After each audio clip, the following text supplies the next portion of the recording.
Gaurko, baina, hau hemen da mikrofonoa. Bai, entzungo da. Ondia, ez dut hartuko zuen nola. Gaur ez ditingo. Bueno, gaurko jardunaldi hau bi entitateen talanaren fruitua da. Batetik Olaso Dorrean Fundazioaren Telesforo Montontenak Euskal Herriko Laborategia, eta bestetik Euskal Herriko Unibertsitateko Gizarte Ekonomia eta Zuzenbide Kooperatiboko Institutua, laburrago esan da Telesforo Monton Laborategia eta Gezki Institutua. Bai, jardunaldiaren izenburua ongizatea eta ongizate adierazleak da, ez, nolabait gizaki ditu, eta gero Endekoitzek azalduko duen bezala, gizaki horiek ere jardunaldiaren egituran islatzen dira, hirugarrengo zati bat deituta aurrera begirakoa. Lehenengo zatian ongizatearen definizioaz hitz egin dugu, ez, eta ze puntutaraino nola ulertzen dugun, nola definitzen den. Euskaltzaindiaren definizio ofizialak dio eroso eta estutasun materialik gabe bizi denaren egoera dela ongizatea, otaz eroso bizitzeari egiten dio referentzia. Zer da, baina, eroso bizitzea, zer da, ongi bizitzea, zer da, ongi izatea, berdina da, Euskal Herriko testuinguruan eta beste bezainetuta, berdina da gizon zein emakume izan, ziurreski, ez. Eta horrek eramaten gaitu pixka bat bigarren zatira, ez? Zertan neurtzen dugu ongizatea, horrela definitzen dugulako ondoren. Zertan neurtzen dugun hortan, bueno, duela gutxi, Glasgowko klimagai ondoren, Bieran horietan, ikerlari bati, ikerketa bat irakurri nion, esaten zuen, barne produktu gordinaren kalkulua trampa bat zela, ez? Ekoizpenen batuketa bat egiten zuela, baina ez zuela ekoizpen horrek sortzen dituen kalteen kenketarik egiten. Nolabait, erafartzen zen nekazaritzaren adibidea ez, nekazaritzaren ekoizpenak batzen ditu, baina adibidez ez dut kontutan hartzen akuiferoa kutsatu duen edo ez, horrek eraginik izango ez paru bezala ongizatean. Eta esaten zuen, nolabait hasi beharko genukela pentsatzen desazkundean, inkluso desiratzen desazkundean, eta barne produktu gordinen nolabait eramaten gaituela hazkundearen markora, eta eternizatzen gaituela hor, eta pixka bat bueltarak eramatko zaiola marko hori desazkundera eraman izateko. Kontabilitate krematistikoa zela esaten zuen, eta ez kontabilitate ekologiko bat. Eta hortik galetu beharko genuke, ez justu ingurumenetik bakarrik, baina hortik ere galetu beharko genuke, ea benetan, horre produktu gordina ote den, nahikoa edo egokiak adierazle gisa ongizatea. Neurtzeko seguraski badirelako beste faktore batzuk, izan osasunari, ingurumenari, hezkuntzari, hizkuntzari, generoari lotutakoak badutenak ere berez ere esan. Gezkirentzat eta Telesforo Monton Laborategiarentzat gaur hemen landuko dugun gaia zinez beharrezkoa eta estrategikoa da, ulertzen dugulako ongizatea ardura kolektibo bat dela, ez? Eta politika publikoak ez direla neutralak, ez direla unibertsalak, aurrekontu prozesuak ez direla ere neutralak ez unibertsalak, eta ongizatea neurtzen dugun adierazleen arabera ere hartzen direnez erabaki horiek eta hartzen direnez norabide horiek, nahi genuke ez, jardunaldi hau pixka bat espazio bat sortzeko aukera bat izatea, ongizatea Euskal Herriko testuinguruan zer den eta zertan neurtu beharko genuke pixka bat argitzen bateko, eta ahal den neurrian hori politika publikoetara eta aurrekontuetara eramateko, ez? Edo behintzat esperimentatzen hasteko horrekin. Zeritu bertan hortaz, jardunaldi hau urrats bat da. Eskerrak eman nahi dizkiet bereziki Felix Malen eta Enekoitzi jardunaldia antolatzeko egin duten lan guztiagatik, ekarri dituzten hizlarien kalitateagatik eta aniztasunagatik, hizlariei, hemen zaudeten hori eta ekarriko direnei zuen jakintza eta ikuspegia gurekin partekatzeagatik, eta hemen zaudeten hori oro har, landuko dugun gaiaren garrantzia ulertzeagatik eta hemen egoteko autua. Eta besterik gabe, Enekoitzek aurkeztuko dizuen lan. Oso nagatzen mila esker egunon da noi. Gezkin izenean pare bat. Gizarte Ekonomia eta Zuzenbide Kooperatiboko institutoa gea. Ez gea ongizatearen gaian espezializatutako instituto bat.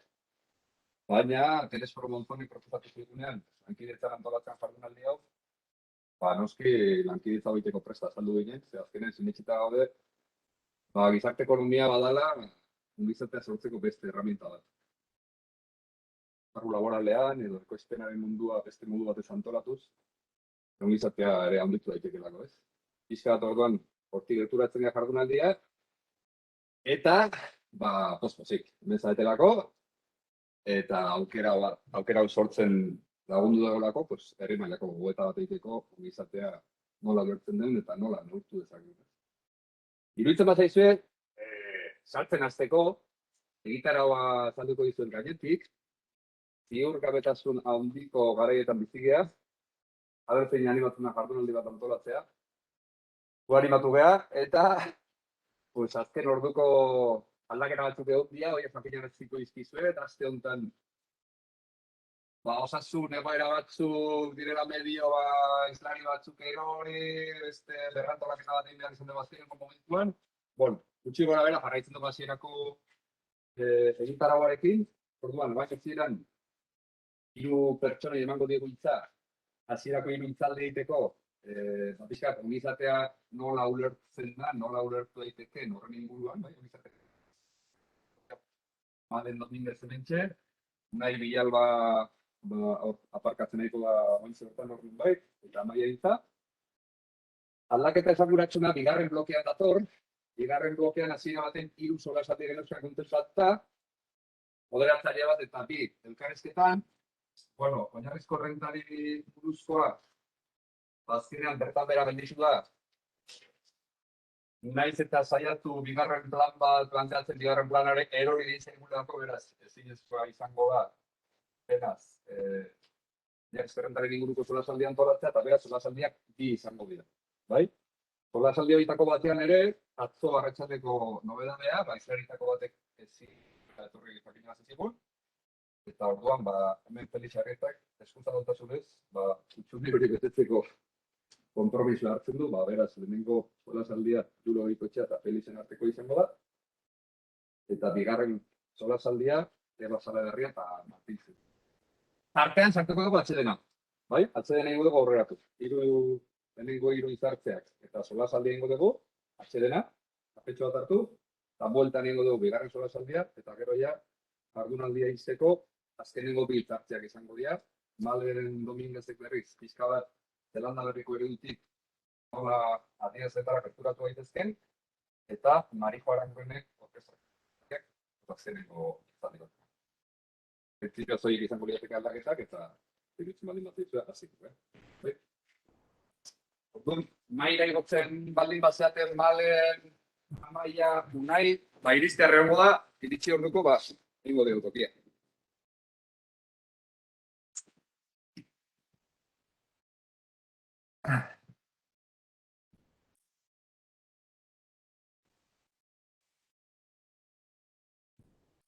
Ez zute mikrofonak piztu daitezke. Nahi ez zute. Ez dakit beharrezkoa ban. Streaming bidez hemen digentzuten nahi dira, osak ez da behar, baina...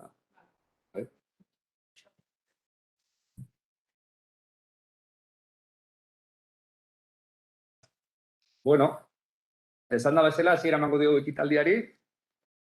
Lehenengo zati honetan ongizatearen definizioa edo ongizatea ulertzeko dauden modu ezberdinen inguruko 3 hitzaldi ekarri ditugu.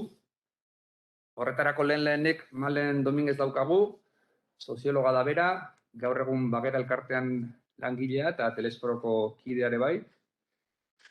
Guk elkarrezatu genuen master mailarako lan batean, gai honetan oinarritutako master mailarako lan batean, eta beraz Malenek ondo landuta dauka, ongizatea ulertzeko egon direzken modu ezberdinetan dauden ikuspegi ezberdinak eta lehenengo hitzaldi bat horrekin hasiko nuke. Ordenean printzipioz, bigarren hitzaldia Unai Bilalbarena izango litzateke, ikusiko dugu denboratan nola, ze bestela igual Amaia zuri emango nizuke bigarren hitza, bai? Unai Hegoa Institutuko kidea, EHUko irakaslea, ekonomia ekologikoaren gaian aritua eta aditua esango genuke garapenari lotutako gaietan dela. Eta beraz, bigarren hitzaldi horrek pixka bat ongizatea harremanduko du, erronka ekologikoak sortzen ditun baldintza hauetan eta garapena ulertzeko modu ezberdin batean. Ongizatea lotu garapenari eta baldintzapen ekologikoa esan dezagun. Eta 3. hitzaldi bat, Amaia Intza hemen daukagu, EHUko gizarte langintzako eta lan harremanetako fakultateko dekanoa, Eta ikuspegi berritzaile interesgarri bat, inbertsio sozialarena. Askotan ongizatea lotu izan delako gastu batekin edo emaitza bat bilatzen duen gastuaren ikuspegitik, eta Amaiak barneratzen dugun proposamena da nola ongizatea asko betu daiteken aurre edo ariketa preventiboen bitartez, bai? Inbertsio sozialaren ideia pizkat izango litzateke aurretik, ezberdintasunak sortu aurretik edo ezberdintasunak ez sortzeko bideratuta dauden politika horien inguruan, bai? Beraz, 3 ikuspegi ezberdin edo, izango lirateke lehenengo zati honetan, iruditzen bat zaizue, hitza pasako izu, bai? Orduan, malen hasiko da, eta berru nahi heltzen den, ordenakin mantentzeko, eta bestela, Amaia nahi baldin mazuzuk biharren, bai? Erki. Vale. Kaixo egunon denei. Antolatzaile modura ere eskerrak eman nahi dizkizuet bertaratu zareten guztioi. Eta baita streaming bidez jarraitzen egon daitezkeen hoiei ere. Eta bestalde ere laborategiari eskerrak eman nahi dizkiot, mikrofonoan aurrean gaur esan behar ditudanak esateko nigan konfiantza izateagatik. Nere hitzartzea 2 zatitan antolatu dut, nire master amaierako lanean horrela egin nuen baita ere, ongizatearen inguruan historian zehar edo azkeneko 10 hamarkadetan egin diren teorizazio horiek modu labur batean azalduko ditut. Orduan, lehenik eta behin ongizatearen kontzeptuaren lanketan sartuko naiz, hiritartasun eskubideen lanketatik abiatuta, gaitasunen eta gizagarapenaren teorietarako abaniko hori azalduz, eta bigarren zatian eskubide eta ongizate horiek estatuaren teoria bidez edo estatuko aparatuen bitartez nola uztartu izan diren azaltzen saiatuko naiz. Ondo entzuten da? Bai, bale. Hiritartasun hitzak antzinako greziar polisean du jatorria, eta lanketa honen bueltan lehenetariko pertsona lanketa honetan aritu zena izan zen Thomas Henry Marshall. Eta berak, Bigarren Mundu Gerra osteko berreraikuntza sozialaren testu inguruan landu zuen bere teoria, nolabait estatuaren hornidura zabaltzeko ongizatea nola bilatu justifikatzeko asmoz edo. Orduan, berak tradizio liberalean zituen bere referente intelektualak eta Britainia handiko 1880etik 1945 tarte hori aztertu zuen, kontzeptu moderno bat edo garaiko testuinguru horretara egokitu ziteken termino bat proposatzeko asmoz. Eta horretarako, 1959an idatzi zuen liburu batean, definizio hau proposatu zuen hiritartasun termino moderno moduan. Hiritartasuna komunitate bateko eskubide osoko kide direnei ematen zaien estatusa da. Estatus hori duten guztiak berdinak dira berekin dakartzan eskubide eta betebeharrei dagokienez. Beraz, estatus bati lotzen dio eta eskubide eta betebehar batzuei lotzen die estatus hori izatean. Beraz, bere kezka zen ongizatearen bilakaera hori aztertu eta berdintasun soziala lortzeko hiritartasun eskubidek nolako bilakaera izan zuten aztertu eta kapitalismoaren testuinguruan kokatzeko bilakaera edo aztertzea. Orduan, hiritartasun ondoren azalduko ditut 3 hiritartasun eskubideak eta horietako bakoitza testuinguru historiko konkretu bati lotzen zaizkio, momentu jakin horietan egon ziren gertaera historikoengatik. Orduan, lehenik eta behin hiritartasun zibila daukagu, 18. mendean gertatu ziren iraultza burgesei lotutako lorpenak edo hoiei lotutako askatasun individual hoiei egiten dira referentzia hiritartasun zibilak. adierazi, pentsatu eta norbanakoari lotutako eskubide horiek lirateke. Eta auzitegiak lirake eskubide horiek bermatuko dituen estatu aparatua. Bigarrenik, hiritartasun politikoa, 19. mendean liberalismo demokratikoaren instituzionalizazio aldi horretan, baloratu ziren parte hartze demokratikoarekin lotutako zenbait eskubide, bai politikoki hautetsi izateko eta baita bozkatzeko eskubide liratekenak. Eta horren erakusle dira, 20. mendean loratu ziren langile alderdiak, eta baita estatu aparatu gixara, parlamentua litzake aparatu hiritartasun politiko hori bermatuko lukeen erakundea edo. Hirugarrenik eta azkenik, hiritartasun soziala, 20. mendeko demokrazia industrialetako ongizate estatuekin batera loratu zen edo sortu zen, eta ongizate ekonomiko eta sozialari eta segurtasunari lotzen zaio. Ez bakarrik norbanakoari, baizik eta kolektibo gixara segurtasun hori bermatzeari. Horregatik, ongizate estatua litzake hezkuntza publiko, osasun publiko, gizarte zerbitzu, segurtasun sozial eta izaera sozialeko egitasmo edo politika horiek bermatuko lituzkeena. Guztia Thomas Henry Marshallek bere teorizazioan azaldu zuen, eta hainbat kritika egin izan dira ikuspegi ezberdinetatik, esaterako eskubideak bai, estatus bat bai, baino baliabide bidez bermatu behar da pertsona horiek gaitasunak edo baliabideak izango dituztela modu praktiko batean eskuratzeko beraien eskubide horiek. Orduan, kapitalismoak berez baliabideen banaketa desorekatu bat duenez, estatusa bakarrik nahikoa da, bai ez. Hor kritikak hildo horretatik joan daitezke, beste mugimendu feministatik adibidez ezberdintasunaren politika delakoa aldarrikatzen da, jendarteko pertsona guztiek hasiera edo abiapuntu beretik ezin dutelako eduki estatus berdinera egokitzeko hori, politika horiek modu ezberdinean aplikatu behar direla esan ez edo. Pixkat, kritika horietatik abiatuta ikusten zen hiritartasun eskubide horiek gaurkotzeko edo nolabaiteko bilakaera bat izan dutela historian zehar, testu inguru historikoa aldatu delako eta beste behar batzuk ditugulako jendarte bezala. Eta hor loratu zen, 1970ko hamarkadan gaitasunen teoria eta gaitasunen teoriari lotutako giza garapenaren teoria ere.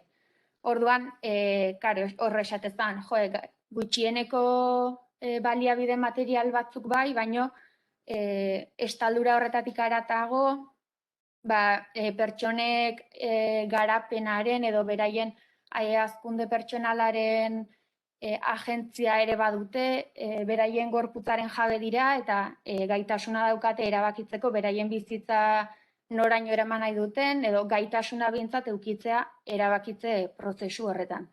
Orduan, esan bezala giza garapena da gaitasunen teoriaren oinarrietako bat, eta bi pertsona ditugu referente nagusi bezala, edo nik behintzat lanean bi pertsona hauen teoria landu nuen, Amartya Sen eta Martha Nussbaum dira beraiek, eta beraiek PowerPointa igual da.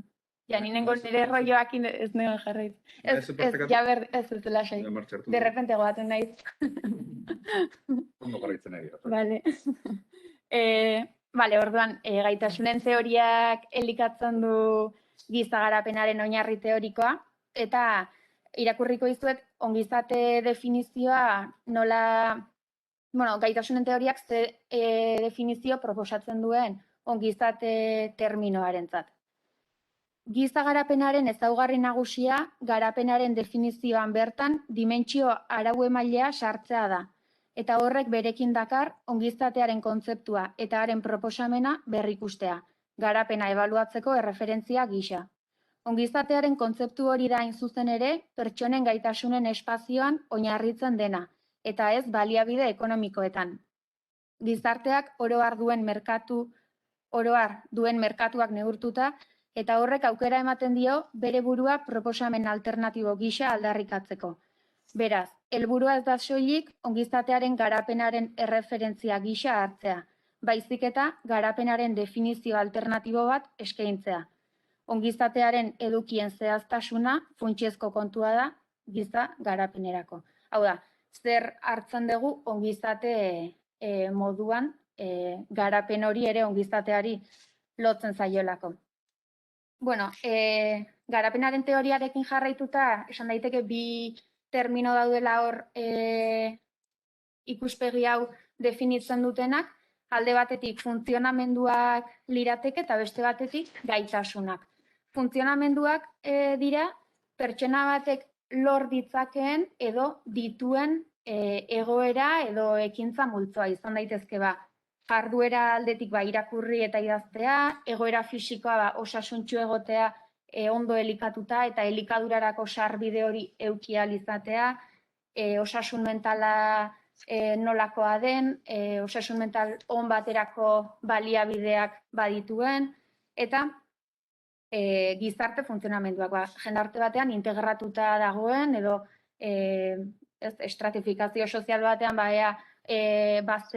jendartearen bazterretan kokatzen den, pixkat horri lotuta. Orduan, funtzionamendu hauek lotuta daude zuzenean pertsona batek dituen gaitasunekin, eta gaitasun horiek dira norbanakoak eskura ditzaken funtzionamenduen multzoa. Hau da, gaitasuna daukagu jarduera horiek gure esku egoteko, egoera fisiko on batean egoteko edo osasuntsu egoteko, baliabideak eukitzea funtsezkoa da pertsonak aukeratu ahal izateko egoera batean ala bestean egon nahi duen. Orduan, horretan jartzen da fokoa.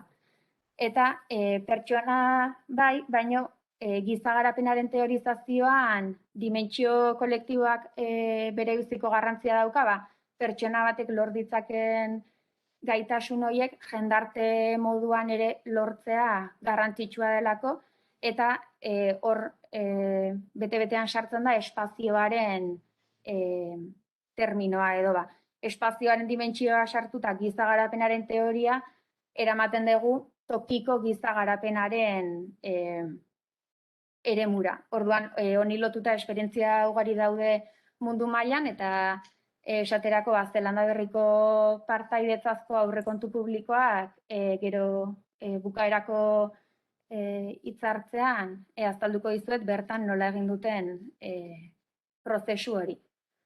Eta bestalde, aipatu dizuetan bezala, ongizatearen eskubide horiek lortzearekin batera, edo norbanakoen posiziotik dagoen estatus, gaitasun edo termino horiei lotuta, begiratu hartzaio ere bai, estatu aparatuek edo egitura ezberdinek nolako baliabideak jartzen dituzten eskubide guzti horiek bermatze aldera.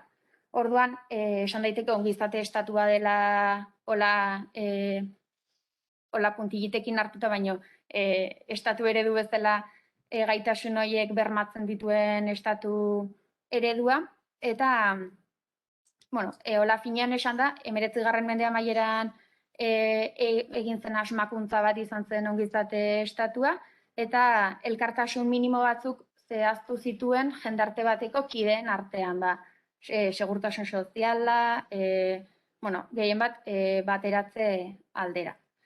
Eta Bigarren Mundu Gerra ostean ongizate estatua egitura bezala indartzen joan zen, eta oinarrizko eskubide sozial horiek bermatu zituen populazioarentzat.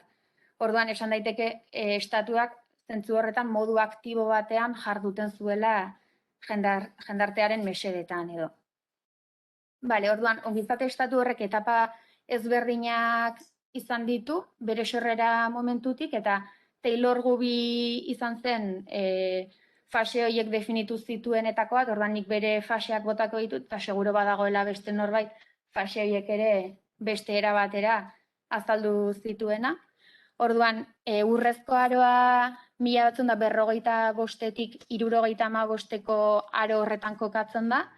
Europako ongizatearen urrezko momentua edo gerra osteko berreraikuntza sozial horren inguruan loratu zena. Ondoren, 1976-tik 2008ko krisia bitarteko testu inguru horretan, korronte neoliberala liberal horrek eraiste momentu bat suposatu zion ongizate estatua bere balioen oinarri hori eraiste momentu batean sartu zen, eta azkenik brontze aroa ditzen dena 2008ko krisitik gaur egun arteko tarte hori hartuko duena, eta euskalo noiz arte iraungo duena, edo ez du iraungo, edo ez dakit. Beraz, inflexio puntu bat markatu zuen 2008ko krisiak, ziurgabetasun egoera batean sartu zuen bai estatu egitura bera, eta baita jendarteak bizitzeko zituen moldeak ere bai, eta garai modernotik postmodernorako aldaketa bat gertatu zela esan daiteke horrela. Orduan arrisku sozial berriak, globalizazioaren hegemonia, ziurgabetasun egoera, ongizate estatuaren eraistea, esan daiteke, Jule Goikoetxearen terminoa erabiliz, demokraziaren privatizazio momentu bat iritsi zela, eta estatuari zegozkion ahalmen batzuk esku pribatuetara pasa zirela, arauak, arau sozialak edo hartzea, erabakiak hartu, ondasunak ekoiztu eta banatu, eta esku pribatuetara igarotzen, lobiak, interes taldeak, enpresa pribatuen eskuetara. Orduan, hortik abiatuta, esan daiteke bilakaera horrek eraman duela besteak beste ongizate estatu tipologia ezberdinak egotera. Hola, labur-labur esan da, erregimen liberalak, erregimen sozialdemokratak eta erregimen kontserbadore korporatibistak martxan daudela edo daudela esan dezakegu, eta beraien artean ere jarrera ezberdina daukate ongizatearen bermatze puntu horietan. Esaterako erregimen liberalak, laguntza sozialak, talde konkreto bat ematen dizkie, edo merkatu eta familiaren logikako oso barneratuta ditu bere baitan, eta erregimen sozialdemokrata eta kontserbadore korporatibistak, esan daiteke proaktiboagoak direla, edo biztanleria osoaren onerako hartzen dituela erabakiak konpromiso hori oinarri hartuta. Horrela, labur-labur. Eta, hau izan da. Oso ondo, Malen. Mila esker, lehenengo hitzartze honengatik, ikuspegi historiko bat, nondik datorren kontzeptuaren oinarria eta garapena, Unai Bilalbak aparkatzea lortu dunez, bigarren, jarraituko dugu ordenarekin, bai? Beraz, bigarren hitzartzea, Unai, kasi jartzen baldin mazara? Bai.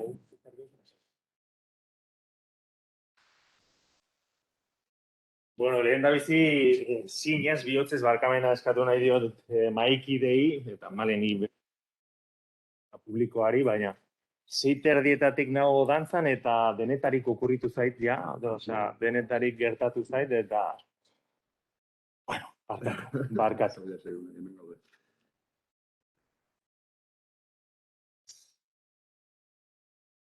Nik diapositiba pilo bat, hasiko naiz. Esaten behar zer kargatu?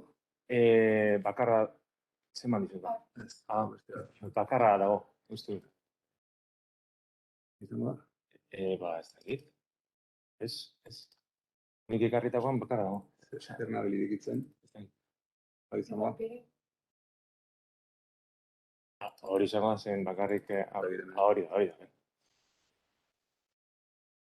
Orduan, diapositiba pilo bat prestatu ditut denboraz pasatzeko, orduan erabaki dut zuzenean ondorioetatik hastea, bai? Eta horrela gero denbora ematen didana, ikusiko du. Hau, entzun behar da beste nonbaitetik edo... Bai, neba zupiztu.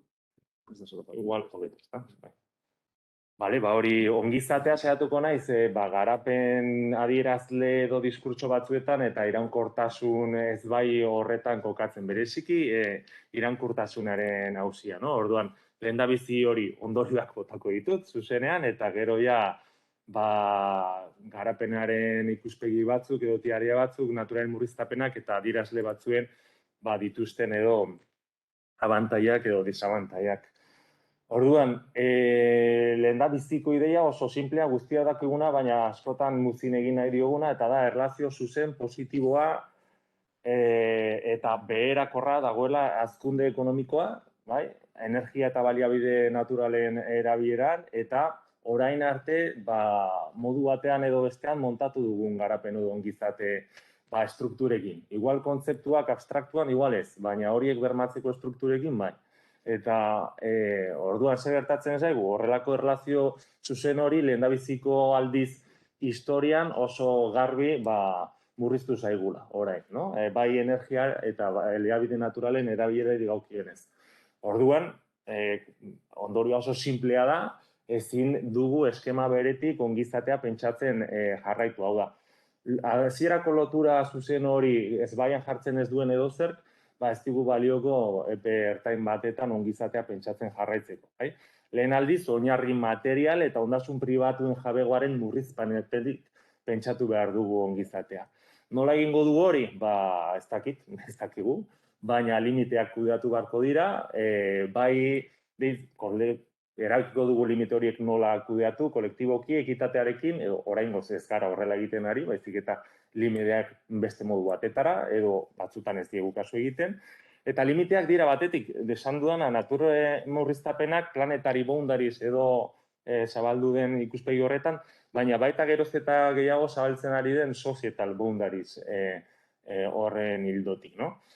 Eta erlazio zuzen horren hausturaren auzian, daukagun horretik pentsatzekoa da edo nahikotasun trantsizio ekosozialak sustatu, eta nahikotasuna da hori limite batzuekin, ez bakarrikan efizientzian baizik eta sufizientzian oin zentraturikoak, edo ongizatea besteen kontura bermatzen jarraitu, bai? Dena dela edozein ongizate kontzeptu, hau da, ze strukturekin bermatzen ari garen hemen eta orain ongizate mota horiek, bai? Bale, hori dira ondorioak. Listo. Orduan, lehendabizi garapena nola pentsatu izan dugu eta nola oraindikan zer funtzionatzen duen. Hauek datu berriak dira, baina zer da, ikusten duguna da, hori, korrelazio zuzen hori eta positiboa, hau da, errenta per capita, GDP edo barne produktu gordina edo hazkunde ekonomikoa eskumara ardatz horizontalean egiten duena hala, azten dena hala, ez da ongizatea, baina self-reported life satisfaction da, ez dakit, proxy bat edo delako, bai? Ongizatearen antzeko zehozea. Ere azten da, bai? Ze gertatzen da, erlazioa dela positiboa, baina berakorra, hau da, $20.000 bera dauden herrialde guztientzat, antza garrantzitsua da hazkunde ekonomikoa, zeren ematen den self-reported life satisfaction horren edo asebetetze igoera oso handia delako. Baina 20.000-tik eskumara gauden herrialdeontzat, ja da hazkuntza hori zalantzan jartzen da, no? Beherakorra da erlazioa. Noski hori da sakoneko erlazioa, baina okurritzen baldin bazaigu mozketa horizontal bat egitea, demagun konparatu Katar eta Brasil, daude errenta oso desberdinekin, eta ongizate proxy horren berdinarekin, bai? Edo mozketa vertikal bat egiten badugu $18.000 inguruan, Costa Rica eta Botswanaren artean daude errenta berdinarekin, baina ongizate oso desberdinarekin. Orduan, lotura garbi badago, baina hausturak ere non nahi topatu ditzazkegu, bai? Mundua horrela begiratzen badin badugu, barne produktu gordinaren kontuarekin, horiek dira guneak, baina, klaro, gune garrantzitsuenak edo ongizate gehien mentatzen den zonalde horietan. Ze gertatzen da, horiek garela ere, natura gehien ondatzen dugunak, kasu honetan demagun, CO2 isurketei dagokionez, per capita, no? Eta, edo, berdino, hainbat grafiko jarriko ditut non gogoratu, no? Erlazio zuzen hori positiboa, baina beherakorra, edo kasu honetan inbertituta dagoenez, gogorakorra, no? Kutsadurari dagokionez. Hau da, Orduan eta errenta gehiago, orduan eta ongizate struktura gehiago, baina orduan eta kutsadura proportzionalki gehiago ere, no? Bueno, oso telegrafikoki pasatuko ditut pilo bat, eta gero, eta energiaren erabilarekin erlazioa ez da berakorra, da zuzena, baina dispertsioa oso handia da, no? Errenta igo ala eta kilobatio orduko horiek, gero dispertsioa oso handia da. Baina, claro, begiratu nun dagoen munduaren gehiengoa, no? Ja, bakarrik lehenengo kuadrotxo, ezkerreko kuadrotxo horretan. Eta igual energiaren kontua, batzutan muzin egiten diogu, baina hazkunde ekonomikoa ez da posible energia barik, baina ongizatea ere ez da posible energia barik. Bai? Hau da, ja berdin zait ese strukturarekin bermatzen dugun. Baizik eta eramaten ditugun bizitza ereduekin orokorrean, bai? Orduan, hau izango da murriztapen bat non ongizatea birpentsatzen hasteko.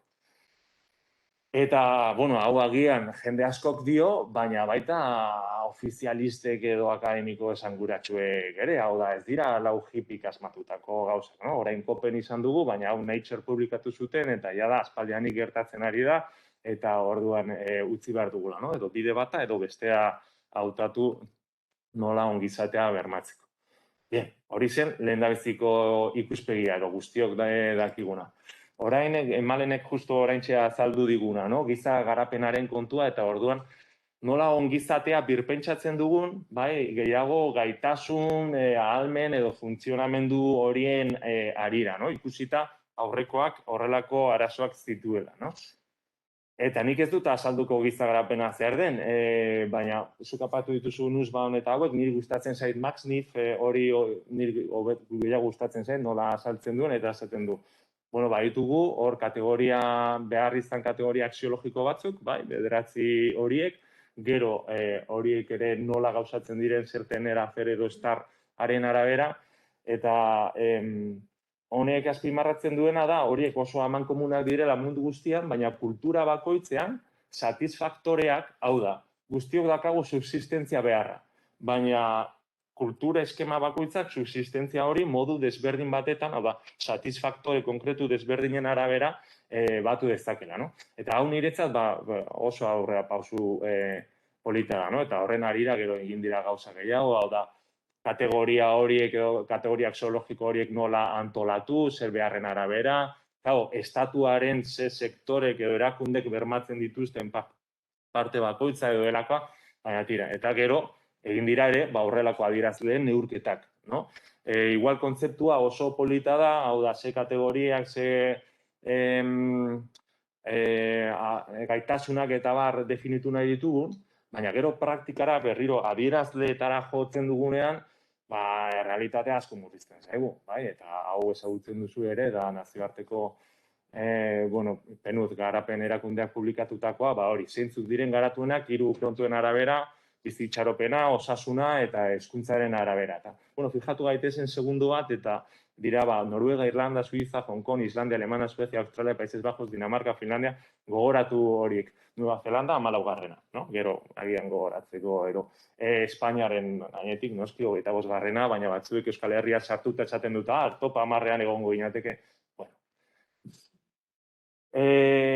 Hau saltatuko dut, baina zer gertatzen zaigu? Ez garela erlazio zuzen berakor horretaz inondik inora liberatzen, bai? Naiz eta giza garapenaren kontzeptua sartu, batetik adibidez, oso 3 komponentatako bat, hain justu, denez errenta per capita en paridad de poder adquisitivo, oraindikan daukagu horrelako antzeko irudi bat. Non $30.000 bera, errenta igotzeak giza garapena ere asko igotzen duen, badakizue 0 eta 1 bitartean urtzen dela, hor 0,8tik bera dauden guztiek, behar dutena da, gehiago hazi, ere Human Development Index gorean egiteko. Baina hortik eta eskumara, 30.000tik eskumara gaudenok, nahiko Human Development daukagu, eta errentak iaztigu horren besterako laguntzen hori konpontzen. Baina ez bakarrik errentarekin, ez gara liberatzen erlazio mota honetaz, edo kurba mota honetaz, naturbaliabideen erabilera, bai? Hau da, kasu honetan daukagu arratz vertikalean giza garapenaren indizea, bai, 0-tik B batetara, eta ordatz horizontalean aztarna ekologikoa, adierazle posibleetako bat. Lehen jarri dugu CO2, orain aztarna ekologikoa, beste batzuk izan zitezken energia erabilera, edo delakoa, baina ez gara liberatzen lerro horretaz, bai. Eta berriro zer ikusten dugu. Lerro gorri vertikaletik eskumara gaudenak, eta jada, da 2,1 hektaria globalak, da neurtzeko zenbat tokatzen segun munduan bakoitzaren, no? Gaur hori datu zarrak dira, gaur egun tokatzen zaizkigu 1,62 bakarrik, bai? Orduan, arezkerrarago legoke. Orduan, hortik eta eskumara dauden guztiak ez dira jasangarriak, ez dira eredugarri, ez digu balio inongo estatu horiek egiten duten politikarik. Bestera batetara esan da, hau da, orokortasunean, ez da exagerando un poco, baina diot. Osea, estatu osoak egiten duena, no? Baina horiek dira injustu giza garapen altua dugunok, edo nahiko genukeen hori dugunok ongizaten moda hori, bai? Eta ordea, hortik eta ezkerrara daudenak, hau da, jasangarria diren guztiak, 0,8tik bera daude. Hau da, ez dute behar duten ongizate mota delakoa, no? Orduan, igual, politika desberdinduak behar ditugu batzuetzat eta besteentzat, no? Batzuek agian, bai, beren ongizatea pasatu daiteke eta pasatu behar da, aztakit azkunde mota konkreturen batetatik, eta bestena ordea birpentsatu egin behar duguna da ezkerrera joan, no? Nola hori. Gogoratu, eta kasualidadea honek dire datu ofizialak, zarra, baina ofizialak, imaginatu 6.000 sortu zuen pentsatzea, ikustea, nazioarte mailan Kuba zela momentu horretan betetzen zuen bakarra, marko desiragarri hori, no? Listo, giza garapenaz, nada más. Garapen iraunkorra zer diote, berpentsatu dezagun orduan ematen du iraunkortasuna termino horietan, no? Eta, bueno, oso eztabaidagarria da, teoria desberdina dauden nola interpretatu garapen iraunkorra eta bertatik sortzen den ongizatea. Gaur egun badakizue unibertsitate guztietan, udaletxe guztietan dagoena, hau da, garapen iraunkorreko interpretazioa da. Helburuak, 17 helburu, 17 kolorie, eta noski, banan begiratzen baditugu, normalean jende guztiarentzat lerreburua, izenburua behintzat desiragarria da. Hau da, ongizatea agian lerreburu horietatik pasatu daiteke, bai, ez dago zalantzarik. Baina beti ongizateaz mintzaterakoan eta garapenaz mintzaterakoan gauza bada, ze kontzeptu jartzen dugun, ze dimentsio jarri nahi dugun, eta gero da zer adierazle konkreturekin neurtu nahi dugun, eta adierazleak dira finean politikak gidatu beharko luketenak edo, no? Eta zer gertatzen da hauen atzean begiratzen baditugu, dira 17 helburu, 160 meta konkreto, 230 adierazle.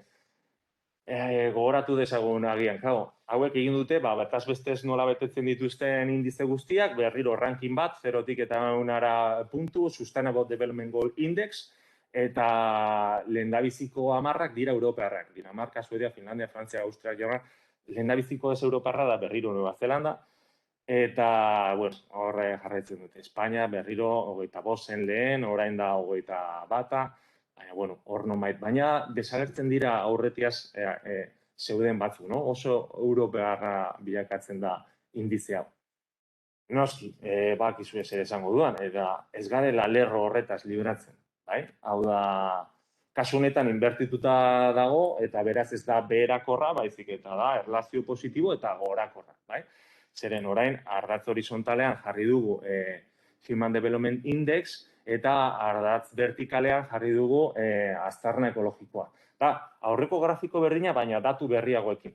Baina zer agertzen da oraingo grafiko honetan jartzen du SDGI ranking hori garapen iraunkorreko helburuen index hori, 0-tik eta 1 dira zenbakitxoak, bai? Orduan, bi kuadrantetan fijatu algara, eskumara eta gora dagoena, dira lehendabiziko posizioetan zeudenak, berriro, Suedia, Dinamarca, Finlandia, Noruega, eta hori, ezta? Eta, uste duguna da, horiek daudela guztiak, beheko lerro hori direla kasu honetan 2012ko datuak 1,80 hektaria global per capita, hortik gora, bai? Gutxi gora da, 4 hektaria globaletik gora daude guztiak, hau da 3,5 planetatik gora daude guztiak, bai?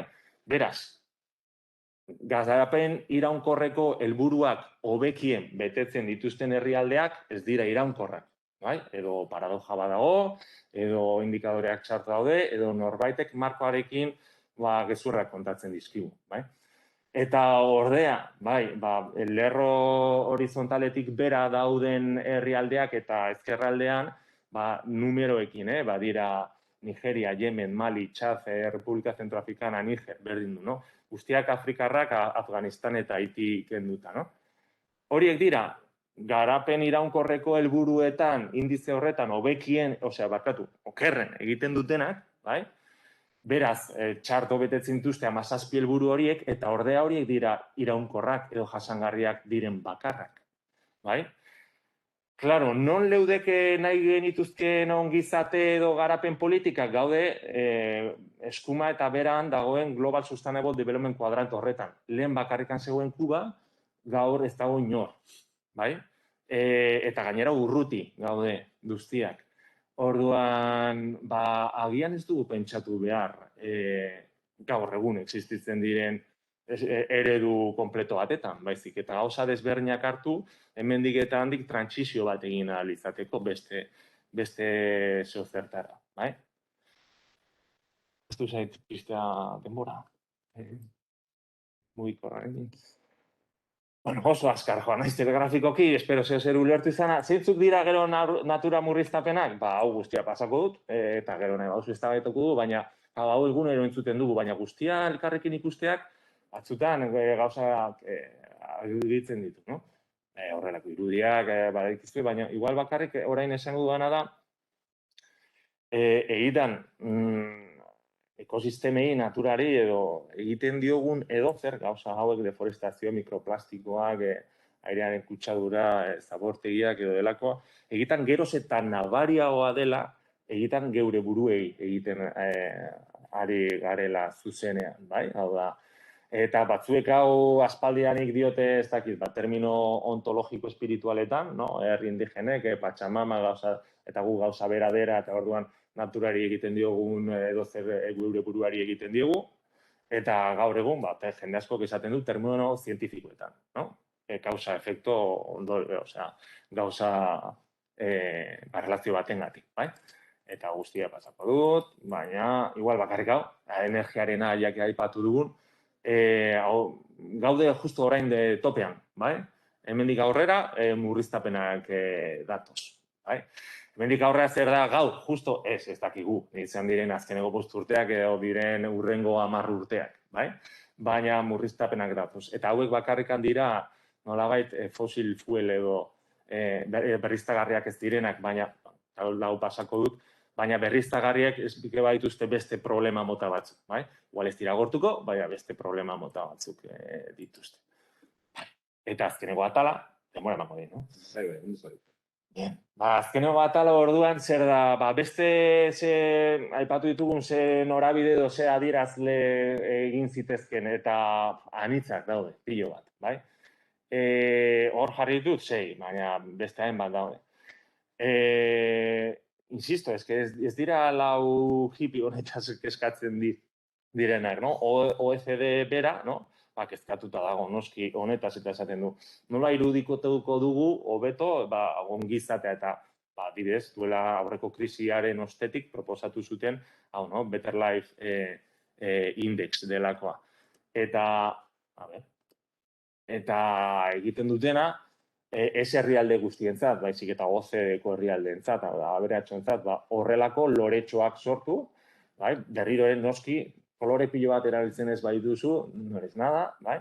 Eta 11 dimentsio proposatzen dituzte, eta berriro 11 dimentsioak ondo daude, interesgarriak dira, bai?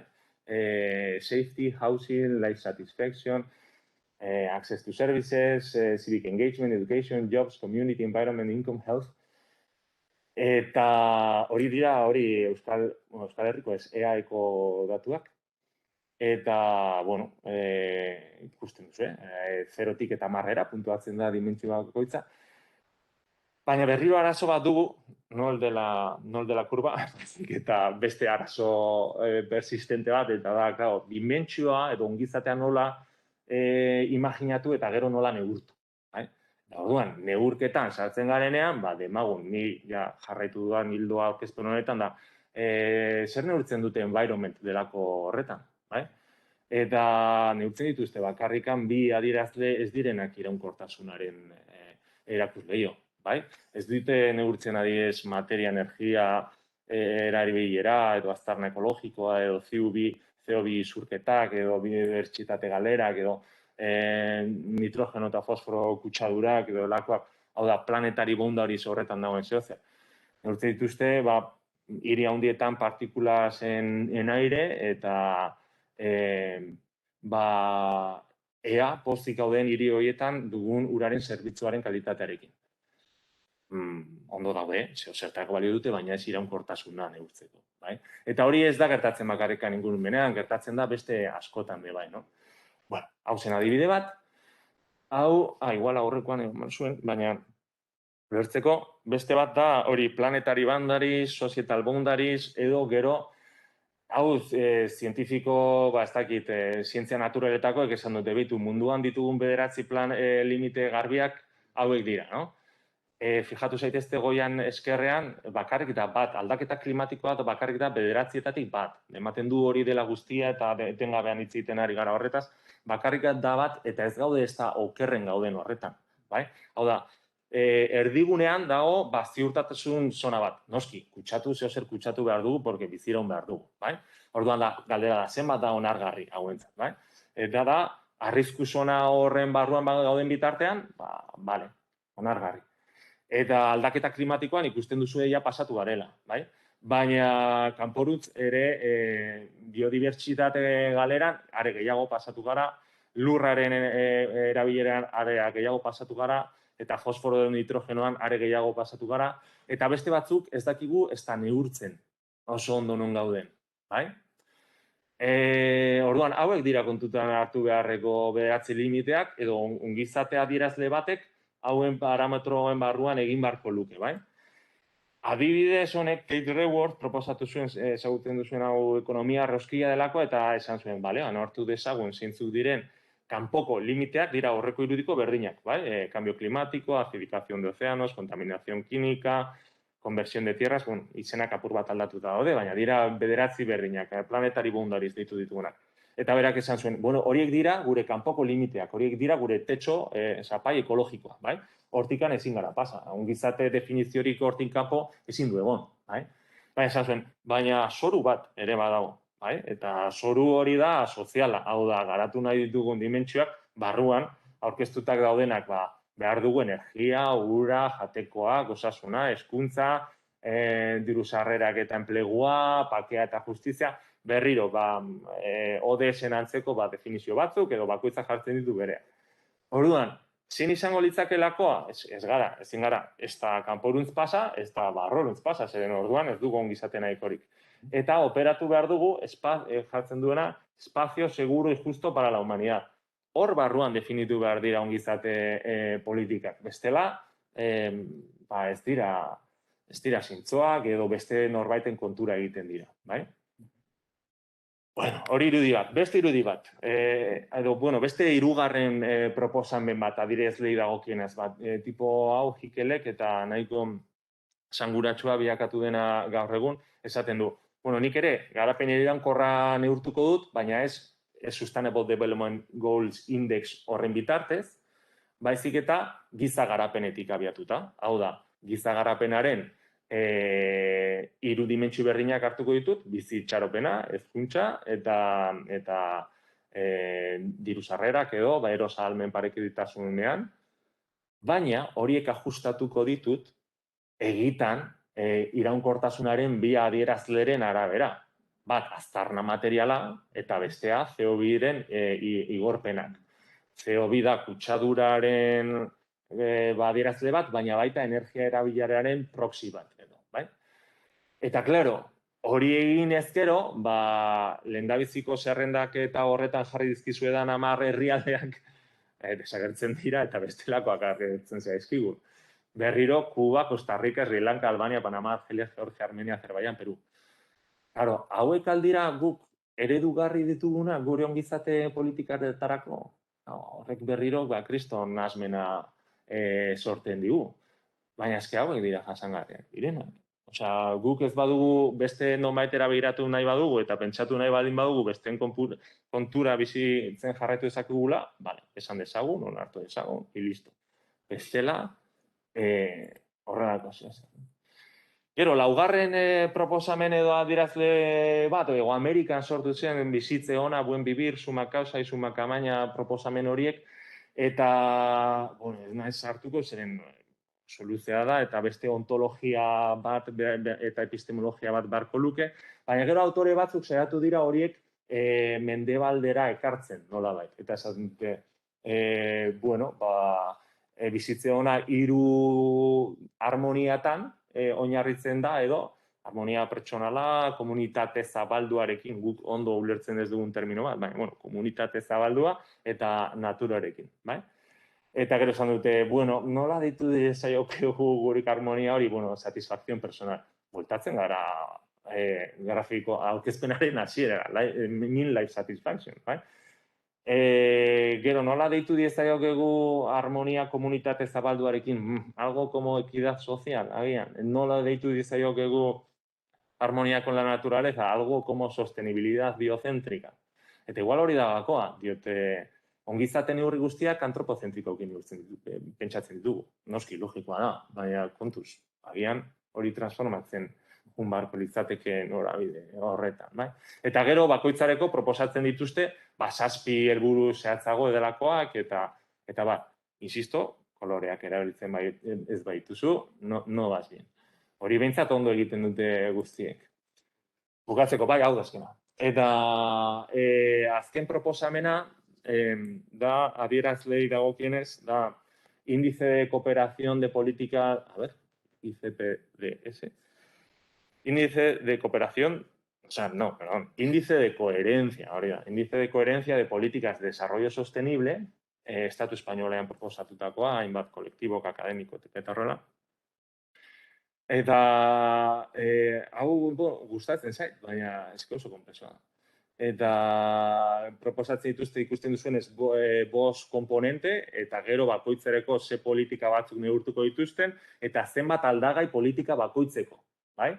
Claro, azkenean ateratzen zaizkigu 5 gehi 21, gehi 16, gehi 18, gehi 7 aldagai. Baina gustatzen zaidan gauza bat, da dimentsio bakoitzeko egiten dutela lo que sume, lo que resta. Onar dezagun, ongizatean neurtzeako, no? Atarle ekonomikoan, pues, daude variable positibo batzuk, baina ere variables que penalizan. Igual ideia da berriro hori de upper limits and lower limits, no? Osea, ze franjaren barruan mugitu algaren. Sozialetan berdin.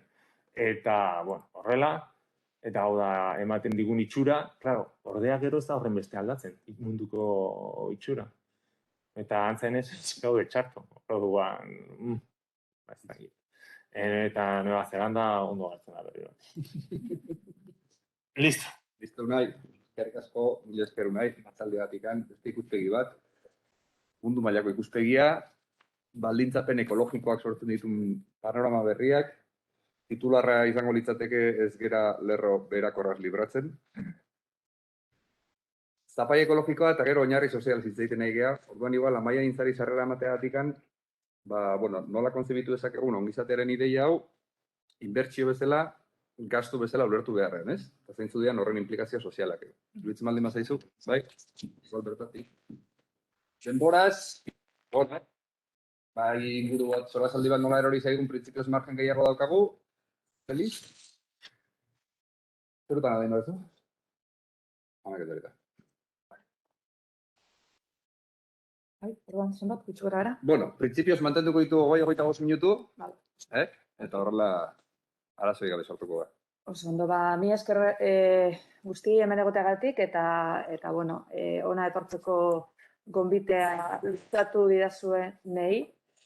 Nire gaurko esketalditxoaren izenburua, inbertsio sozialaren paradigma ikuspegi orokorretik landuta, eta tamalez, nik ez ditut proiektatuko kuadrorik eta koloretxoak, ze, bueno, teoria munduan mugitzen garenok, bakigu ez daukagula, batzutan, bueno, susma daukagu askotan gure gaiak nahiko txaposoak izan daitezkeena entzulentzat, ez? Baina, bueno, saiatuko naiz inbertsio sozialaren ideia hau honi gerturatze bat egiten, eta batez be bukaraldera zenbait galdera botatzen, ez? Uste dut, alor garrantzitsu badela, nora goazen ikusteko, eta honekin lotzen dut pixka bat Malenek esan duenarekin, ez? Eredua neoliberala den, hor gauden, noraino iraungo den dagoena, ongizatearen ideiarako zer suposatzen duen eta zer adierazten digun inbertsio soziala bezalako planteamendu hauek, paradigmatik abiatuta. Oso hitz potoloa da paradigmarena, eta ez da gaurko solasaldiaren helburu konparaketa bat egitea, zehatz-mehatz ikusi keynesiar paradigma noraino heldu den, edo neoliberal paradigma noraino heldu den, baina bai hor jokatu eta ikusi noruntzua zen eta gaur egun zer daukagun, edo behintzat, saiatu idei batzuk botatzen, ez? Paradigmaren idei honek balioko digu inbertsio sozialaren inguruko teoria hauek nolabait egituratzen. Eta inbertsio sozialaren hurbilketa hori egiteko, paradigmaren lehenengo osagai bat edo paradigma batera hurbiltzeko, paradigmaren ideiara hurbiltzeko osagaietariko batetik hasiko gara, eta lehenengo izango litzateke zein den beraien arazoen diagnosia. Hau da, inbertsio sozialaren teorilariek edo inbertsio sozialen bultzatzaileek zenolako arazoen diagnosia egiten duten. Nondik abiatzen dira gero beraien politikak bultzatzeko, ez? Eta arazoen diagnosia dator batez be, gizarte postindustrial batetara igarotzearen, igarotzeatik sortzen diren gizarte arrisku berriak deiturikoak azaltzen, ez? Esaten dutenez, gizarte arrisku berri batzuk, arrisku hitza garrantzitsua da ere, sortu egiten dira zergatik. Batez be, lan merkatu eta gizarte postindustrialak sortzen dituen diru-sarrera eta zerbitzuen gabeziak sortzen dira, pausu hortara igarotzerakoan, eta ezagutza ekonomia batek, adibidez, lanindar malgua eta trebea behar du, laneko segurtasunik ez eta prekaritatea dela eta enplegutik eratorritako diru-sarrerak askotan ez dira nahikoak, biztanleriaren zahartzea noski eta jaiotzen beherakadak ere garrantzia dauka, eta aldaketak genero roletan. Paradigma bat gorpuzten duten beste bi aldagaiak ikusirik, bat izan daiteke ekintza publikorako arauak eta tresnak. Orduan, gizarte arrisku berriak konpontzera, inbertsio sozialak planteamendu batzuk plazaratzen ditu. Eta batez be, nahi duena da herritarren edo hiritarren potentziala aktibatu. Nahi duena da, gu geuk prestatzea, nolabait, baldintza berri horietara doitzeko eta gu geuk ondo moldatzeko gaur eguneko gizartean. Pixka bat, eta lehen Malenek ere komentatu duen bezala, ez? Garai bateko gizarte estatu zaharrak transferentzietan oinarritzen zen batez be, adinagatik, langabeziagatik, gaixotasunagatik, sortzen ziren arazo horiei aurre egiteko transferentzia bitartez, baina orain ongizate estatuak nahi du zerbitzu sendoetan oinarritu eta batez be, nolabait herritarrek edo hiritarrok eduki dezakegun sarrera gabezi horiek konpentsatzera, baina laguntza bezala, eta ez transferentzi bitartez, ez? 3 dimentsio nagusiak izango lirateke, lehengo arrisku sozial horietatik gaur egunekotara pasatzea, hau da, lehengo arriskuak ziren lehen komentatu ditudanak, ez? Lan merkatutik kanpo egoteagatik, sortzen ziren beharrak edo kubritzera, gaur egunekotara, arrisku sozial berri hauek fikatzen dituenak, eskudiruzko prestazioetatik gizarte zerbitzuetara eta ex post erremedioetatik ex ante prebentziora. Hau da, batez ere enfokatuta dago, arazo batzu gertatuko direla jakin baldin badakigu, zergatik itxaron, ez? Egingo duguna da, nolabait prebenitu arazo horiek gertatu baino lehenago. Inbertsio sozialaren ideiak arautze garrantzitsuak edo bultzada garrantzitsuak eduki izan ditu Europar Batasunetik, Lisboako tratatutik, 2000. Urtean, hemen komentatzen zen bezala, gizarte politikaren idei produktiboa, hau da, politika sozialen ikuspuntu produktiboa ikusten zuen, ez? Merkaturatzeko edo merkatura begirako produktibitatea bilatzen zuen. Eta Europa 2020 estrategian inbertsio sozialaren paketea plazaratu zuten, eredugarri edo gutxi gora bera ardatz izateko, ez? Baina baita ere teorilari askok lan egin dute inbertsio sozialaren ideia gorpuzten tartean, lehenek aipatu duen ere Taylor Gubi teorilaria oso garrantzitsua dena ongizate estatuaren definizioan eta bilakaera azaltzen, ez? Defenditzen dena batez beda, gastua inbertsio bihurtu. Hau da, ez gastua izan ondorengoa eta ematen duela, zaborrera botatzen duzun gastu bat izan daitekeela, ezer gutxi konpondu dezakezuna, baizik eta aurretik gastatu arazoak estanda egin baino lehenago, ez? Aktibazioa, batez be, pertsona bakoitza lan merkatuan ondo mugitzeko, lehen esan dudan bezala, eta ez ondoren, etekin pasiboen bitartez, eta oso garrantzitsua den ideia beraientzat da aurrengan inbertitzea. Pobreziaren betierekotasunean gelditzen baldin bagara, hau da, aurrengan ez baldin badugu inbertitzen, pobrezia beti erekotu egingo da. Orduan, hor, inbertitzea funtsezkoa dela diote. Ez diete hainbesteko garrantzirik ematen aldi baterako desberdintasunei, ez dute, asumigarriak dira, baina bai, nolabait, esan dudan, zirkulo hori, pobreziaren zirkulo apurtu beharko litzateke. Eta beste idei oso garrantzitsu bat da, ez dagoela ongizate estatuaren bezero tipikorik, hau da, gizonezko, langabetu, baizik eta edozein pertsonak bere bizitzaren edozein momentutan beharko du nolabait ongizate estatuaren interbentzioa eta orduan hor nolabaiteko txip aldaketa oso importante bat sartzen dute, nire ustez oso importantea dena, ez? Hau da, estatuaren funtzioa batez be izango litzateke segurtasun aktibo edo zubi sozialak ezartzea tartean, aktuatzeko puntu jakin batzuetan, eta pertsonak lan merkatura begira, nolabait, bere bizitza ondo joan dadin, ez? Hala ere, ez dute arbuiatzen edo alde batera uzten ongizate estatu tradizionalago bat. Betiko laguntzak eta diru transferentziak noski beharrezkoak izaten jarritzen dute, eta asko oinarritzen dira hirugarren sektorearen lanean. Inbertsio sozialaren politika eta teoria hauek hirugarren sektorea ezinbestekotzat jotzen dute. Laugarren irizpidea paradigma baten definiziorako izango litzateke arauak eta politiko publikoen definizioa eta tresnen ondoren ze baloretan edo oinarritzen diren, ez? Eta behin da berriro agertzen den balore horrela deitu badiogu aukera berdintasuna da. Aukera berdintasuna, esan dugun bezala, lan merkatuaren superbizipen hori behar baldin bada, aukera berdintasun bat sortuko dugu, nolabait, gure gizartearen justizia eta bar sortzeko, ez?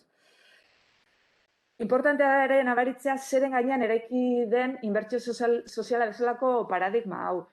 Gogoratu dezagun aurretik ere, eta neoliberalismoaren ondoren sorturiko estatu ereduak edo definitze aldera, Robert Jessopek komentatzen zuen naziozteko workforce xunpeteriar tankerako estatu baten bizi ginela, edo, zenbait pista jaso zitezkeela horren inguruan, ez? Azken finean, metaketa erregimen berri bat edo berriago bat sortzen zen liberalismoarekin, edo neoliberalismoaren, 80. hamarkadako neoliberalismoaren bultzadaren ondoren, eta nolabait politika sozialak horra doitu behar ziren. Hau da, metaketa erregimen berrirako beharrezkoak ziren baldintza ekonomikoak, eta eremu ez ekonomikoko baldintzak ere sortzera bideratuta zegoen. Hortarako behar ziren langile malguak, merkaturatzeko errexak zirenak, eta estrategia workfaristak. Hau da, baldintzak jartzea, lan merkaturatzerako eta prestazio ekonomikoak adibidez lortzea aldera. Nolait baldintzatua. lehen aipatu diren adibidez eskubide sozial unibertsalagoak eta desmerkantilizatutako gizarte bateruntz jotzeari utzi genio nolabait neoliberalismoaren etorrerarekin, orduan hori nolabait desberdin duen, aldatu egin zen, nolabaiteko baldintzapeko eskubideak ezarrita, ez?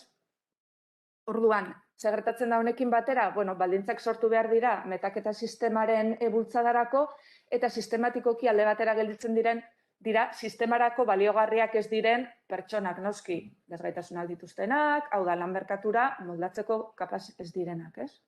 Dena batera dator. Naziozteko Warface sunpeteriarra beste izen bat izango litzateke estatu kapasitatzailea edo trebatzailea, eta beste batzuk ere badaude, ez?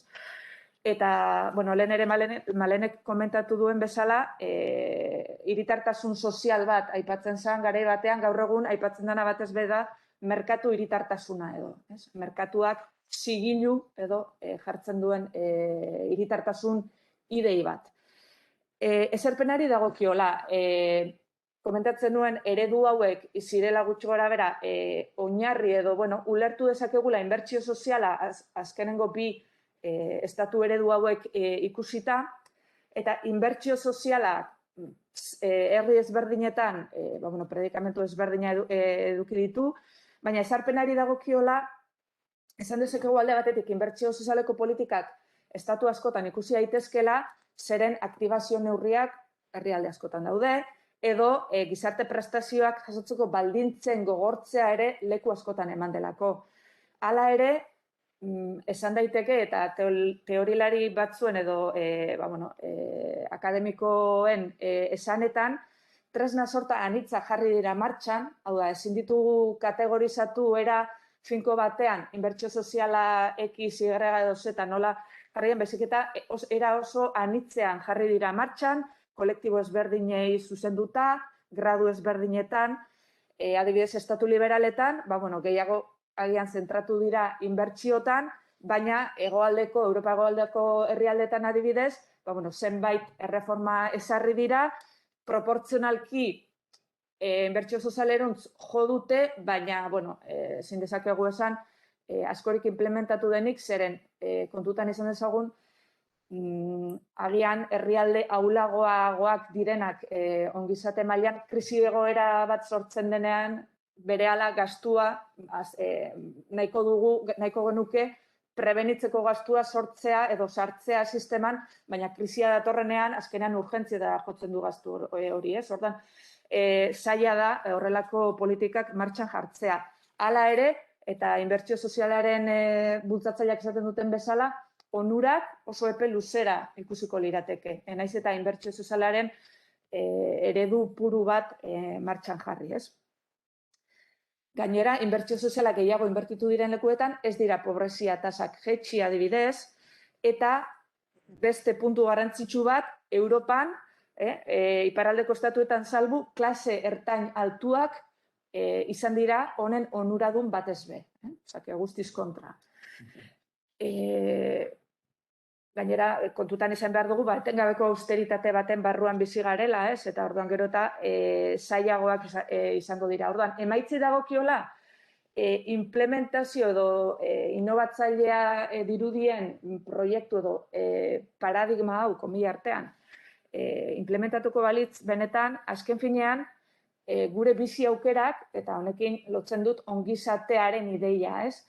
Gure bizi aukerak oso bideratuta edo oso baldintzatuak egongo lirateke gu geure giza kapitalaren metaketaren ahalmenari. Orduan, lehen eskubide bezala bermaturik genituen, lehen edo gure ideal honetan eskubide gisa bermaturik izango genituzken eskubide horiek, azken finean, izango lirateke norberaren, portaeraren araberakoa. Ez hain bermatuta, baizik eta baldintzatuta. Gainera, politiken esku hartzea ez da hainbeste sistemaren doitzeak sartzera, baizik eta gizabanakoen doitzera. Orduan, ikuspuntua aldatu egiten da. Ez du egiten irakurketa sistemiko bat eta kritikoa, baizik eta aldatu behar dugunak batez be, gizabanakoa gara. Ze aukera berdintasunak sortzea, sistemak aukera berdintasuna sortzen baldin badu, geure gain erortzen da ardura hori, ez? Beraz, hasieran paradigma hitza aipatu dugu, baina paradigma oso hitz potoloa da eta aldaketa paradigmatiko bat egon dela kontsideratzeko eta Peter Hallen kategoriari jarraiki, 3. mailako doitze handi bat beharko litzateke aldaketa paradigmatiko bat gertatu dela esateko. Eta kasu honetan, zenbait politiken doitze txiki bat eman da, da inbertsio sozialerako aldaketa orokor bat eman ez dela esan genezake. Hala ere, eta nire ustez oso garrantzitsuena dena. Gauza bada, Europatik datorren bultzada edo dana dalakoa, baina erabaki horra da nola begiratzen ditugun gauzak, eta arrisku hitzak ere gauza asko esaten digu, arazoen definizioan. Ez dira desberdintasunak aipatzen baizik eta arriskuak. Arriskuak badaude, estatuak ze egingo zaitu. Salbatu nolabait, errekurtsoak eman, zerbitzuak eman, baina ardura norena da.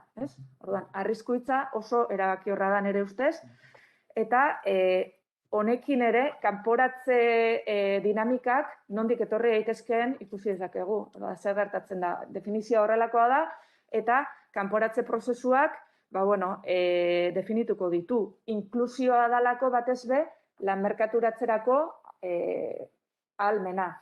Lan merkatuaren guk daukagune ahalmenen bitartez definitzen delako. Eta honekin batera, aipatu nahi nuen hitz bat dela despolitizazioarena. Azken finean, boterea egikaritzeko era ezberdindu bat da, eta ez dut esaten igual inbertsio sozialaren ikuspuntu honek hori daukanik buruan, baina nire ustez oso garrantzitsua da zeren egiten duena da 3. sektorean indarra jarri, politikari ardurak kendu, nolabait, lehentasunei forma emateko despolitizazio taktikek egiten dutena da, errealitate era jakin batzuk definitu, eta nolabait adierazi politikariek atrapaturik daudela zenbait mugetan, ez? Eta erabakiak hartzeko izaera politiko hori rebajatu bezala egiten dute, ez? Ardurak kenduz. Merkatuak inposatutakoa saiestezin bezala adieraziz. Zenbait tresnen arabera jokatzen du ere despolitizazioak. Printzipioen inguruko diskurtsoetatik emaitzetara eta politiken eraginkortasunera. Pausu hori ematen da. Eta aipatutako individualizazio prozesu honek egiten duena da ongizatea gai kolektiboka ulertzea alde batera gelditzea, ez? Ongizatea kolektiboari dagokio eta ez pertsonei, ez pobrezian dagoen pertsona bati baizik eta erreflexioa edo gogoeta izan behar du kolektiboena.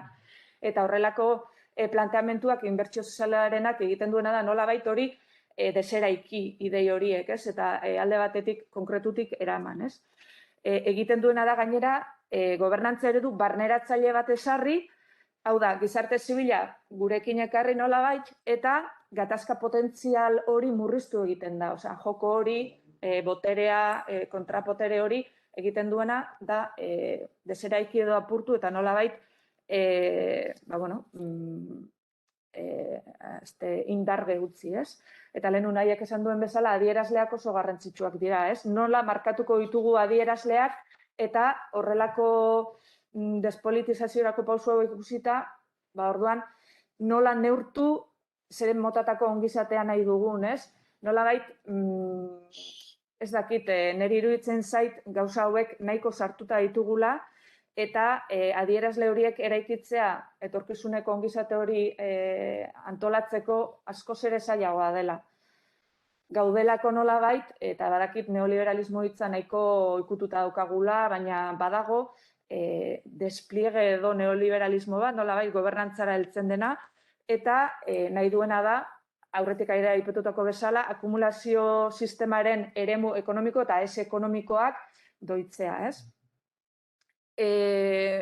Azkenean inbertsio sozialak egiten duena da erantzunen, soluzio posibleen menu jakin bat eskaini, eta hori da errealitate, eta hori da egin dezakeguna, ez?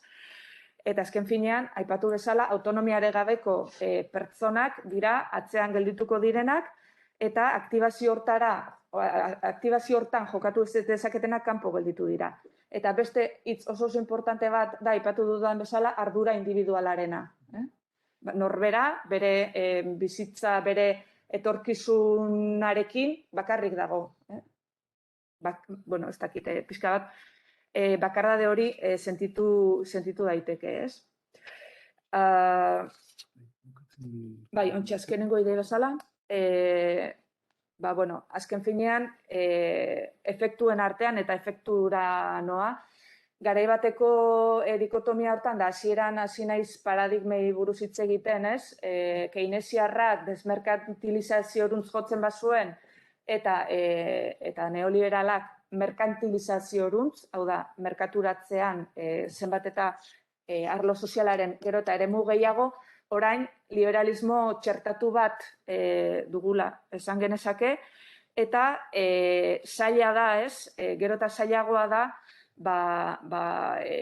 aurre egitea berriro eraikitzen zeintzuk diren borroka kolektibo horiek nire ustez, eta bueno, azpian sortzen dena, eta beste puntu oso garrantzitsua dena da, hirugarren sektorearen azpiko, eta ingelesez aipatzen dena, shadow state welfare institutions, hau da, estatuak ardura horiek hirugarren sektorera bota, aparte gizabanakoari, baina azpian sortzen ari den, nola baiteko koltsoi bezalakoa, baina gatazka nola bait difuminatuz, eta nire ustez etorkizunaren gogoeta horietan baldintza asko ezarriz.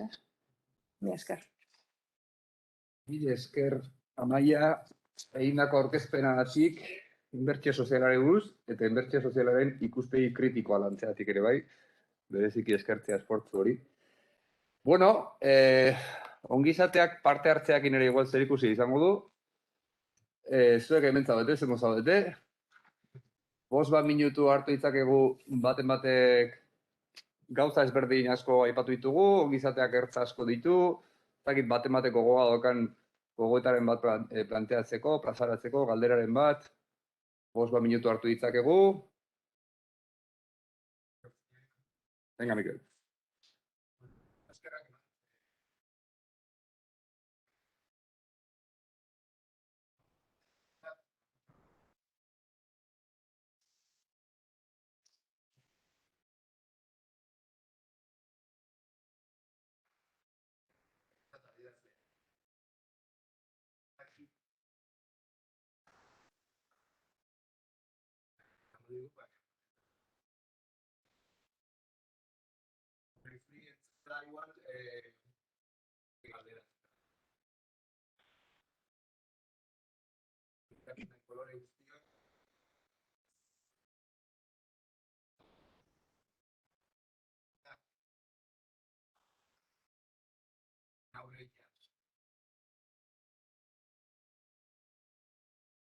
Bai, besterik baldin badago pasoko deu. Hortan utziko deu. Vale, eskerrik asko galderagatik. Hau nahiko aztertua dago akademian eta ez da asko zabaltzen, baina badaude sinergiak eta kontraesanak indikadoren artean. Igual definizioan ez horren beste, baina indikadoren artean bai, orduan, imaginatu, 250 indikadore, bai? Pila, dira, orduan, horien artean garbi daude kontraesanak, eta beraz, ezin dira masazpiak aldi berean lortu. Listo, hori da erantzun simple eta zuzena. Bai? Ordea, gero badago beste kontu bat, gehienak daude 3 dimentsioen baita antolatuta. Hau da, ekologikoa, soziala eta ekonomikoa. Baude indikadore eta helburu batzuk direla kasi bakarrik dimentsio batetakoak. Baina badaude beste batzuk direla sinergikoak, hau da, aldi berean, 3etan sustatzen dutenak. Orduan, agian egin behar dena da horietara gehiago jo edo horietara nolabait inbertsio gehiago bideratu. Hala ere, claro, gero 250 horien artean agian ere jerarkia bat esarri behar da. Hau da, sinergikoak bai, baina dimentsio bakoitzan zisto limite muga batzuk jarri behar dira, goikoak eta bekoak. Orduan, nire asmoa zen behintzat esatea, muga nabarmen eta ekidiezien bat izan behar dela ekologikoan, materia eta energiari dagokionez. Eta orduan, adibidez, dago gatazka oso garbi bat, 8. trabajo decente y crecimiento, eta 12. artean modelos de producción y consumo sostenibles, edo delakoa, no? Baina horrela asko. Orduan, horietako batzuk berdefinitu beharko lirateke nolabait. Hori indikadori dagokionez, baina gero badago beste sakoneko eztabaida bat, hau gure lagun batek ere asko aztertu du Juan Telleriak, esaten duela nazioarteko marko horretatik sortutako agenda 2030 hori ODS-ak txertatzen diren, muzin egiten diotela nazioarteko botere harreman sakoneko bat egiteari, bai? Eta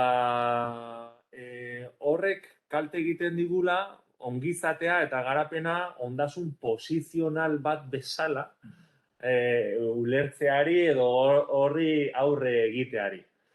Ondasun posizionala da hori non ezin dugun guztiok ondasun hori bereganatu, baizik eta jerarkia edo posizio baten arabera emango dena. Hau da, altuera. Gela honetako bat izango da altuena, besteak ezin dugu izan, bai, altuenak, bai? Orduan, botere harremanak ez badira aztertzen nazioarte mailan, lortzen dugun edozein garapen kontzeptu ziurrenik oraindik ondasun posizional bat izango da. Eta zentzu horretan kontraesanak emango dira, porque, claro, definituko dugu zer oso polita, ezingo gara guztiak ailegatu, bai? Eta orduan, ezingo dira guztiak bete, edo batzuetan hobeto eta besteetan kare, bai? Zakit erantzun dizu da, más o menos. Oso ondo, mila esker nik animatuko zintuzke txalo bat jotzea, ja, modame, aikar.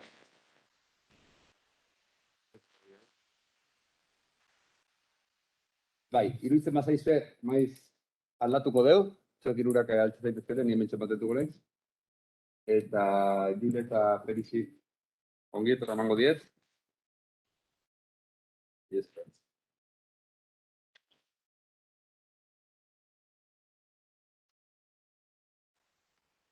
Kaixo, Jule.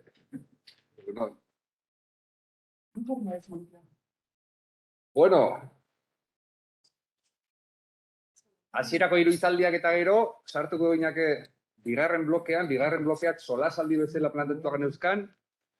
Hasieran aipatu dizuet solasaldietako bat erori intzaigula, azken orduko arazoengatik. Solasaldi hauetan, pixka bat identifikazio lan bat egin nahi genuen, aurrera begira, ongizateai lotuta, ikusten genitun 3 hildo edo 3 giltzarri gako mai gaineratzeko eta horren inguruan elkarrizketa, diskusio, eztabaida, argudio ezberdinak mai gaineratzen, bai? Hasierako planean, lehenengo elementua zaintzaren esparrua litzateke, horri buruz hitz egitera, etorri zaizkigu antxa aurkezteko izkizueten bi pertsonak, eta esan da bezala oinarrizko errentarena erori egin zaigu, eta 3. hildo estrategikoa da publiko komunitarioaren arteko oreka hori, hemendikan aurrera nola irudikatzen du, bai? Beraz, zaintzari buruz hitz egiteko, nola aurkeztuko zaituet, 2 politologo edo zientzia politiketako doktore, ez dut esango diskurso berdina daukatenik, baina perfila nahiko antzeko dute, biak doktoreak zientzia politikotan, master bat koordinatzen zabiltzate, eta nahiko divulgatzaileak zeate, bai? Medietan eta baukazu zuen presentzia. Bueno, igual ez dut asmatu aurkezpenak. Ez hau zaitu egula, bai, duzu behar. Zaintzaren gaia, ongizatea bezala, ertz asko dauzkan gaia, ez? Orduan, ekartzen dizudan planteamendua nahiko gidoi ireki bat da, bai? Bakoitzak bere diskursoa lerratu dezan egokien iruditzen zaion tokitik edo erosoen dagoen posiziotik, bai? Iruditzen bat zaizu ordenak nahi zuen bezala aukeratu, bai? Hiru galdera planteatuko izkizuet. Titularitatearen eztabaidaren gainetik, bai? Zaintzak badu esparru bat formala, badu esparru bat informala, formalean titularidadearen gaia sartzen da. Hortan zentratu baino, zein izan beharko litzateke zaintza eredua. Bai? Zein zaintza eredu proposatuko zenukete, estenatoki desiragarri horretarako. Zein ezaugarri izan beharko lituzke zuen iritzian beharrezkoa dugun zaintza eredua. Bai? Galdera irikia da. Nahi dezen bezala, hasi. Nik igual lehenengoa eta gero bigarren galdera ere erantzungo dugu pasada.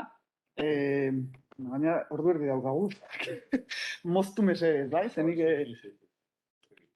Bueno, a ber, berez, nik ez dut erantzungo zuzenean egindako galdera, ze zaintza eredu nahi dugun, zergatik.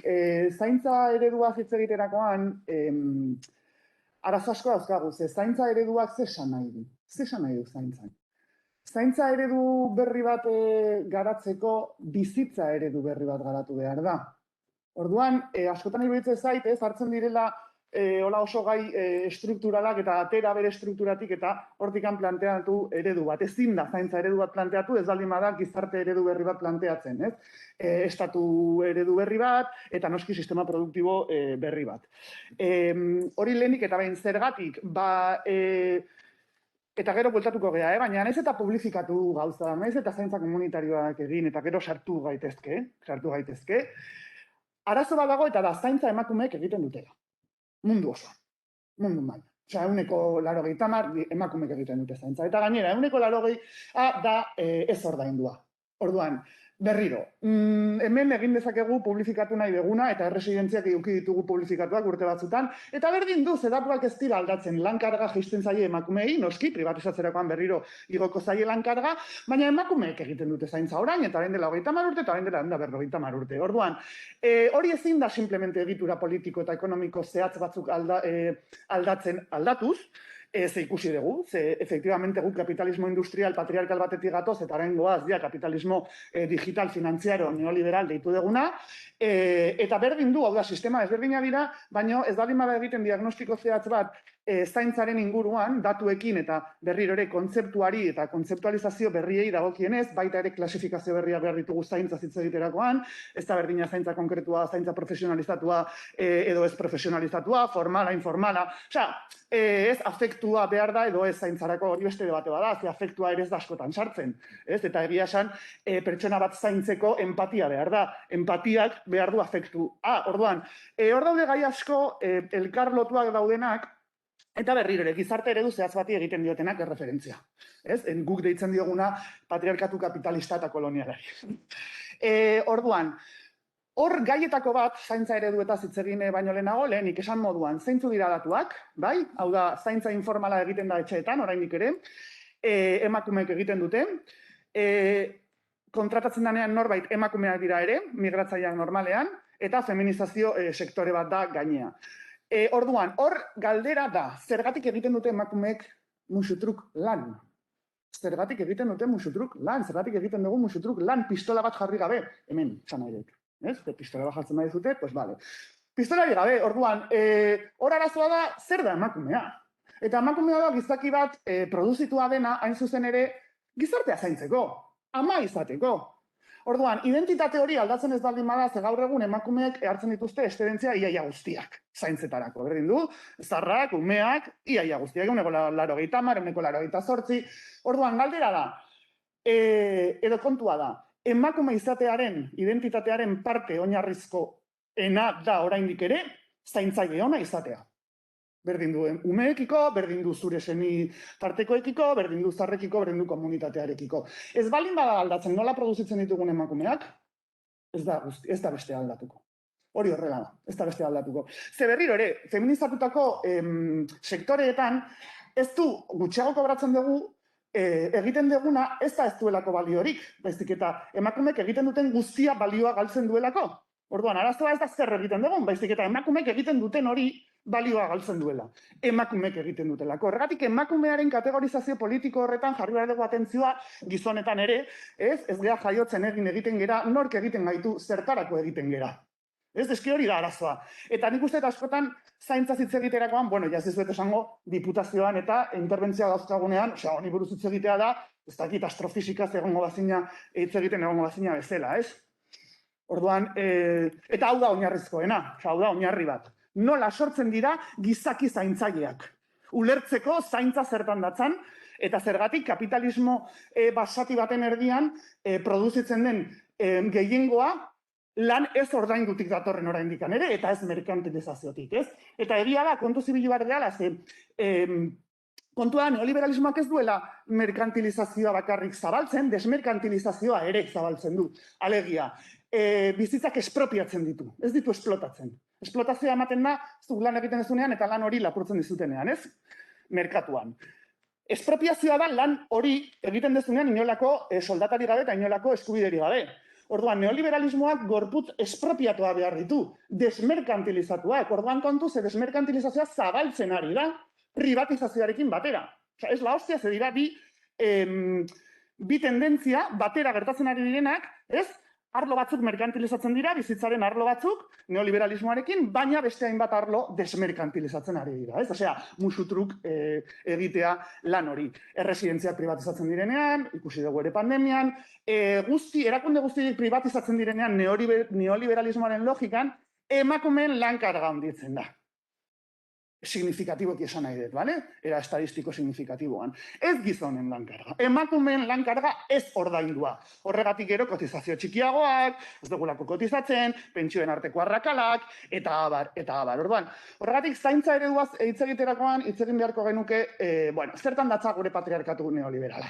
Ez, eta horretarako eduki behar dugu sistema kontzeptual bat pentsatzeko patriarkatu neoliberala. Eta zer gertatzen da lan ordainduan, eta zer ikusi dauka lan ez ordainduarekin, eta horrek estatuarekin, eta estatuak esfera publiko eta militantearekin. Ze militatzen ere emakume gutxio daude, hortaz politika eraldatzaileak egiteko ere, okerro, porque ez daude militantzia arlo. Orduan, guzti hori oso garrantzitsua da erlazionatzea. Zema dara, Matisilduko nahi, ja? Eskertu diazu, entusiasmoz. Lehenengo ideia hau Perfecto, eta gero, bai. bukatzeko tal, eta Felixi ematen diogu... Felix aurrena. Venga, ba. Eta guzti bara. Bueno, egun on guztioi. Nekoitz esan dezu antzekotasuna dazkagula, ez dakit ba.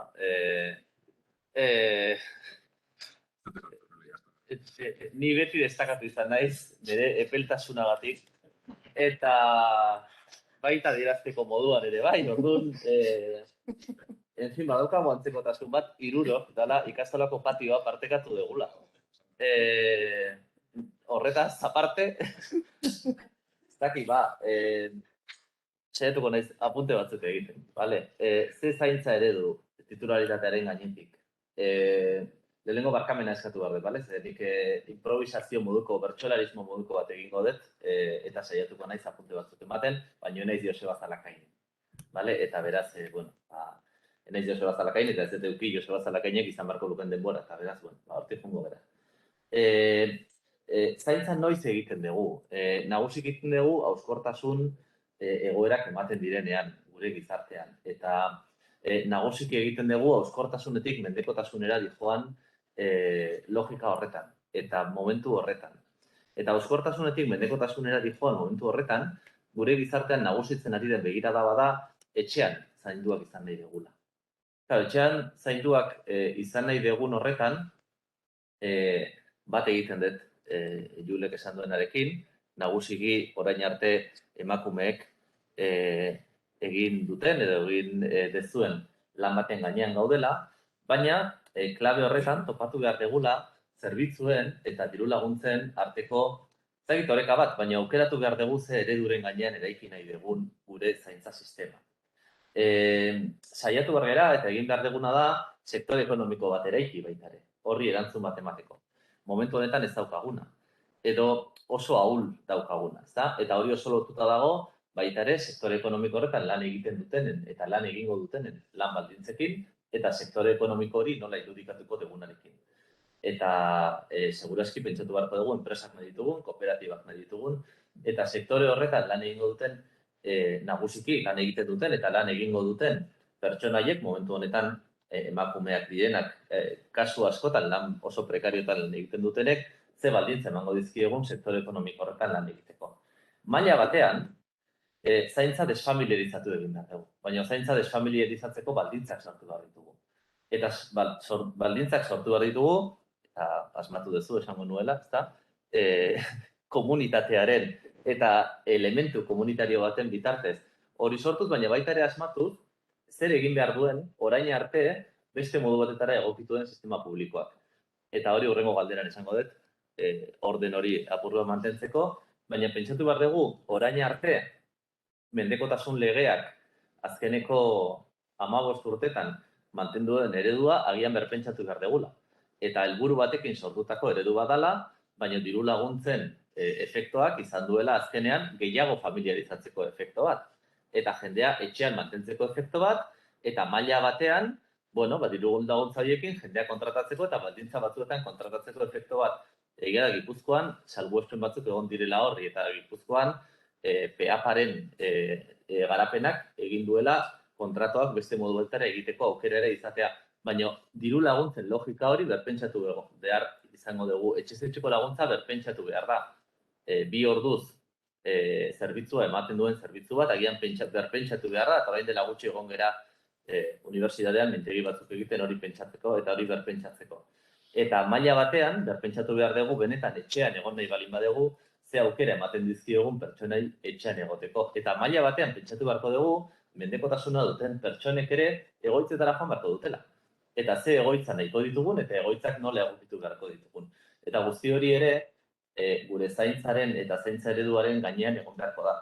Eta pentsatu beharko dugu, Jule oraintxe esan duzun bezala, gure bizitza ereduan, momentu batean, mendekotasun egoera horietara iristen geranean, zaurgarritasun egoeretara iristen geranean, eta lehen Amaiak esan du, hori gure bizitzaren edozein momentutan gertatu dakiguken zerbait da, eta beraz, logika horri erantzuteko, prest edo ze klabetan egongo geran, eta nik uste dut horretan zerbitzuak egokitu beharko ditugula. Eta ez dut bigarren galderara pasako, berriro... Oso ondo. Nik badokak idoi bat, baina nahi baldin bezala saltau eta elkarri interpelatzen jun, igual animatikoa da. Bai, nik idoia ze jarraitu, esan nik hori ze jarraituko. Nahi bazu botatzek gaia, nahi bazu sartzen zea... Bai, hori da. Gero zure baztu erantzun bigarren galdera. Nik, eskenik esan nahi dut zenbait gauza, eta nola denbora ez dagoen, nahiago ditut gauza horiek esan, naiz eta ez egokitu guztiz gidoia galderei. Vale. Ados nago berriro ere, alde batetik daukagu arazo politikoa eta bestetik teknikoa. Bai? Eta operazionalizazioak, eta neurketak, eta indexak, eta abar, ez? Nik hoiei arazo teknikoak deitzen ditut, zergatik despolitizatua daudelako, ez simplemente teknikoa direlako, ze horatzean dago marko politiko bat, nun hortikan egiten diren indexak eta ebaluak eta zeak, ez? Baina, ze ideia jarri nahi nik hemen, beste ideia bat, da, garrantzitsua da, noski, zainketen sektorearen publifikazioa, komunitarizazio hori. Ze gertatzen da arazo horrekin?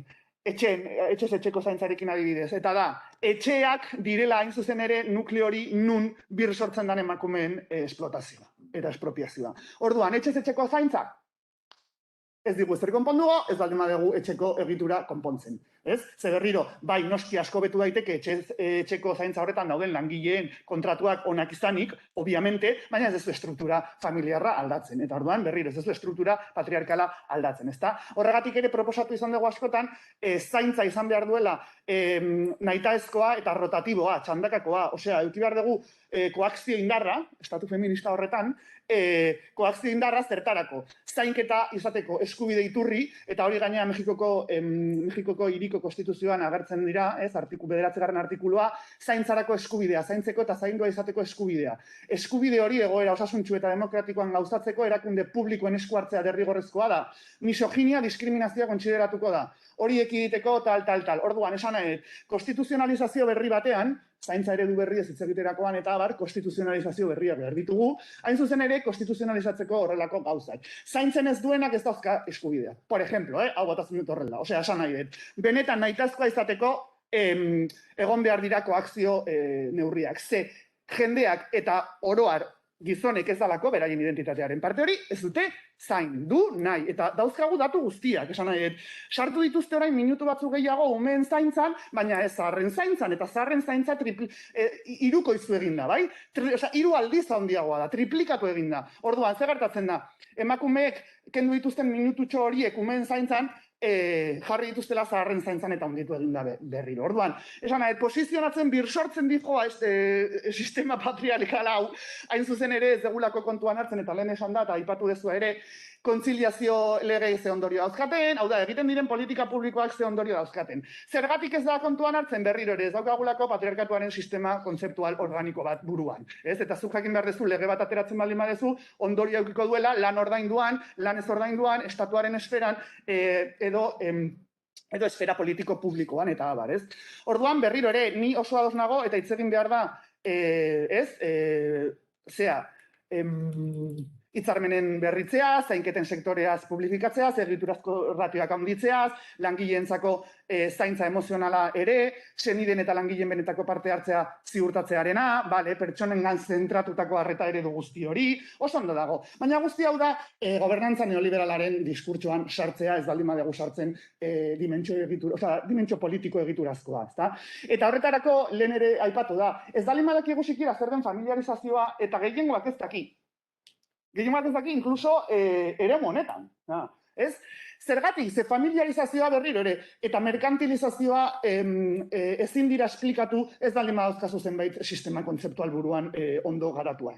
Ez? Berriro ere, edo zergatik ematen dan familiarizazioa, edo nola birsortzen dan familiarizazioa, edo zergatik ongizate regimun mediterraneo horretan, gurea mediterranearra da, Espainiaren berbera, zergatik dagoen maila altuena familiarizazioari dagokionez, ez? Eta merkantilizazio maila altua ere. Eta nola egin, hain zuzen ere, merkantilizazio eta familiarizazio guzti horiek murrizteko ez baldin baduzkazu perspektiba organikorik. Orduan berriro, dependentzia legeak ateratzen diren gauza guzti horiek zer gertatzen da. Bai, oso ondo daude, baina gero etortzen dira krisiak eta aldundiek berriro ere jaisten dizute, ez, hor zeuden eskubide batzuk, ez? Eta 15%tik 30%ra murriztu da ez, pertsonak etxeetara juteko. Senide bat kontratatzen zen bere momentuan, emakumea normaluan, eta orain kontratu horiei kotizazioak kendu zaie. Eta orduan, horretik izaten dut, hau dala petatxoaren eta partxoaren politikan egotea. Eta gauza bat argi eduki behar dugu, zaintza ulertzen da arazo moduan, edo patologia moduan, edo gaixotasun moduan. Eta zaintza ez da hori. Zaintza da bizitza posible egiten duena. Horregatik izan nahi, klasifikazio eta taksonomia berriak behar ditugula zaintza hitz egiterakoan, eta kontuan hartu behar dugula, zaintza ez dela arazo bat, zaintza dela bizitza duina posible egiten duena. Eta hori egituratzen ez baldin badugu, ez dugula bizitza duinik izango. Ez nahi sartuko neurketetan eta barbero igual. Segurazki badago komunean daukagun konstantazio bat, dala egungo markoak ez duela balio. Hortik aurrera, agian bi plano diferentetan hitz egiten ari gera, ez? Eta bi epealdi diferenteetan. Zenik artikulatzen dudan planoa, agian zuk esan duzun bezala teknikoagoa da, edo epealdi motz edo ertainago batean nola bideratu dezakegunaren aldekoa da. Zenik uste dut berpentsatu behar dugula sistema, eta sistema berpentsatzeak esan nahi du segurazki behar ditugula politika publiko berriak, behar ditugula lege berriak, marko berriak. Nik uste gizarte zerbitzuen legeak dagoeneko erkidegokoak, gizarte zerbitzuen legeak berea eman duela. Eta agian beste lege batean pentsatu behar dugula, beste marko batean, eta hau, nik uste behin baino gehiagotan nik neuk esan dudala, ez? Behar ditugu arkitektura berriak, eskumenak berpentsatu, sistemak berpentsatu, eta berpentsatu erakunde bakoitzak zer egin behar duen. Eta klabe horretan, ez bakarrik gizarte zerbitzuen sistema gaur egun deitzen dugunak, baizik eta agian beste sistema batzuen elkarrekintzan, beste logika bat pentsatu behar dugula.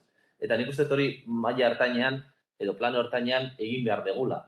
Epe motzean, posibilistak izanik, nik uste dut badaudela egun sortzen ari diren, beti gora sortzen ari diren ekosistemen logikak lagundu dezakela integrazio klabe batzuk egiten. Eta hori pasa daitekela. Eta horretan, egon daitekela modu azkarrago bat, benetan integrazio prozesuiek emateko. Epe luzean, zuk egin dituzun hausnarketa gehiago maila filosofikoan agian kokatzen direnak, Jule filosofa ere bada, politologa izateaz gain. Klabe horiek agian ere aplikagarriak dira. Baina nik esaten duenean, etxeko laguntza hitz egiten dudanean, ez dut esaten lan baldintza bakarrik hobetu behar direla, baizik eta zerbitzua berpentsatu behar dela. Eta ez dela nahikoa etxean norbait zaintzeko, 2 ordu bakarrik eskainiko dituen zerbitzuak. Etxean egon nahi balin badegu, etxean egoteak suposatzen du beste zerbitzu mota bat eskaintzea. Beste zerbitzu mota bat eskaintzeak suposatzen du markoa, zerbitzu hori araitzen duen markoa berpentsatzea. Mendekotasun legea, berpentsatu egin behar da, diru laguntzak ez eskaintzeko.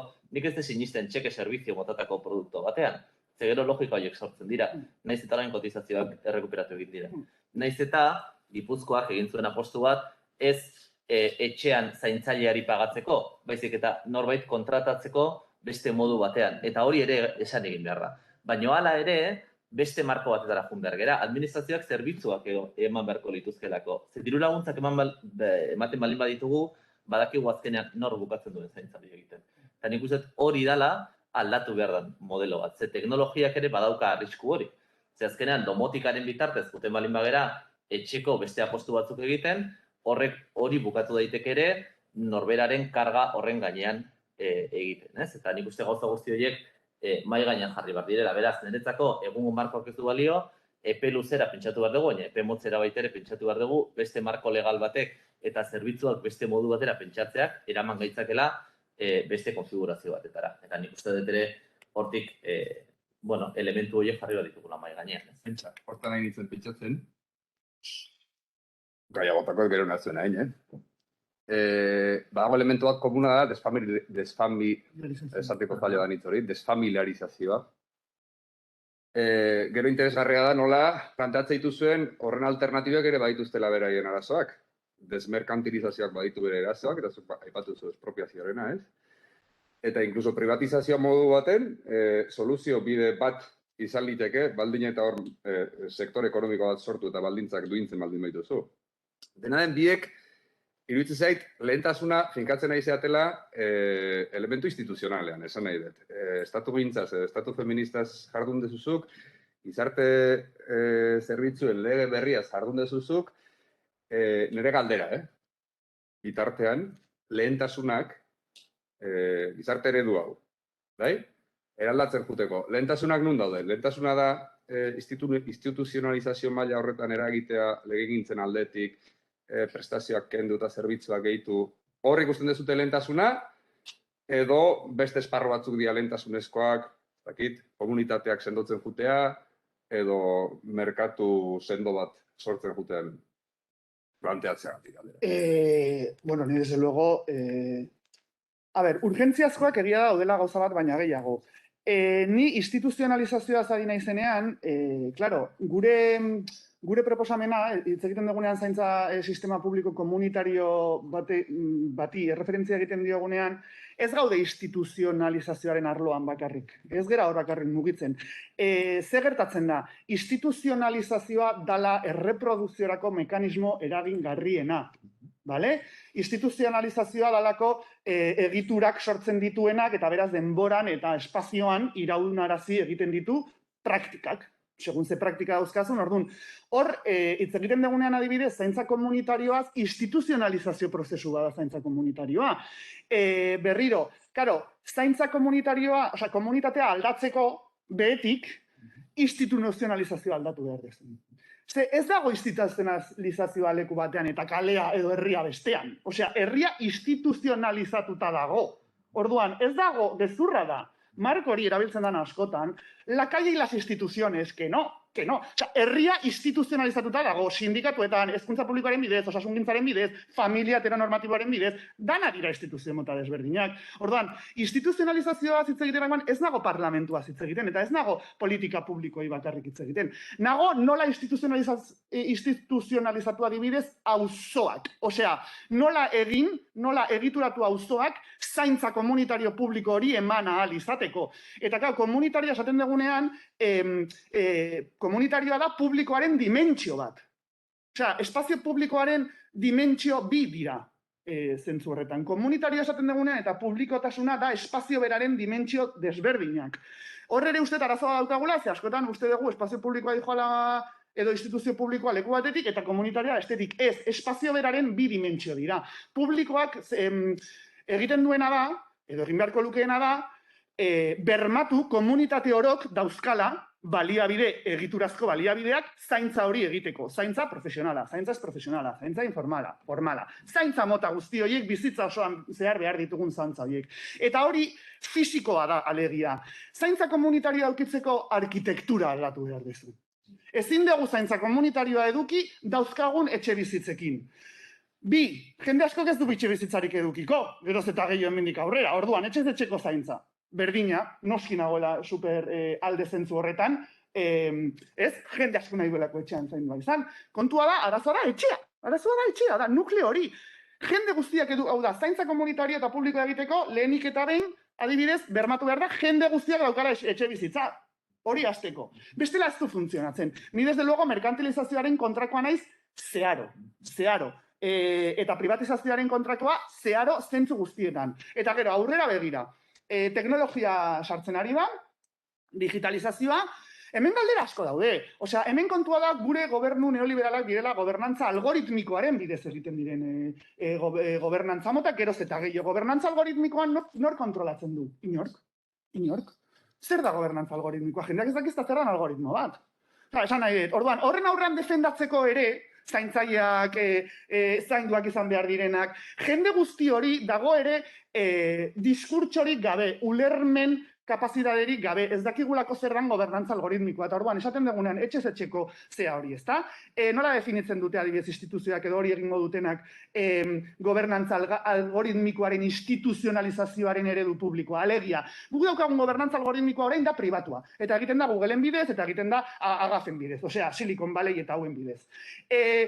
Non daude instituzioak sortzeko gobernantza algoritmiko publiko bat, eta beraz, hortikan berriro, etxeko adibidez, zaintza horiek era publikoan gestionatzeko, eta ez enpresa pribatuen bidez, nun enpresa horiek datuak lapurtzen dizkiguten, imaginatu etxeko zaintzan ere, teknologia horiek pribatuak direnez, datuak hartzen dituzte, eta orduan zuk hor egiten duzuna da, birsortu kapitalismo neoliberal. Osea, datuak eman, zuek Google eta hori badakizute bizi direla gure datuetatik, ezta? Horiek saltzen dituzte, hori da plusbalia konduktual esaten dana, bai? Da plusbalia berri mota bat. Horren aurrean non daude? Instituzioak, baina ez instituzioak parlamentua eta gobernua, eskolak, osasungintza zentroak, non daude egiten planifikazioak gobernantza algoritmiko publiko baten aurrean, edo marko horretatik planteatzeko etxez-etxeko zaintzak, teknologia berrien, inklusibitatea zaintzaren arloan eta bat. Bueno, galdera gehiago daude, hemen dituko naiz. Niretzako ere bai badago prioritate bat, zaintza publiko komunitarioen eraikuntzan. Horta segurazki gero Ebak eta Martinek gehiago hitz egingo dute, eta kriterio gehiagorekin, nire daupadana baino. Baina edozein kasutan, uste dut egiten ari diren esperientzietatik, zuk esaten zenun eraldaketa hori ere, beharrezkoa dela, baina beti gorako eraldaketa bat. Esan nahi dut, ze azkenean auzoetan garatzen ari diren esperientziek erakusten dute, eraldaketa estrukturala ematen ez denean, eta badauzkago resistentziak eraldaketa hori eman dadin, beti gora ere eraldaketak egitea posiblea dela. Mantxagoa da, noski. Baina nik uste hor eraldaketa hori gauzatzeko bidea egiten ari geran.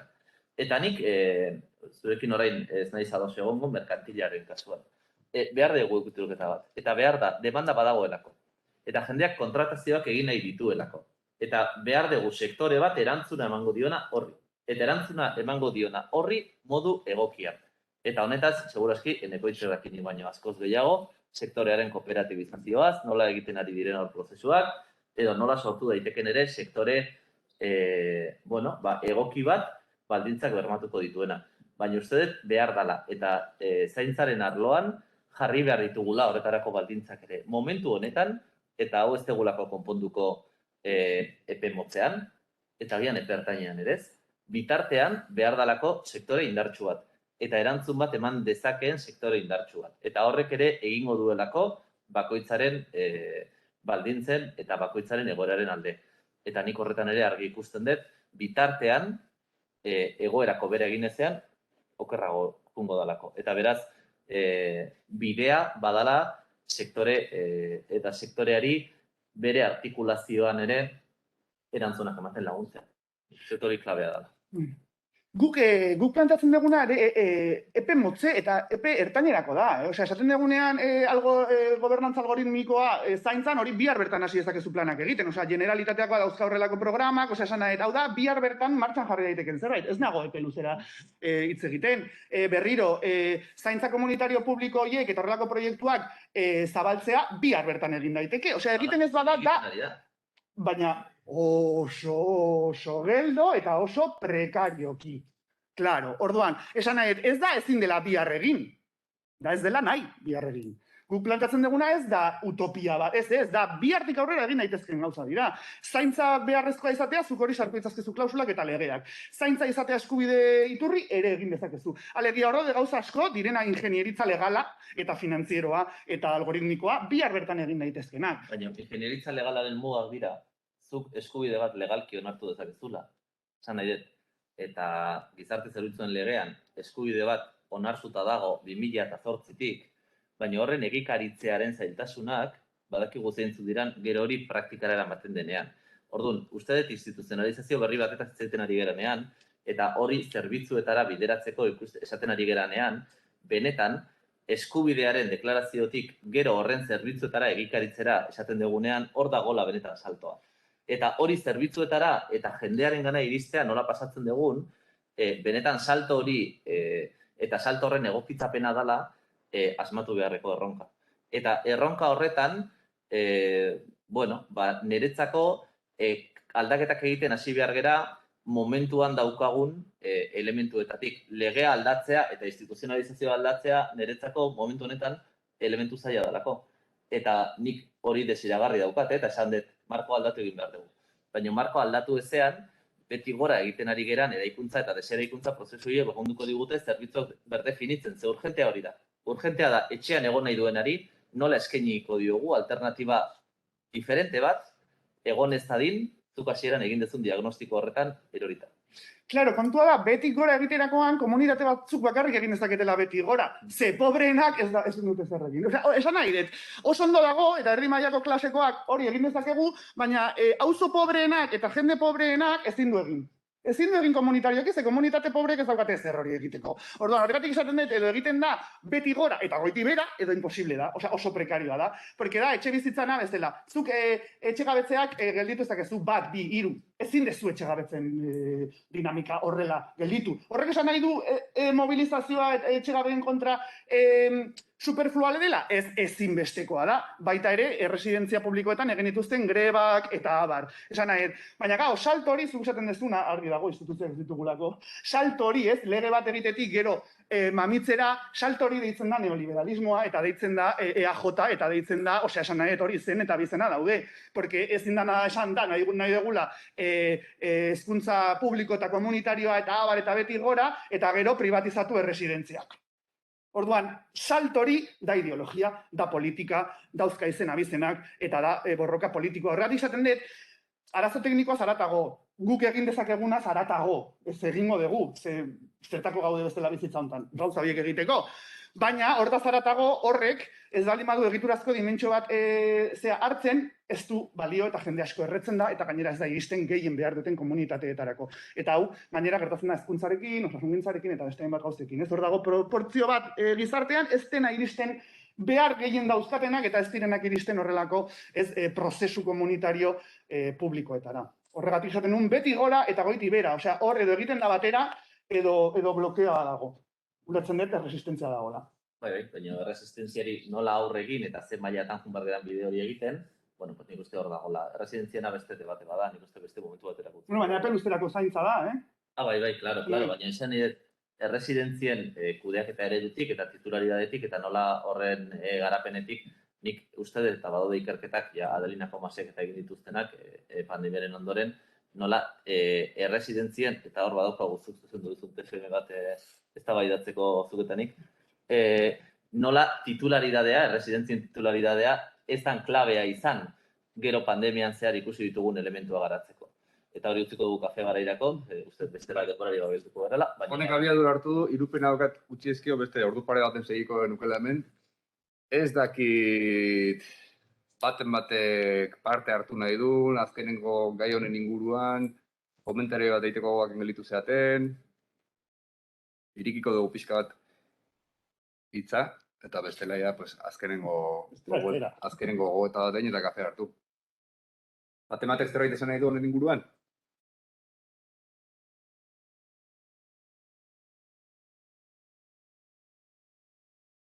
Azkenengo lema konsigna edo gogoeta bat bota nahi dezue? Felix, dale. Kafe behar dugu? Bueno, ba, kafe hartzak jungo behar duan. Mila esker.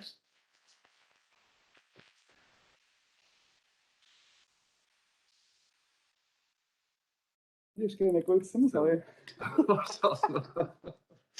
Fiscal, gracias.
Nausek antolatutako beste zara hontan. Ez, bueno, unibertsitateko... Antonio Casado Hori da. kantolatutako... Berak dinamizatzen zuen, baina da holako taldetxo bat unibertsitatean hori da. Bai, fitxamendu kritikoa, ez dakit nola. Bai. Bueno, berriz epen orduan. Zuei. Bueno, iruditzen bazaizue, ekingo diogu bigarren saio honi.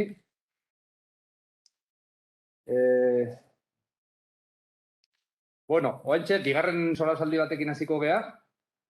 Oantxe aurkeztuko ditut izlariak eta bar, eta pixkat egitaragoa buruan eukitzeatik solasaldi hau amaitu, eta gero ja, azkenengo bitzaldiekin pixkat amaiera ematen hasiko ginake gaurko jardunaldiei. Orduan, oraingo solasaldirako gonbidatu ditugu, eta eskerrak eman nahi dizkiet etortzeatik Eba Salaberria eta Martin Zunigari. Eba Salaberria, Donostiako udaleko teknikaria, eta Donostia Lagunkoia hiri planaren arduraduna. Eta bestalde, Martin Zuniga, gizarte lanean doktorea, aki danagatik Felixen laguntza pixkatekin, eta SSI kooperatibako kidea. Bueno, gaia planteatu genuen moduan, aurreko solasaldian atera da, ereduaren inguruko eztabaida da, ongizatearen provizio publikoa, ongizate estatuari lotuta, izan da igual, orain arteko eredurik nagusienetakoa edo, bere berzio eta bilakaera ezberdinekin, eta geroz eta evidentzia handigoa dago, komunitatearen parte hartzeak, ongizatearekin zerikusi zuzena daukala, eta orduan ongizate hori nola diseinatu daiteken bi egitura hauek, bi egitura hauen arteko oreka zein dan, ez? Interesgarria zen, Julek esaten zuena ere, dana dagoela instituzionalizatua, bai publikoa eta bai komunitatea, ez? Bueno, baditut lau galdera, pixkat planteamendu berdina ingo dizuet, Nik gaiak hartzen jongo naiz pixkat ordenatzeatik, eta gero nahi baldin badezu elkarrekin elkarrizketa bat segi, nik libre dutzuko dizuet, Iruditzen bazaizu, igual, lehenengo bi galderak lotu ingo ditu pixka bat, publiko komunitarioari buruz ari genean, igual, interesantea da komunitatea definitzea ere. Zer esaten nahi geha, komunitatea esaten nahi geanean, bai? Eta iruditzen bazaizue, ariketa hori, igual, errezago aterrizatuko dezute, lehenengo galderan plantatzen genizuen sektore konkretu batean. Gizarte zerbitzuetan pertsona nagusiak, ematen dudala, torkizunera begira, gizartearen zarkitzea, horre behar izan multzo handi bat, ikuspegi prospektibotik. Bueno, pertsona nagusiak, gizarte zerbitzuen sektorean, komunitatea zer da, nola definitu dezakegu komunitate hori, eta nola artikulatzen da komunitate hori, zerbitzuen diseinu berrian edo gai bezala. Gero ja, nahi dezuen puntutik abiatu, o nahi dezuen, bai? Bueno, nik lehenik eta behin, eskerrak ematea guztioi eta gonbidapenagatik. Esan beharra daukat, gaur komentatuko ditudan gauza asko, ebari esker ere ikasi ditudala, beraz, agian, saiatuko nez ni lehenago hitz egiten, gero ebak improvisazio pixkat egin dezan. Komunitatea zer dan, ez? Ari garenean zaintza eredu edo ekosistema publiko eta komunitarioaz hitz egiten, behar dugu, ez dakit definizio bat, baina bai agian marko bat, ez? Honen inguruan, konkretuki egon gara batzutan, ez da baidatzen, eta baitugu ikuspuntu agian ezberdinak, ez? Nik bai esango nuke, pixkatzen, komentatzearen, behintzat marko horren klabe batzuk, askotan ulertu dugula komunitatea perspektiba territorial batetik, ez? Eta ulertu dugu auzoa komunitatea bat zala, edo herri bat komunitatea bat zala, eta egia da komunitatea nolabait territorializatu egiten dela, ez? Baino komunitatea da, edo nire ustez dira, eremu horretan sortzen diren erlazio edo eskema erlazionalak. Orduan, ezin dugu inoiz esan, ez genuke esan beharko ez dakit ze auzoan komunitate bat dagoenik, baizik eta ez dakit ze auzoan komunitate ezberdinak egon daitezela, edo inkluso ez dagoela komunitaterik. Orduan, hor egin beharko genuke lehenengo lanketa hori, ez? Ikusi zein den inguru konkretu horretako trama eta eskema relazional hori, eta nire ustez hori da komunitatea, ez? Eta gehiago definitzearren esango nuke dela prozesu erlazional bat. Partaidetza prozesu bat, non zu komunitatearen parte izateko prozesu erlazional horretan parte hartu behar duzu. Ez baduzu parte hartzen, ez zara komunitate horretako kide izango. Eta nik badakit hau, pixkat kuestionablea dela, ez? Baina nik horrela ulertzen dut. Zuk ez baduzu parte hartzen, ez zara komunitatearen parte, edo bestera batera esan da nik, ez dakit ze auzotan bizitzagaitik, horrek ez du esan nahi, inongo komunitateko parte naizenik. Parte hartzen badut, izango naiz komunitate horren parte. Ez badut parte hartzen, ez naiz komunitate horren parte izango. Eta gero egon daitezke parte hartze modu eta implikazio maila ezberdinak, ez? Orduan nik horrela hasteko definizioaren arira hori esango nuke. Ni azteko eskerrak eman, komite batean, egia esan olakoa jasotzen ditudanean beti baietz esaten dut, nik ere eskatzen dutenean baiezko jasotzen dut, baina bere esaten dut. Hemen nengoela esan dut.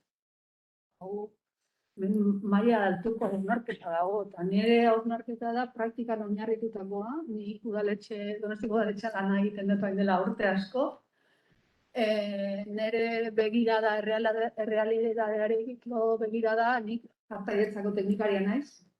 Orduan, hortik partekatuko ditudan hausnarketak, ikasitakoak dira, urte hauetan partaidetza prozesuetan eta modu kolektiboan ez dian ereak dira, horretan ikasitakoak eta egindako hausnarketak.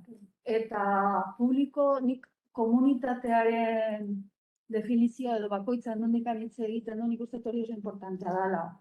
Zer gertatzen da, niri gure udaletxean komunitatea hitz egiten dugunean, segun zeinekin hitz egiten duzun, gauza desberdinak esaten dizkizu.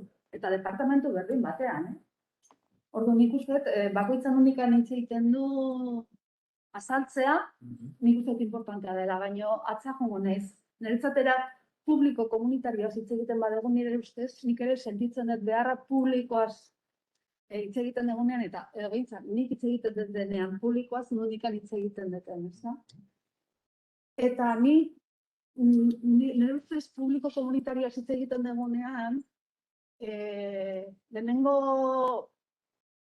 etortzen zaigun lehenengoa da, zeintzuk daude, zer eragile daude publikoan eta zer eragile daude komunitarioan.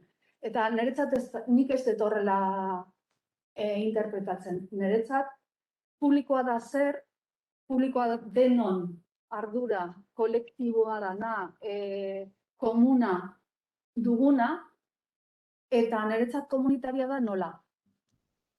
Komuna den horrei nola erantzuten diogu, eta nola antolatzen gera denona den horretan elkarrekin aurre egiteko. Niretzat komunitarioa da lan egiteko modu bat. Oinarrituta dagoela prozesu relazionaletan eta binkuloetan eta pertenentzian eta horrelakoetan, nire ustez ere organizazio kolektibo hori bada beste dimensio importante bat, eraldaketa ere, nik motxila horretan sartuko nuke. Niretzat komunitarioa da, badauka eraldaketarako borondate bat, intentzio bat, eta eraldaketa hori ere bada eraldaketa mota bat. Eta eraldaketa hori da, desberdintasuna gehitzeko prozesu bat, ekidadea lortzeko prozesu bat, bizikalitatea hobetzeko prozesu bat.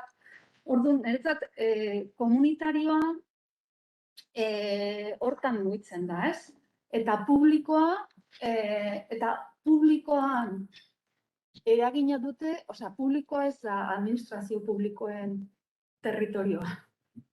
Ez da administrazio publikoak ez dauka horren jabetza. Badaude beste esparru askotatikan publikoari ekarpena egiten diotena. Beste gauza bada, ardurak, rolak, kapazitateak, kompetentziak, baliabideak, baina nire ustez hori beste dimensio bat da. Orduan, hitz egiten denean publiko komunitarioz nik hortikan hitz egiten duten.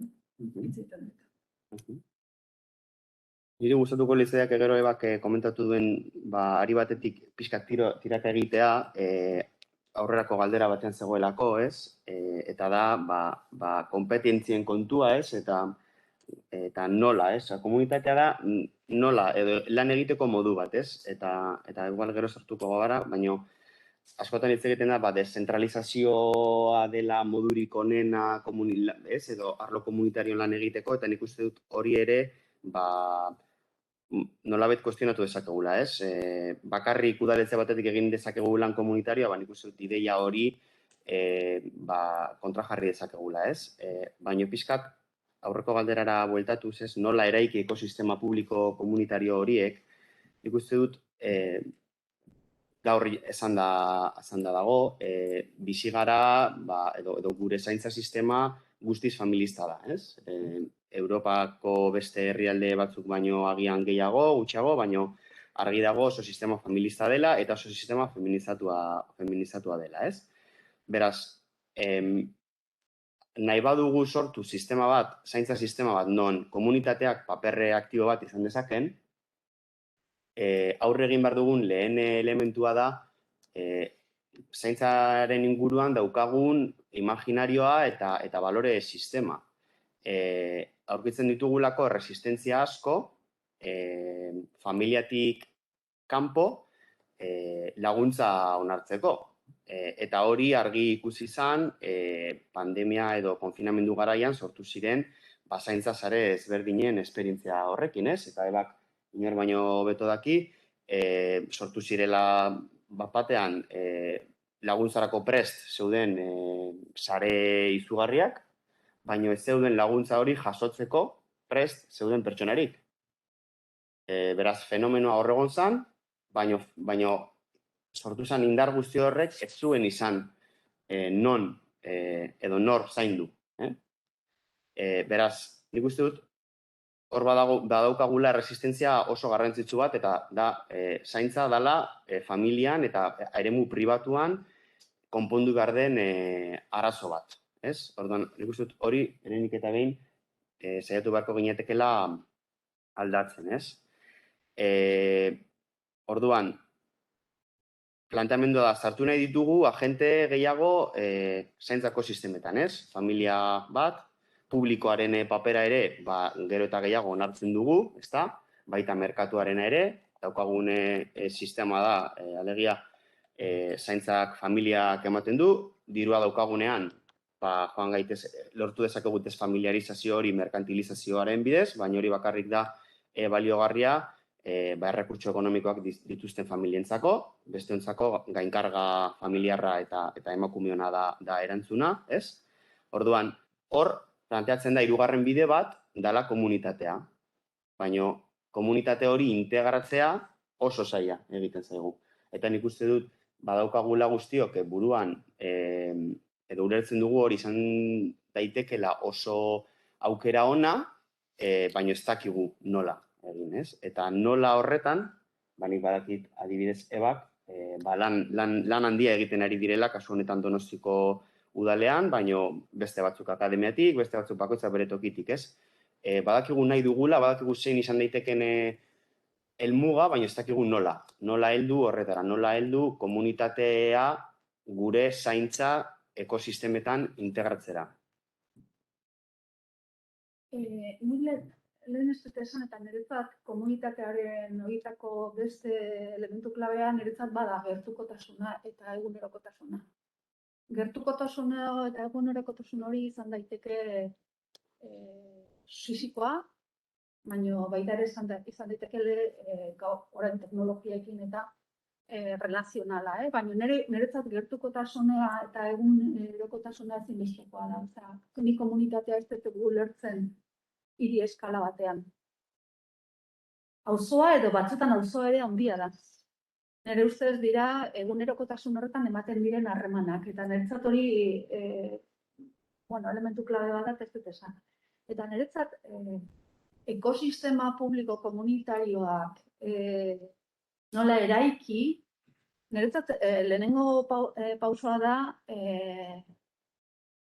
baloren jarri eta rekonozitu dauden ekosistemak, zezkeia daude, badago jende asko horrelako esperientzia, proiektuak eta gauzak egiten ari dena. Pentsatzea, orain diskurso honekin gaudela, asmatzen ari garela, ez dakiz, badaude, bere zailtasunekin eta bere ikasketa handiekin. Orduan ere ustez, horrelako ekosistemak eraikitzeko lehenengo behar dena da, balorean jarri, identifikatu eta rekonozitu dagoen aia. Eta hortikan ikasi. Nire ustez ere oso importantea da, nire ikuspuntutik esan dut, elkarlana eta elkarrekin erronka gizarte bezala ditugun erronken aurrean, modu kolektiboan organizatu eta gauzakin. Nire ustez proiektuak behar ditugu elkarrekin lan egiteko. Eta elkarrekin lan egiteko horretan, borondatea behar da.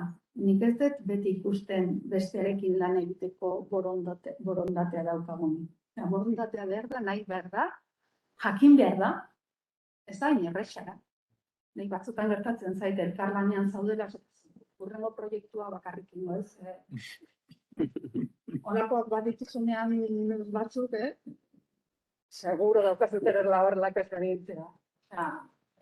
Energia asko estatzen dute. Eta batzutan, renuntziak ere egin behar dira, eta nahi behar da, jakin behar da, eta kapazidade eduki behar da, ezta? Eta batzutan ezin da ere, nik lankide askokin lotuko dut Julek esaten zu, nire ustez aldaketak eman behar dira beti gora, baina goitik bera ere, ze badaude gizarte zerbitzutan edo kulturan edo beste lan esparru askotan, jendeak, agendak eta denborak betetak dituzte. Eta bestearekin lan egiteko denbora behar da. Ez bakarrik nik behar detenean, besteak behar nagoenean nik ere hor presente egon behar dut. Eta horrelako lan dinamiketan sartzeko, igual, orain arte egin izan ditugun zenbait gauzak kendu egin behar ditugu. Jendea gainezka dago. Jende asko. Langile, profesional asko. Orduan niretzat, balorean jarri, ikasi nahi, bestea, rekonozitu ere bestea, mai honen bueltan badaukala bere lekua ere. Eta hori asko kostatzen zaigu. Ez dakit esplikatzen nahi zen. Prozeso komunitario askotan, erakunde edo administrazio lokala edo langile publikoak batzutan ikusten dira, como los que ponen los recursos, aquí no tienes ningún que decir,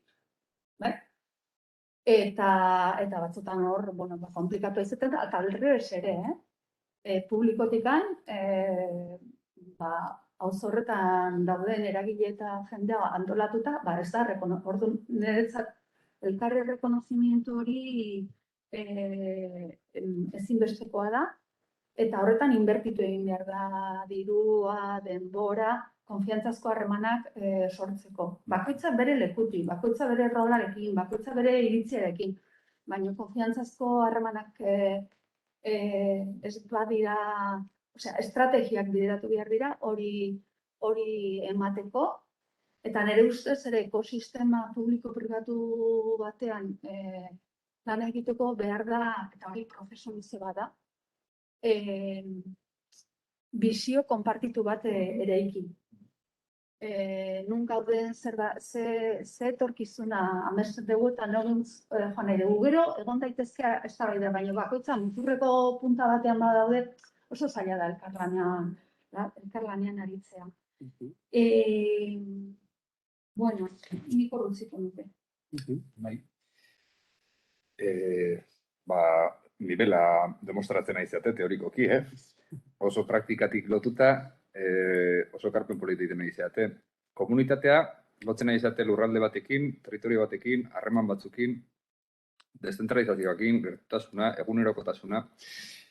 Igual, lehenengo bota izueten koskari ezakit hartu nahi dezuten, edo estrapolatu nahi dezuten beste sektorean batetan, ez? Nik pertsona nagusien sektoreak hartzen izuen eztabaida, agian igual gertuenekoa izan daitekelako edo, zuek praktikari lotuta zaudeten ez dakidan bidea, identifikatu dezakezute esperientzia bat, zuentzako eredugarria izan dana edo hori, komunitate hori nola txertatu dan. Komunitate hori zein da? Lan, borondatezko lana da, kooperatiba bat izan daiteke, nola harremantzen da udalarekin? Esperientzia batetatik igual prefigurazio lan hori indezakegu esateko, niretzako eredu ideala izan daiteke esperientzia hau estrapolatzea edo. Egin dezakegu igual olako ariketa zuentzako gertukoa den esperientziaren batetik edo? Nik horren arira komentatuko nuke lehen gauza da, normalean, edo askotan planteatzen dugunean lan komunitario bat egitea, edo instituzio publiko batetik, edo entitate batetik, normalean modurik erosoena da integratzea ez dakit nongo elkarteak, ez? Baina komunitateaz ari garenean, ari gara horretaz haratago joatea. Eta konkretuki nik esango nuke proiektu komunitario bat garatzeko elkarteak alde batera utzi beharko genituzkela. Joan behar gara bilatzera, elkarteetan edo elkartegintzan dagoen jentea, porque elkartegintzak daukan ibilbidea ezagutzen dugu, badakigu noraino doan. Eta jarraitu behar dugu elkartegintza eta elkarteak, edo elkartekin lanean eta babesten eta baina joan behar gara haratago, ez? Eta nik gogoratzen dut, aurten izan zen, uste dut, udako ikastaro batean, Oskar Rebollok, Bartzelonako udaletxekoak esaten zuela, planteatu zuten programa komunitario bat, eta berak izan zuen espreski, ez dut elkarte bat bera ere ikusi nahi proiektu honetan. Eredu hori modu batean pixkat agortzen ari segulako, eta saiatu behar gara integratzen, elkartegintzan ez dagoen jente guzti hori, ez? Orduan, komunitateaz ari garenean, ari gara ere, egunerokotasunean, gure ohiko inguruan, dauzen edo sortu daitezken erlazio multzo horietaz, eta ez daudenak elkarte konkretu batean, edo ezin ditugunak elkarte batetik bideratu, ez? Eta niri hori bai iruditzen zait irizpide interesante bat maila komunitarioan lan egiteko. Nik ideia horrekin hasiko nuke. Niretzat, komunitario logika horietan aktore desberdina daude, eta ahal eta desberdinagoak hobe.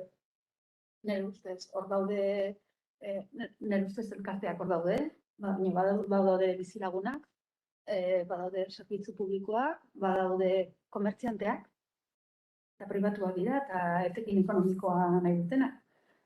Nire ustez daude, auzo edo inguru hortan identifikatzen diren erronka komun horien aurrean elkarrekin lan egin nahi duten edozein. Orduan, galdetzen duzu igual konkretutik, ez? Eta aipatu duzu adinekoa. Adineko personak ze esaten dutena, Donosti baten, baina segurazki beste toki askotan gauza berdina esaten dute. Urteak dituzunean, baina ondo zaudenean, intxaurroan bizitzea, baina zerbait nahi baldin badezu batik gora zendu autobusa, edo zaitasun gehiago izango dituzu gutxiago, baina beste eritak batzea. Baina zer gertatzen da, askotasuna iristen lanean, energia falta, bakardadea, desvinkulazioa. Egora horietan, gertukotasuna eta eskala hori da oinarrizkoa. Baina oinarrizkoa da ez bakarrik portaletik anatea eta bizilaguna egunon Pepi eta begietara begiratzen zura, ze igual da goiz guztian edo egun guztian izan duen interakzio bakarra. Edo ogi erosten duen denda, edo etxe ondoan dagoen espazio fisikoa klabe da ontarako, hau ez da bakarrik biguina.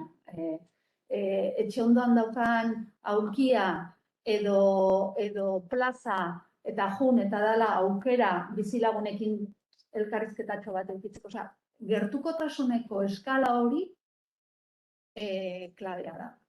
Eta esaten zenunean proiektu zehatza, Martin eta egian partekatutako proiektu batean, horrelako egoerak ematen direnean eta nolako rola izan dezake komunitatea zaintza sistema horretan, proiektu txiki bat asko ikasi genuen proiektu bat izan zen egian garatu duguna, eta da, elkarrekin diseinatu behar baldin badugu, edo pensatu behar baldin badugu, pertsona hauek sorkuntza prozesu horretan zer rola dute. Hitz egiten ari gara, zaurgarritasuna iristen denean, baina pertsonaiek zer da nahi dutena. Eta ez bakarrik zer da nahi dutena, eta nola esaten dute zer da nahi dutena, baizik eta komunitate horri zer da eskaini dezaieketen. Niretzat komunitatea ere bada reziprozidadea. Eta pentsatzea, zaurgarritasun egoera batean dagoen pertsona bat, adinikoa edo ez adinikoa, berdintzat. Jaso egiten dula bakarrik. Eta ez dula zer ematen komunitate horri, niretzat, nik hori ez dut konpartitzen. Nik ez dut konpartitzen. Beste gauza bada, igual, pertsona horiek eskaintzen dutena komunitate hori, baloratzen duguna da ez. Baina nire ustez, dinamika komunitario batean eta sorkuntza dinamika batean sartzen zarenean eta perfil horiek beste gauza da, asmatu behar dugula, zein izan daitezke metodologiak, ereduak, baina reziprozidade hori, eta de hecho, askotan, horrelako egoera batean zaudenean, askotan ez digezula ikusten igual zure bizitzari zentzua, proiektu vital, orain envejecimiento aktibo hitz egin beharrean, hitz egiten ari gara degoen envejecer, proiektu vital, nahi sartuko horretan. Batzutan zuk zure egoera komplikatu denean eta kapazitzarenean zure bizitzari zentzua ematen, batzutan komunitateak ematen dio zentzu hori, besteak ematen dio. Zakin luzatu jo naizen, baina aipatu dezunean zehatzetan, horrelako prozesuak bideratzen direnean, nik uste horrelako ikasketak ateratzen direla, eta nire ustez oso baliagarriak dira diseinatzerakoan prozesuak, harremana, estrategia relazionalak, kontutan izateko, esan dut, niretzat komunitarioa da, eraldaketarako bide bat. Eta eraldaketa hori badauka norabide bat. Eta da, lucha contra la desigualdad, la exclusión, la presión social, guzti hori. Bueno. Apuntu bat tengo nuke, Ebak esan duen azken honen arira ez, komunitateak oso baliotsuak izan daitezkela pertsona askoren bizitza sustengatzeko modu batez ere emozionalean, ez? Eta nik uste dut, Ebak aipatu den proiektutik asko ikasi genuela, eta asko ikasi genuen gauza positiboak eta gauza edo zailtasunak ere, batez ere zailtasunak identifikatu genituen, ez? Eta nire ustez, proiektu edo lan publiko komunitarioak daukan erronka nagusietakoa da, nola heldu, precisamente komunitateak gehien behar duen horri. Porque normalean, prozesu parte hartzailetan, beti parte hartzen dute egoera honean dauden pertsonak, ez? Eta konkretuki pertsona nagusietaz ari bagara, eta ez dakit, kolektibo pixkat zaurgarrietaz ari bagara, zailtasun handiak daude behar gehien dituzten pertsonak proiektu hauetan integratzeko, ez? Eta nik uste dut hori dela erronka nagusietako bat. Eta hori kasi genuen zerbait da, ezin degula pertsona horiek pentsatzea gu diseinatzen dugun entara etortzea, baizik eta guk beraien espazioetara konbertu. Eta alde batetik da, kaptazioa edo adesio hori lortzea, eta bestetik da, nola kudeatzen den prozesu hori parte hartze hori sustatzeko, porque gauza bat da sartu behar ditugu proiektuan pertsona migranteak, bale. Txek, ez? Etortzen dira proiektura, sartu ditugu, baina lortu dugu haien ahotsa proiektuan, ez? Egotea, orduan nik uste dut hori badela lan publiko komunitarioak daukan erronka nagusietako bat, ez? Nola integratu, hori, komunitateak gehien behar duten pertsona horietan, ez? Porque guztiok ezagutzen ditugu auzoetan errespetu osoarekin partaidetzaren frikiak. Eta dauzela partaidetza prozesu guztietan pertsona berdinak, ez? Pixkat, zaiatu bergara haratago joatea, ez? Uste baia zuen konforreko eratik atako zaituet. Paktatua zeon, Eredu publiko komunitarioak badirudi zuen kasuan, zaurgarritasun egoeretan edo gizarte zerbitzu lotutako sektorean badaukala bere virtualidadea eta badaukala, ez? Ongizateaz pentsatzen hasten genean, ongizatea zabalagoa da, ongizatea baita ere da hezkuntza, ongizatea baita ere da osasuna. Dakit eredu bezala, zuentzako, publiko komunitario hau estrapolablea dan beste sektore guztietarako, hau da, eredua da publiko komunitarioa toki guztietan, osasunean balio du, agian osasunera baldin bagoaz, gure, prekontzebituta daukagun sistema oso publikoa da. Baina hor komunitatean nola txertatuko genuke. Eta hezkuntzan, Badirudi hezkuntzan noan eztabaida mahai gainean dago, eta badaude proposamen batzuk oso esplizitoak, deszentralizatu eta komunitarizatu esate dutenak, ez? Enpleguan eta etxebizitzen eta hirigintzan niretzat erabat zeharkakoa da. Osea, lan egiteko modu hori eta enfoke hori edozein politika publikoa txertatu daiteke, ze edozein politika publikoa eragina du pertsonen eta hiritarren eguneroko bizitzan. Eta ezin dugu pentsatu, gizarte zerbitzuak pentsatu gabe etxe bizitzan. Lehena saldu da, edo hezkuntzan, edo osasunan, edo enpleguan. Egia da, badaudela zenbait esparru, igual modu naturalago bateagoan txertatu daitekela, nire ustez, hezkuntza, gizarte zerbitzuak, osasuna, nolabait auzoetan eta kapilaridade handia presentzia dutena. Claro, erresagoa da. Egun osasun zentroan dauden mediku eta sendagile eta langile guzti horiek pertsona horien egunerokotasunean daude. Eta, de hecho, nik ez dakit Osakidetzan, baina Donostialdeako osian badute proiektu bat gune komunitarioa dutena, eta hor pentsatzen ari dira, eta pauso batzuk ematen ari dira, nola egin ze lehen ezan detena. Badaude profesionalak, nik ezagutzen ditudanak, lan eremu desberdinetan logika hauekin lan egiten ari direnak. Lo que pasa que gehienetan egiten ari gara militantziatikan. Eta modu personalean, ez dago enkargu konkretu bat, ez dago ekintza komunitariorako politika publiko bat definitua. Eta ez dago marko komun bat definitua hitz egiten dugunean Donostiako udalean, igual ez da izango nire gustokoa, baina Donostiako udala, berritzait, edo Hernaniko udala, edo Aldundia, ekintza komunitario hitz egiten duenean, ontaz hitz egiten ari. Eta hori desplegatzen da etxebizitza politiketan horrela, etxebizitza kolaboratiboak, adibidez. Baina hori bezala beste gauza asko. Orduan niretzat erabat zeharkakoa da. Eta behar du zeharkakotasun hori indartzea, lantzea, sustatzea, ze bestela izango dira, ez diot baloreak endu nahi, baina anekdotak, esperientzia politak, baliogarriak, baina eraldaketarako duten gaitasuna ez dugu aprobetxatuko. Erabat ados zebarekin lan edo eredu komunitarioak izan behar luketela zerbait transversala, ez? Teorikoki, gainera esango nuke, ez? Gizarte zerbitzuek badaukate enkargua lan komunitario hori egiteko, baina nik esango nuke orokorrean ez dutela egiten.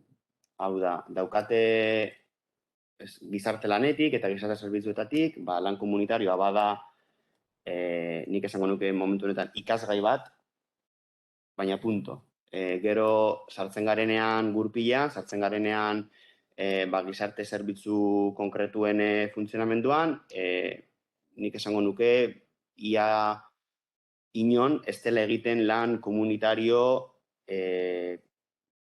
potenterik.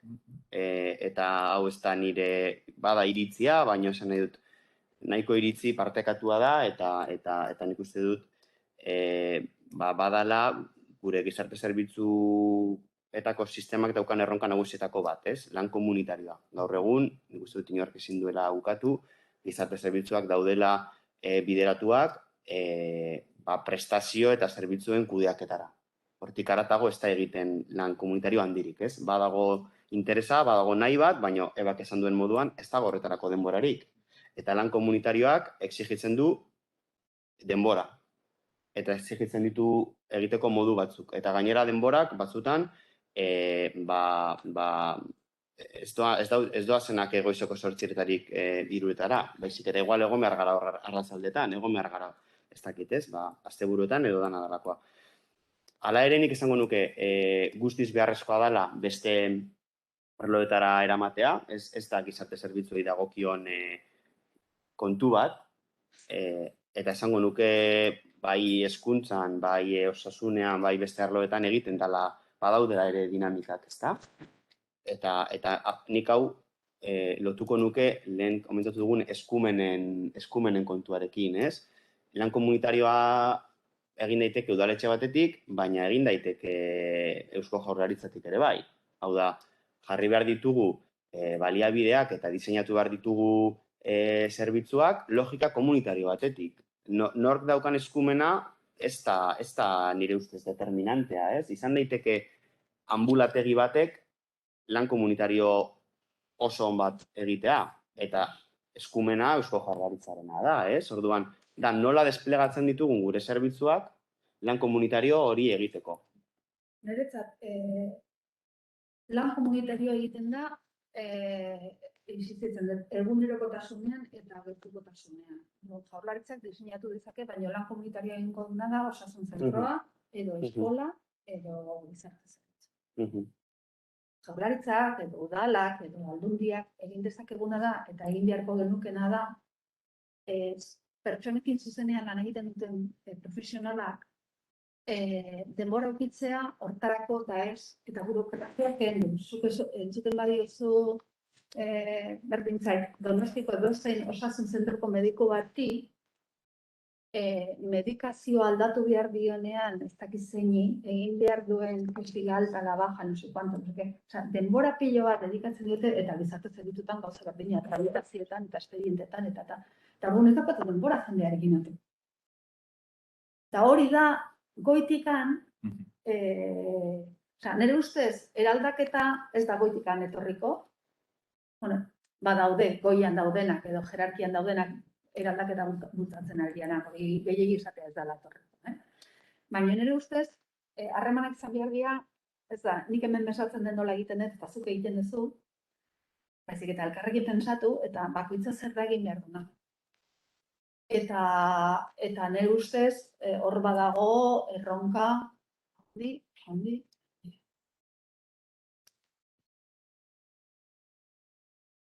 Iriki dezake gure, bai? Zerbait esateko gogoaka baten batek gaien inguruan, komentarioan bat, galderan bat.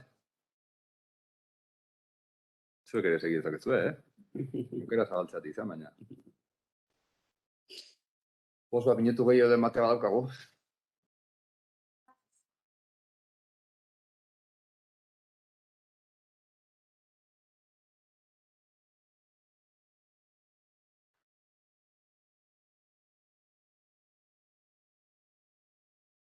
Sartzen da.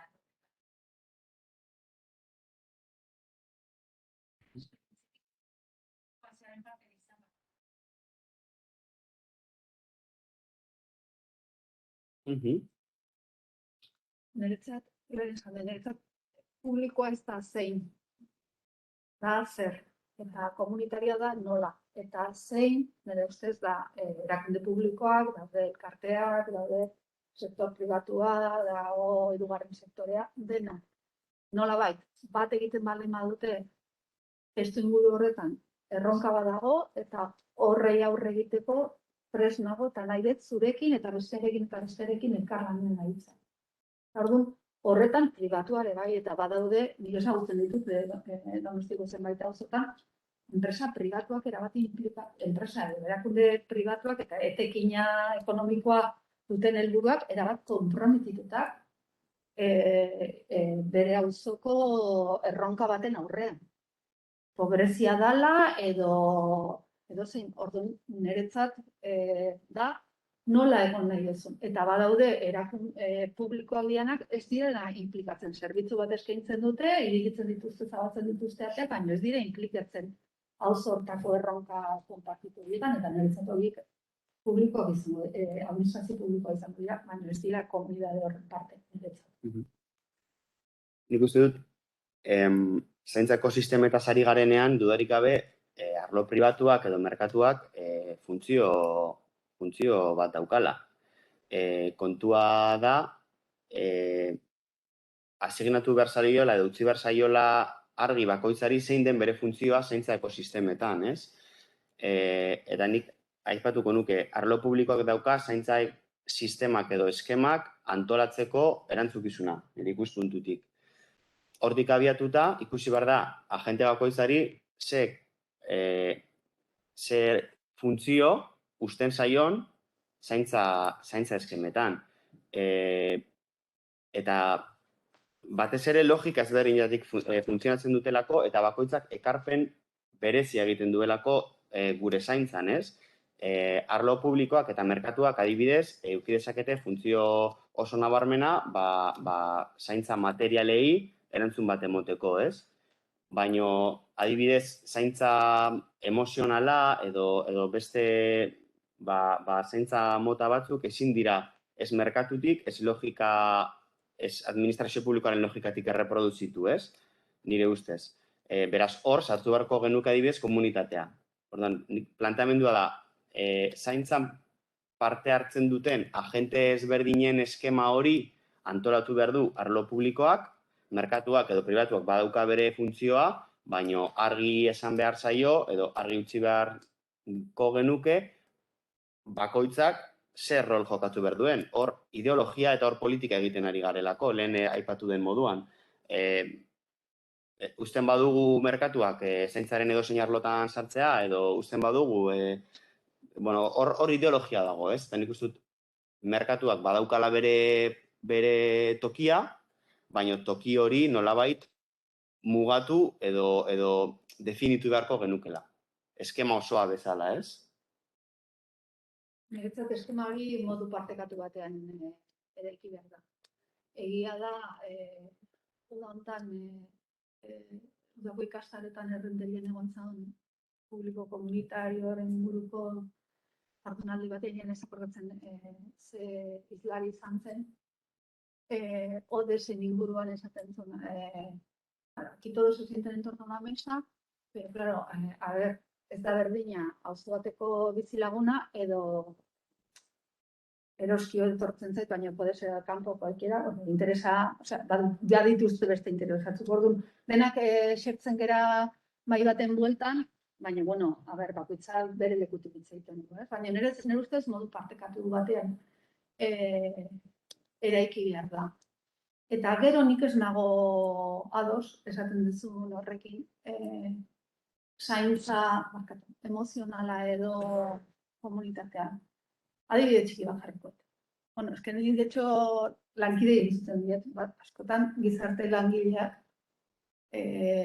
zaintza emozionala egiten dute, atenditzen dituzten personei. Eta adibide txiki bat jarriko dizuet, baino antigoko adineko emakume bat, oso irakurleak, askotan juten zana, osea, liburutegiko, bueno, habitual. Eta orduan, bueno, hori, adina, energia falta eta utzi zuntzuteari. Eta liburu zaina ere ekin zion etxean, zemo zaude, dei hori emakume horretan izan zuen eragina, orduan, nire ustez, emozional horretan, nik uste hori ere partekatua dela, eta denak egin dezakegula, eta den esaten nuena. Igual korrika eta presaka portaletik anatetzen genean, eta joan ikusten dugunean, eta gero arte egiten dugunean, edo gero arte joani herriparre bat botatzen dugunean, hori ere egin daiteke leku askotatikan, nire ustez. Eta beste gauza bat, itzien nahi izetena. Ez dut aipatu, baino Donostiko hiri batean, duen indarrarekin, nire ustez, eta ikasi dugu horretan asko, kultura eta arteak duen komunidade, sareak, harremana, binkuloak eta eraikitzerakoan, edo indartzerakoan, edo sortzerakoan, izugarria da. Claro, kultura eta artearekin emozioak lantzen dituzu, erabili ditzazkezu beste partaidetza prozesuetan eta sorkuntza prozesuetan batzutan oso oinarrituta daude, hitz egiten dugu, eztabaidatzen dugu, eta hoie, olako espaziotan badaude zenbait perfilak, gaitasuna edo eroso sentitzen dinak. Eta erabiltzen dituzunean, emozioen bitartez eta beste lenguajerak erabiliz horrelako prozesuetan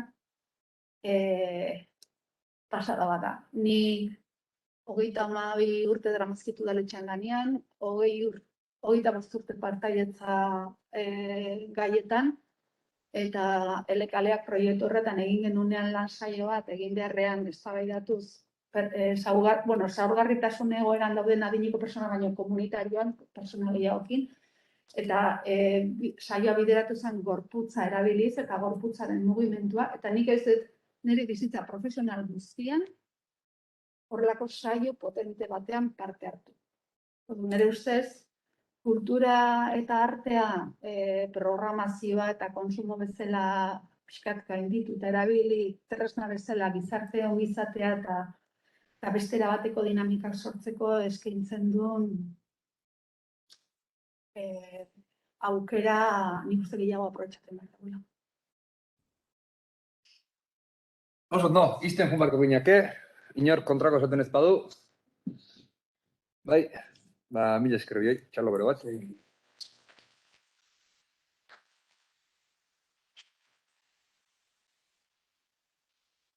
Bueno, itxirakin hasiko gineake, itxira. Azkenengo bi hitzaldiekin, hendikan ez gaizten nahi. Azkenengo blokera pasako goela zen dein. Azkenengo blokeari, torre zaitezten, Mrs. Malen eta Marijo.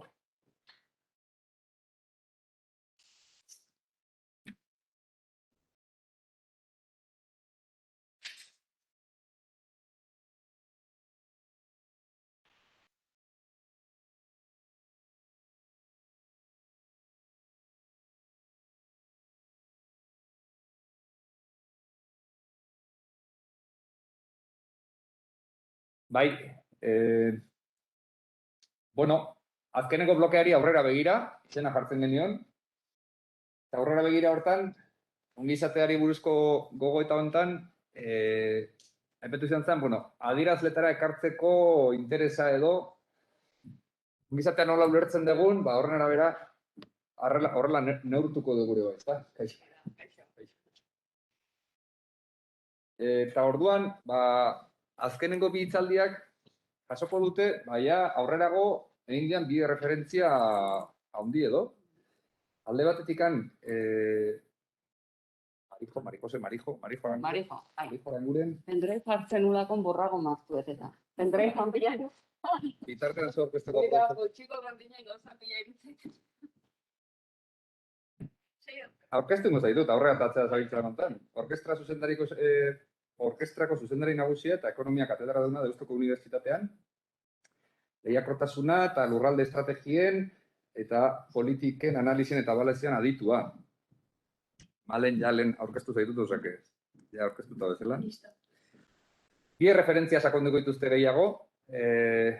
Marijo Arangurenen hitzaldian bilatzen genuen gehiago OECD-ren ikuspegi hori aurretik unaiek pixka bat ipamena egin duen hortan sakontzea zen proposamena, edo gero ongizate inklusibo eta jasangarri baterako lehiakortasunan inguruan proposatzen du Marijok hitzeitea. Eta azkenengo hitzaldi moduan, Malenek referentzia zehatzago ingo dio Zelanda berriko eredu horri. Eta honekin igual zirkula itxi ere egiten da. Ze guzti honen abia puntua dator Zelanda berriko ereduaren analizitik, horren gaineko TFMA, Master Maierako kolona da Malenek egiten duen lehenengo ekarpena, eta Zelanda berria agertzen juntzaigu, ranking ezberdinetan da bar, eta interesante da, horrekin dan prozesua, eta hor sortu dian adierazleak, ez? Orduan, azkenengo blokean, abazue dagoen ordenean mantenduko dugu, lehenengo zu Marijo, eta gero Malen. Itza lehiakortasuna eta ongizatea. Artxiboa lehiakortasuna eta ongizatea dira.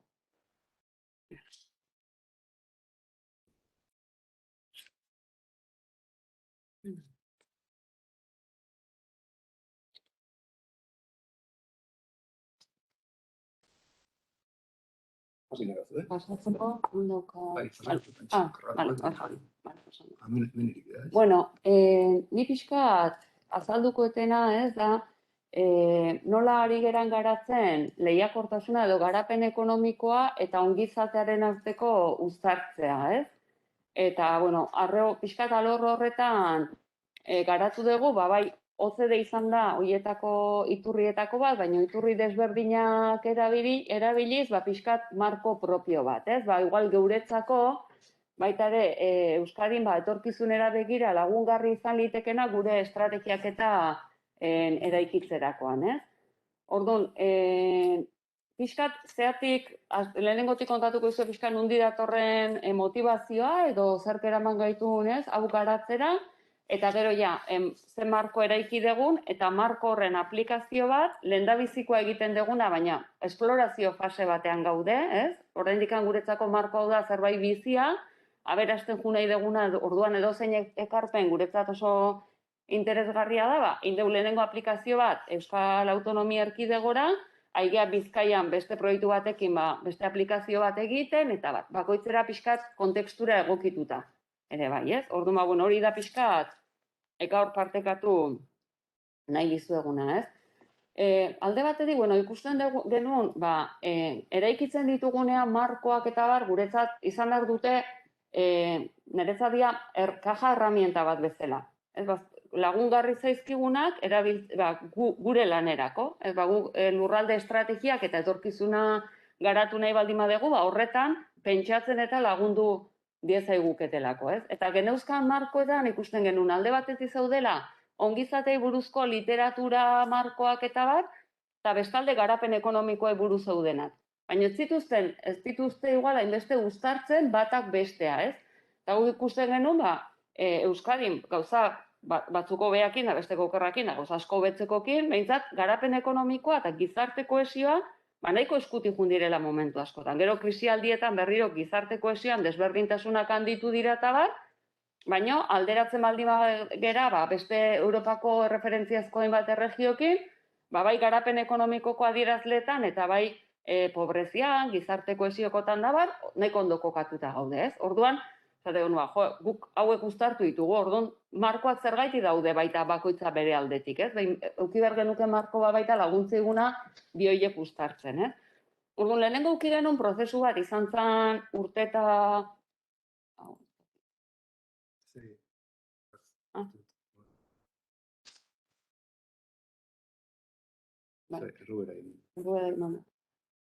Euki genuen prozesua, unibertsitate desberdinetako ikertzaileak elkartuta, batez ere Hego Ameriketakoak eta geu, kezkauz konpartitzen genuenak baita ere, eta genuen prozesu bat definitzeko guretzat zertzan ongizatea. Nahi baldin baitugu lehiakortasuna eta ongizatea uztartu, lehendabizi definitu genuen, eta liburu horretan jasota daude, ez naiz hortan sartuko hainbeste, zer da guretzako ongizatea, baina guretzako azkenean da prozesu bat, ez da bukatzen den zerbait, ez? Prozesu sistemiko bat, aktore desberdinen erabaki eta jardueren ondorioz sortzen den zerbait, horren bidez, pertsona guztie bere giza beharrak, uki beharko genituzke modu integralean, edo helburua izan beharko genuke modu integralean estalita izatea, baina ez bakarrik giza beharrak, baizik pertsonak daukaun potentzial guztia garatzeko aukerak eukitzea, gizartean ere bai, eta hori erkidegoko eragile guztien artean lankidetzan eta komunitarioa edo guk lankidetzazko gobernantza deitzen diogu nire bai ez, lankidetzan definituz nolako etorkizuna edo zer etorkizuna idegun geuretzako ez. Beti, orain eraikitzen duguna, datozen generazioekin, korresponsable izan ez, nolako mundu uzten diogun datozenei ere bai, eta baita beste tokietan bizi direnekin ere bai. Ze guk egiten dugunak, ondoriongokoek egin dezaketenan eragingo du, baina baita ere baldintzatzen du bestengan sortzen dugun eragina. Orduan, diskusio pilat eta gero, ontan jatzi ginen, da bakoitzak, ia esaldi honen, zea bakoitza dauka bere despliegea, liburuan zea. Eta orduan, guk lehiakortasuna ulertzen ditugu, aktore ekonomiko eta sozialen arteko harremanen prozesuak honetan lagunduko diguna.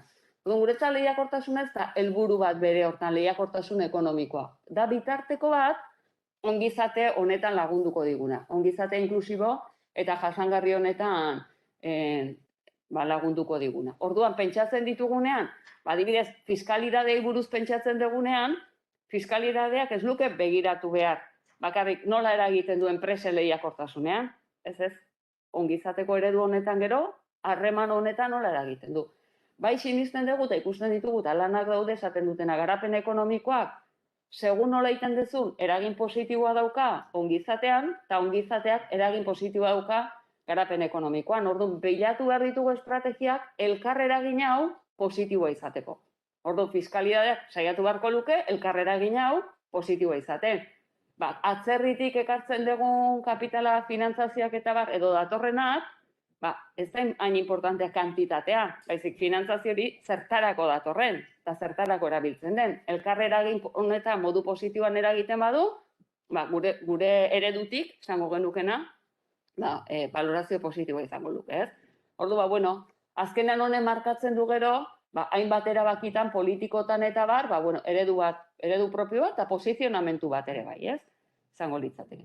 Orduan, hau aterrizatzeko, porque gauza bada definizio potolo hau, eta esatez, eta hau nola geiste dugu, ez? Orduan, erdian daukagu ongizatearen eta ekonomita enpresa emaitzen elkar eragin hori, orduan, gure helburua izan behar luke, bi horien arteko elkar eragina ahalik eta positiboena izatea, gero ikusiko dugu bakoitzan zein sartzen ditugun, eta eragin honetan, erdiko eragin honetan, urdinan dagoen honetan, eragiten dute eskubian dauden palanka dinamiko batzuk, ikusiko dugu zeintzu diran, hoietan aktuatu dezakegu, ez, politiken bidez, estrategien bidez, erabakien bidez, baina baita dago, historian zer eraikita dagona. Ez da berdina, politika berdinak itea, Londresen edo hemen.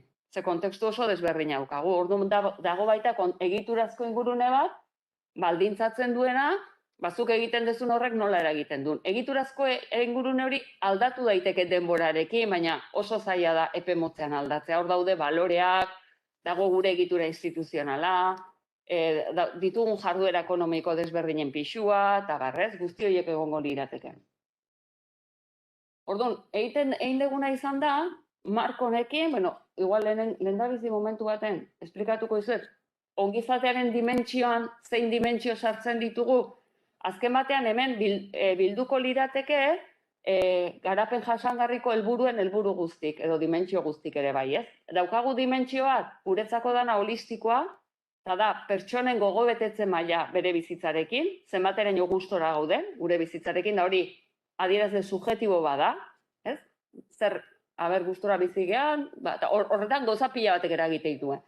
Ego daude beste batzuk, 6 dimensio definitzen ditugu, pertsonaren behar integralen zutareak ikusten ditugunak. Bat, bizitza materiala, eta osartzen da, errenta, etxe bizitza, behar dugun material guztia bizitzeko. Bigarrena izango litzateke gizarte bizitza, eta osartzen dira gure harremantze guztiak, hasi familiatik edo kuadrilla, lan profesionalean, eremu desberdinetan. Hirugarrena izango litzateke ikasketa, ez da hezkuntza bakarrik. Googlertzen dugu ikasten duzu oso eremu desberdinetan. Hezkuntzan ikasten duzu parte bat, baina gero bizitzan zehar, beste eremu askotan ikasten duzu. Orduan, ikasketa izango litzateke ikasteko eta gure gaitasunak zabaltze joateko dagoen gaitasuna. Enplegua, hau da, enplegu bat lan bat izatea, eta lana kalitatezkoa izatea, horrek ematen dizkizun aukerak eta bat. Ingurunea, gure ingurunea nola dagoen, uraren kalitatea, airearena, eta azkeneko izango litzateke osasuna. Osasuna ez bakarrik fisikoa, mentala, modu zabalean ulertuta ere bat. Eta gero daude, emaitza ekonomiko ohikoak beran. Beran eukiko genituzke enpresa eta ekonomiako emaitza ohikoa. Barne produktu gordina, zenbateko balioa sortzeko gaian pertsonako, produktibitatea, enpresen errentagarritasuna, zenbaterainoko berrikuntzako emaitza ditugun, zenbateraino nazioarteko zuta gauden, oroar ibiltzen direnez, ekonomiako ohiko aldagai desberdinak. Eta gero eskubian daude palanka desberdinak. Azkenean naturak ematen digun guztia, pertsonak, kapital fisikoa, eraiki dugun fisiko guztia, finantzazioa, baita ere jakintza, dakigun guztia, eta gizarte eta erakunde kapitala. Hau da, harremanetan edo konfiantzazko harremanak, eta egiturazko ezaugarrietan egongo litzateke. Ezaugarri geodemografikoak, nun gauden kokatuta, nolako orografia daukagun, gure demografia banaketa, adinan arabera eta bar, enpresa eta ekonomia egitura, eta duzkagun erakunde egitura, eta gure balioak, gure kultura guztia, orain arte eraikita daukagun propio guztia, ez? Hau zango litzateke pixkat markoa. Ordu nahi labur-labur, egin deguna izan da, erdiko emaitza horietan ikusi, nola gaude beste batzukin alderatuta. Eta alderatzeakoan alderatzen gea, alde batetik Europako batez bestekoarekin, baina baita ere guretzat erreferentziazko lurraldeak izan daitezken batzukin, antzeko egitura ekonomikoa dutelako, adibidez Baden-Württemberg edo Austria gorena, edo horrelako erregioekin ere bai, eta hor ikusten da, adibidez bizitzarekiko gogo bat betetasunean, Europaren batez bestearen gainetikan gaude. Euskadi. Orduan, oroar, modu holistikoan hartuta, ematen du, hemen gustorago bizi gerala, Europako herrialde askotan baino, eta bataz bestean baino. Errentari dagokionen, hau da, bizitza materialari begiratzen baldin badiogu, biztaldeko Euskal Autonomia Erkidegoan, biztanle erdiko batek, ez da bataz bestekoa, baizik eta goitik, eta mediana izango litzake, ez? Medianako errenta, dago Europakoaren, batez bestekoaren oso gainetik, eta erosalmen berdinerako Alemaniakora inguratzen ari gera. Orduan, errenta mailan ere, ze horretan, hor adibidez, etxe bizitzetan indikadoreak okerragoak dira. Etxe bizitzetako akzesoa oso garestia delako, eta baina, egon daitezke hor adierazle desberdinak.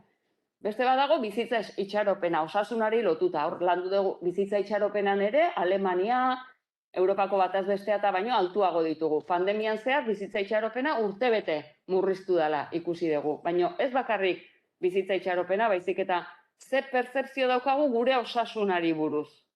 Ez geure ustez osasuntxual gaude. Pertzepzio hori ere beste tokietan baino handiagoa da. Beste bat, gizarte bizitza edo bizitza erlazionalari buruz, konfiantzazko indikadoreak dira importanteak. Eta horietan ere, Europako erreferentziazko herrialden mailan gaude, eta inkluso azkeneko 10 urteetan konfiantzazko indikadore hauek hobera egin dute, nabarmen, Euskal Autonomia Erkidegoaren kasuan. Eta bizitzan zeharreko ikaskuntzan, hor ikusten dugu, geneukan arazo bat, ikasketa maila minimo bat, lortzen ez duten pertsonen ehunekoa, beste toki batzuta baino altuagoa zan, hori diferentzia hori txikitzen ari da, horrek esan nahi du, gelditzen zela hor gazten multzo bat, prestakuntza minimo bat lortu gabe, eta gero aldiz, geneukan goi mailako ikasketen portzentaiare oso altua.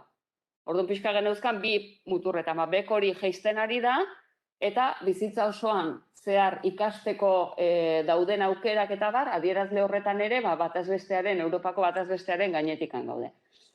Orduan, orokorrean, ongizateko indikadoreetan nahiko ondo kokatzen gera. Nun gaude geizkien horietan ingurumeneko indikadoretan, airearen kalitatea zerbait hobetu da, baita ere gases de efecto invernadero edo, hau da, emisioa gasen isurketak pixkat murriztu dira, baina oso makal. Beste toki batzutan azkarragoari dira isurtzen. Orduan, gure industria daukan pisuarekin, oso kontsumo energia altua daukagu, eta asko kostatzen ari zaigu hor,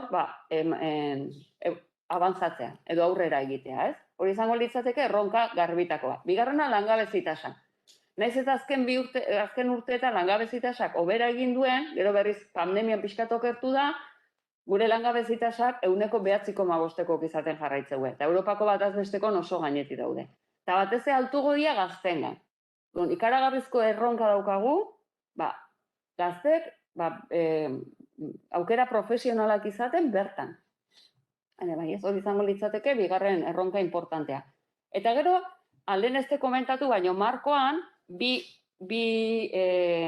zutabe dauzkagu transversalak lantzen duenak. Inklusioa, hau da, adierazle guzti horiek errenta, ikasteko aukera, osasuna, lantzen ditugu baita kolektibo desberdinentzat, gizon da emakume, adin desberdinekoen artean, ikusteko ze desberdintasuna dauden. Beste erronka importante badaukagu genero arrakalan. Oraindik zerbait hobera egin du, baina genero arrakalan, adibidez soldatetan, 9,5%koa da gizonezko eta emakumezkoen artean, hemen beste indikadore badago adierazle bat, oraindik eta okerragoa, eta da, zenbateraino seguru sentitzen geran, kontekstu espezifiko batzutan galdetzen da, etxera zoazenean gauean, zenbateraino seguru sentitzen, emakumeak 20% segurtasun gutxiago sentitzen dute gizonezkoek baino. Segurtasunaren pertzepzioan adibidez, arrakala importantea dago. Eta gero, diru sarreretan, oroar desberdintasun txikiagoa ditugu Europan beste herrialdeetan baina, da, 20% gehien irabazten dutenak eta gutxien irabazten dutenen artean, diferentzi txikienetakoa dauden lurraldea da gurea. Baina azkeneko 2 urtetan okerrera indu, diferentzionek, pandemiaren ondorioz. Orduan hori, pixkat zainduin behar dare bai, desberdintasun horiek handitzen ez joateko. Hori izango litzateke ongizatearen dimentsio hori dagokienean.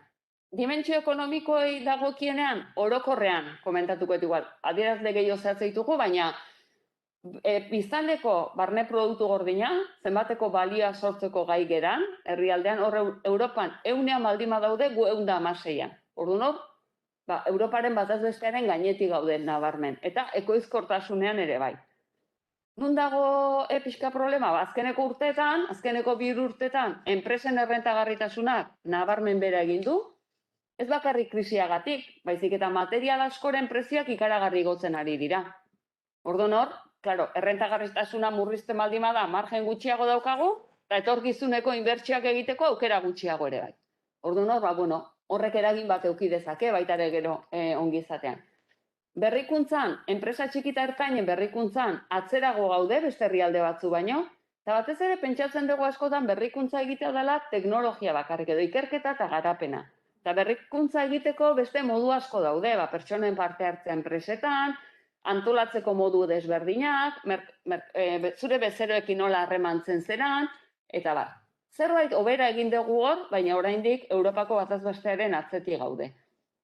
Eta enpresa txikita ertainetan berrikuntza batez ere, berrikuntza ez teknologikoa egiten da. Askotan esaten du, IGIG igo behar da. Baina IGIG igotzarekin, segun zertan da nola, igual ez dezu honetan eragiten.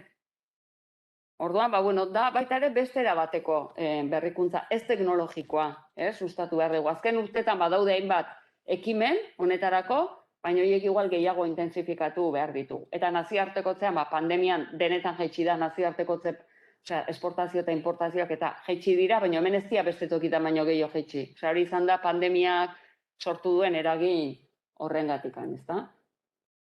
Eta gero ja sartzen gera palanketan, eskubiko palanka horietan, labur-labur idea bat bakoitzarena, kapital naturalean gauza positiboa, haidia hainbat eta hainbat jarduera ekonomiko sortzen ingurumenaren inguruan.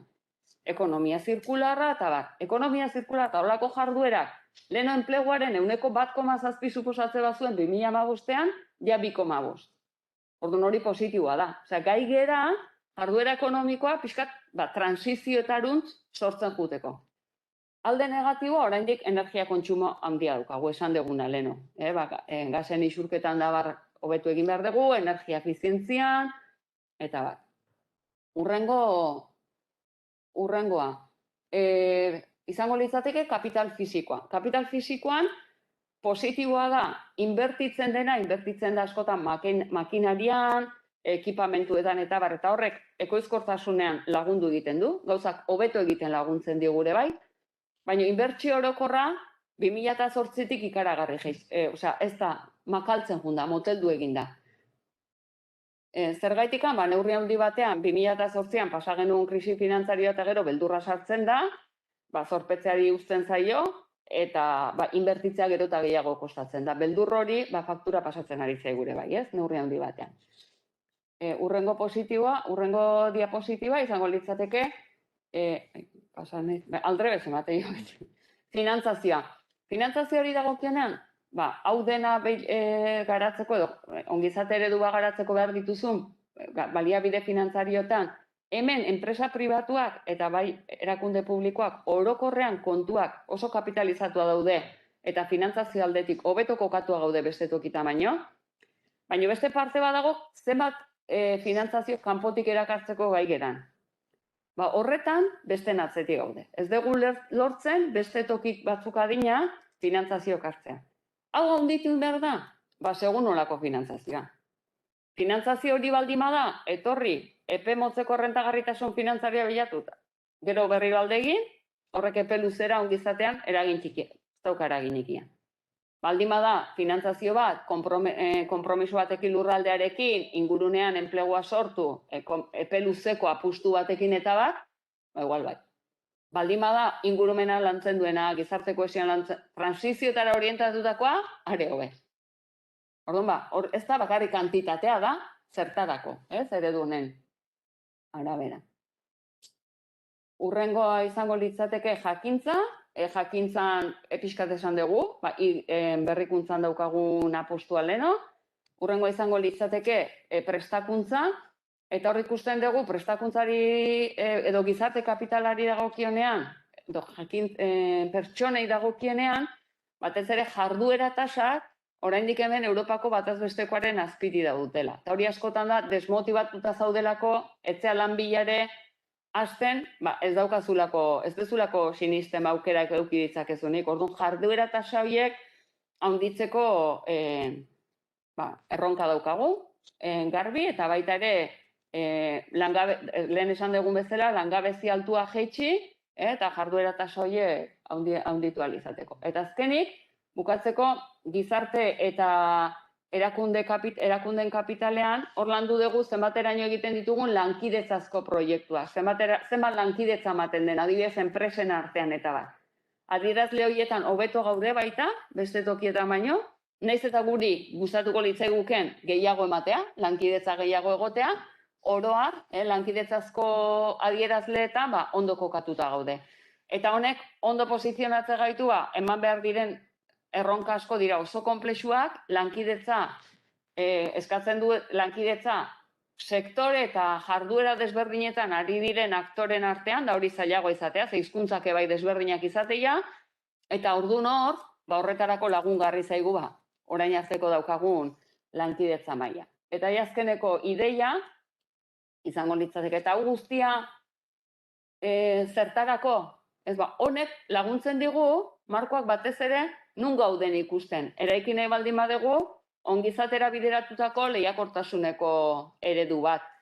Baina, honetarako kontutan eduki behar dugu, orain arte zer daukagun garatua, zein dan gure egitura propioa eta orain arte egon diran apustuak, eta etorkizunera begiratu behar dugu. Bizio bat garatu behar dugu, guk nolako Euskadi nahi dugu hemendikan 20 urtera edo 30 urtera.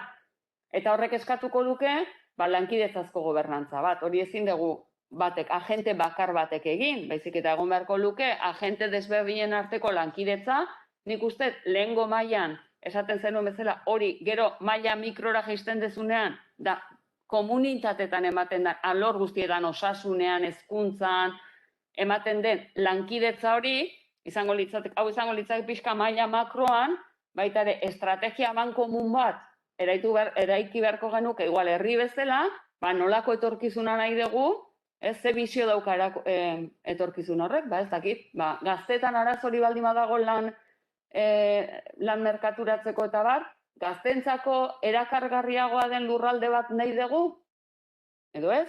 Edo pertsona gero eta gutxigo zailtasun daude pertsonak eukitzeko gaur egun dauzkagun prozesu demografikoekin eta bar gure etorkizunara ikitzeko ere bai, orduan, gaztentzako toki erakargarria izatea, importantea da, ze zaugarri dauzka, gaztentzako erakargarria dan lurralde batek, gaztentzako bukaerako ongizateko dimentsioi zein dira importantenak.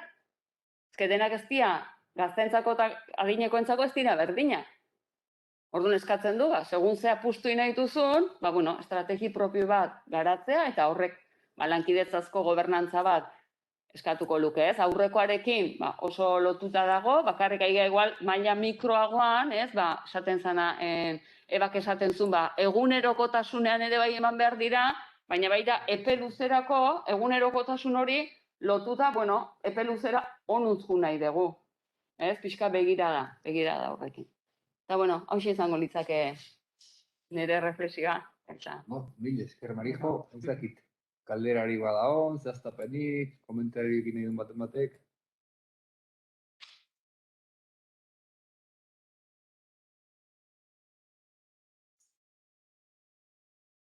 Ondo, bai. Bai?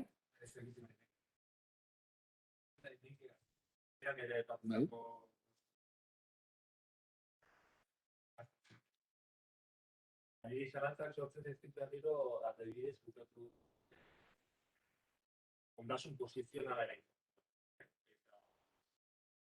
Pena duen gizatea horrela ulertzen. Adibidez. Europarekin konparatzen dugu gure. Doan hori da posizionala. Zer eredu edo norekin konparatu behar dute. Zeintzuk diren nahian desiragarriak. Eta dekoa edo. Beste inorekin konparatu barik, porque noski, guztiok ezin dugu bat azestekoaren gainetik. bai, hori da. Bai. Bai. Eta berdinare, gertatzen da alor askotzen, no? Kanpoko atzereko finantzazioa erakar. Tio, Bai. Orduan, nola birpentsatu horiek, zeintzuk diren umbralak edo maila desiragarriak, eta ez horren beste posizionamendu lehiakor baten. Hori kontua. Eta beste kontua, batzutan definatzen ditugunean hori unizate ereduak edo delakoa, egiten dugunean zerrenda horrelako luzetxoa, ingurumenarena edo naturalena nola kotatzen. Normalean esaten dugu. Bueno, eta alor horretan txarto daude. Baina gero egiten dugu guztiaren bataz besteko bat, eta nola, beste gau desabatzuetan hobeto gauden, hori ez da. Baina orduan kontua da, hori ingurumena berena zer da, dimentsio bat dela baloratzeko eskala bataz besteko hori metro bat egiteko, edo da mugak jartzen dituen, eta limitek jartzen dituen eskala. Horren gero ja behartzen gaitu, beste mugak gupetzen. Hau da, eako ekonomiak, material erabilera, hor ere, Europaren gainetik daude.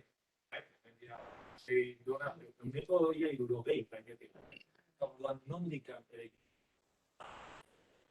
Bai. Buelta ematen, Bai. gure buruari ez dakit, no? Nahi dugun kontua edo. Bai. Ditugu gure buruak gehiagik testatu nahi, eta orduan, eso parasuna, no? Baina ez da. Bai. Ez, nik hau, guztiz ados,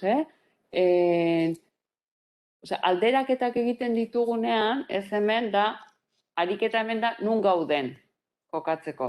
Nik uste, marko hau erabiltzerakoan, norantz nahi dugu, guk geure ibilbidea markatu behar dugu, eta ibilbide horretan, niretzako ingurumenekoak muga bat eduki behar du. Muga izan beharko luke kasi de, hemendik ez dingia pasa.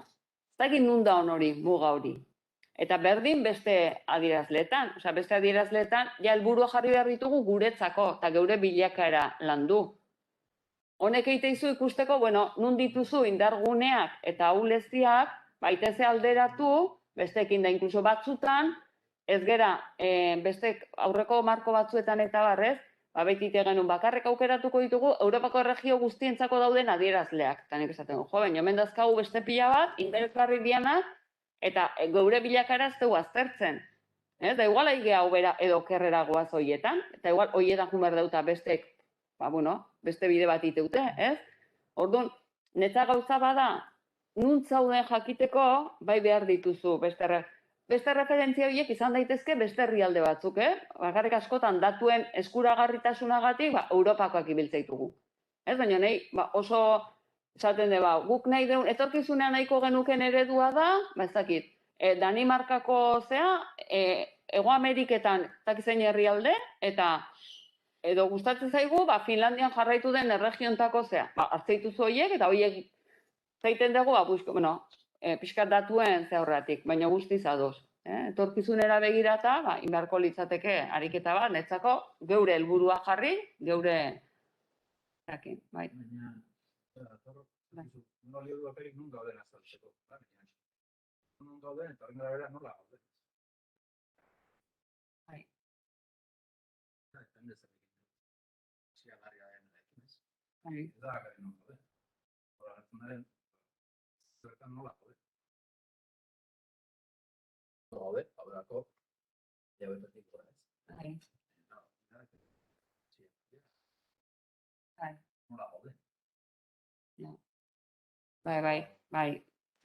Bai, ulertzi, osea, izango litzake bai, hone baino hobeto gaude, baina igual gure hori ez da desiragarriena, bai, igual hortan ez dugu, bai, hori da.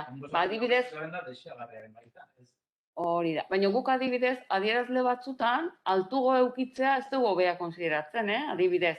Esate baterako, digitalizazioaren kasuan, desia egiten dugunean Euskal Autonomia Erkidegoko gizarte eta ekonomia digitalizazio maila, internet bidez egiten ditugun erosketetan da, beste herrialde batzu baino askoz baxuago gaude. Oso ondo. Guk komertzio txikia bultzatu nahi badeuta bar, eske indikadore hortan ez dugu gainetik egon nahi. Baina berrikuntzan bai nahi dugu. Bai komeni, osea, esate izu, segun zertan, baina berrikuntzan egin baloratzen sartu beharko litzateke zeratako berrikuntza. Osea, berrikuntza hori gero zer eragina dauka, eta horretik onja berrikuntza hori behiratu duzu baita ongizatean zer eragina dauka. Berrikuntza horrek ez dakitzen bat lanpostu zuntxitzen baldin baitu, eta ez bagera gai pertsona guzti horientzat rekualifikatu eta beste lanpostu bat eukitzeko, eredu honen arabera igual berrikuntza hori ez da ona. Ulertzen da? Orduan, beti, iten dugunean alderak eta beti gainetik egotea guretzat ez da hobeare, bai, Adibidez, atzerriko finantzazioa erakartzerakoan, hor okerrago gaude. Baina nik, zaten, ez dakit hobea dan. Eske, segun ze finantzazio eta zertarako. Eske, proiektu konkretu behiratu beharko ligatek ere, bai. Bai.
Igual, hemen...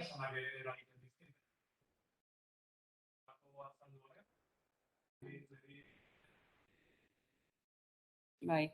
Hor, justo, diapositiba oso azkar pasa dut, baina hemen daude, enpresen errentagarritasuna landuta dago ere, bai, markoan. Osea, dago, alde batetikan, ekonomia o sistema osoaren errendimendua, pertsona bakoitzeko, zenbateko balio erantzi gordina sortzeko gai geran, baina gero, enpresen errendimendua aztertzerakoan errentagarritasun ekonomikoa aztertzen da.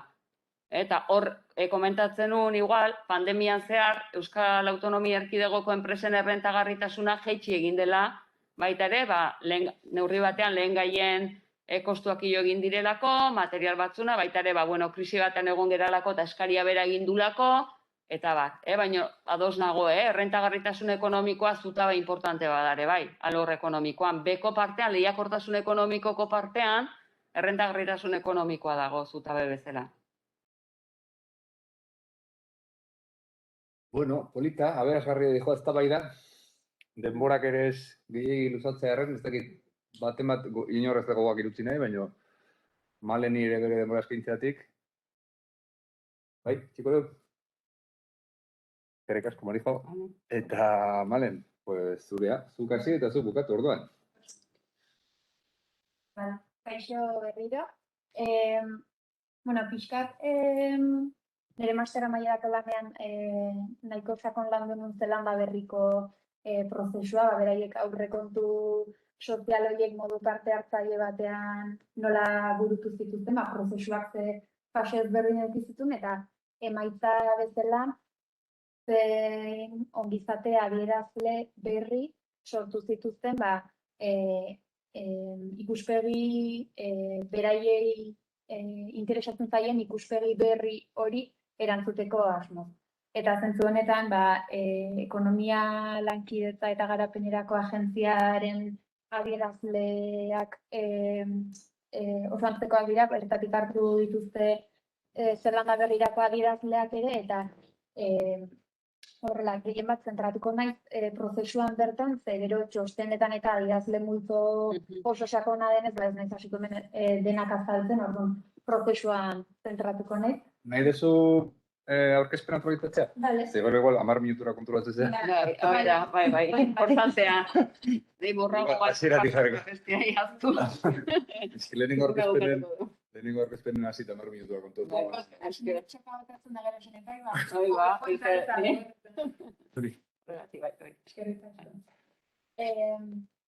Bale, orduan, Zelanda Berriko ongizate adierazleen analisia. Hiru puntuta manatu nire hitzartzea, lehenengo ongizate neurtzeko adierazle berrien bila, prozesu hori nolakoa izan den laburbituko, gero bigarrenik prozesuaren oinarrizko bi elementuak edo emaitza bezala lortu dituzten bi euskarriak zein izan diren, eta garapen prozesua bere.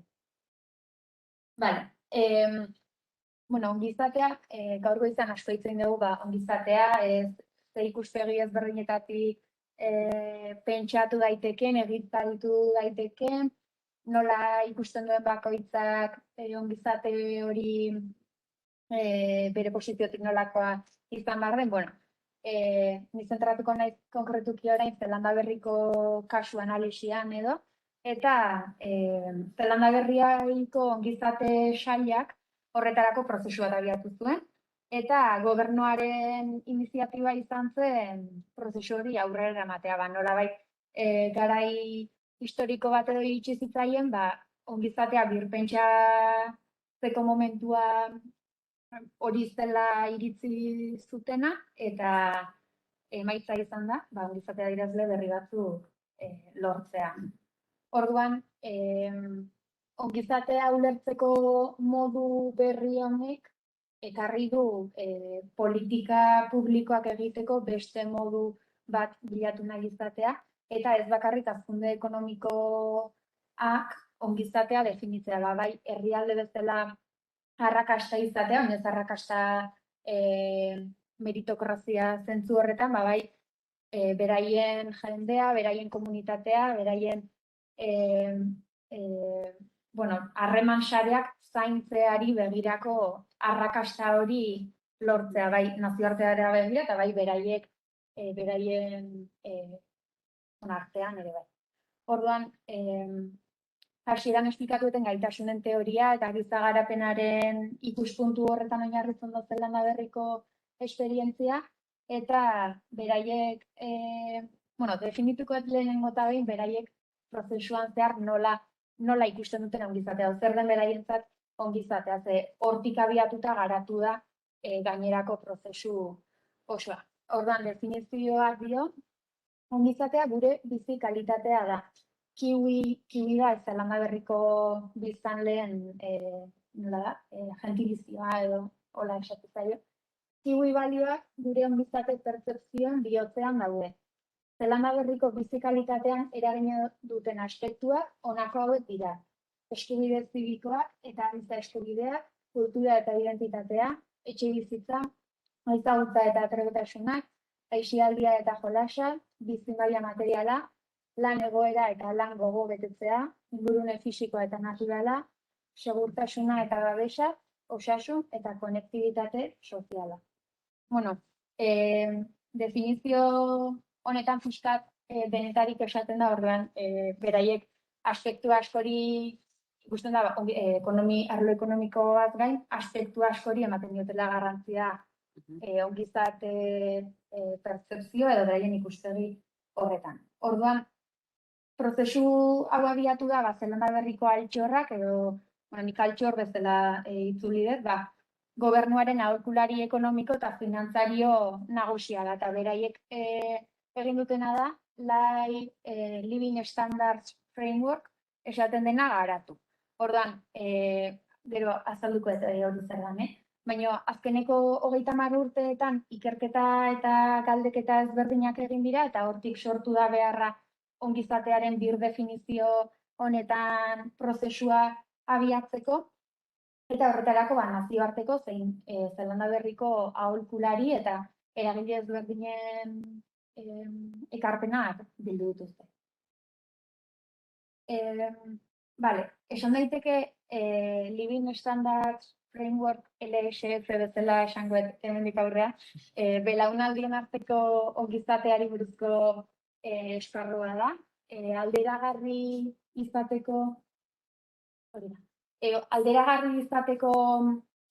nahiarekin sortu zuten, ez izateko Zelanda Berriari soilik aplikatuz zekioken zeo zer ba. Horregatik aipatu dut leno, Europako ekonomia lankidetza hori da, elga, euskeraz, hortik hartutako adierazleak hartu dituzte eta 12. dimentsio bat gehitu diote, identitate kulturala dena.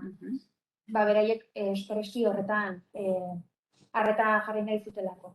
Orduan, House Life ekimena da OCDE-rena, eta horrekin sintonian garatu da, eta horrek egiten duena da, mundu mailako beste herrialde batzuekin alderaketak egin ahal izatea, dimentsio berdinak konpartitzen edo analizatzen dituzten heinean. Orduan, esan daiteke LSF hau dela testu ingurua bera, dimentsio guztiak barne biltzen dituen framework, testu ingurua bera, eta horrek daukan oinarria edo lurrean jartzen duen hanka da sortu duten arbela, adierazlez sortutako arbela bat. Beraiek dashboard bezala deitzen dutena. Orduan hori da, adierazleen datu base bat, egituratzen duena eta operazionalizatzen dituena 12 aurrean, hemen ditut, ez da oso ondo ikusten, sentitzen dut. Asko onditzen banun ez da osorik ikusiko. Baina eskubitan dauden, igual pantalla kompletatuik, eta zoom hori da. Ui.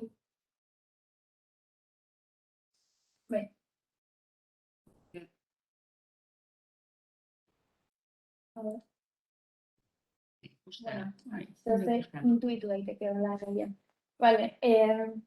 Orduan, esan daiteke 12 domeinu edo arlo nagusi barne biltzen dituela, baina gero horietako bakoitzaren barruan adierazle multzo bat operazionalizatu egiten dute horietako bakoitza.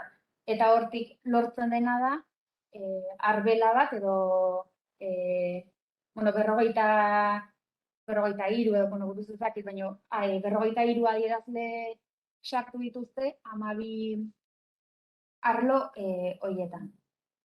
Eta, prozesuan orain sartuko naiz. Honen inguruko informazioa nahi batzen itxostenak eta baitut. Enroiatuko azaltzen gehiago, garapen prozesua denez nik sakondu nahiaten atala hortan sartuko naiz.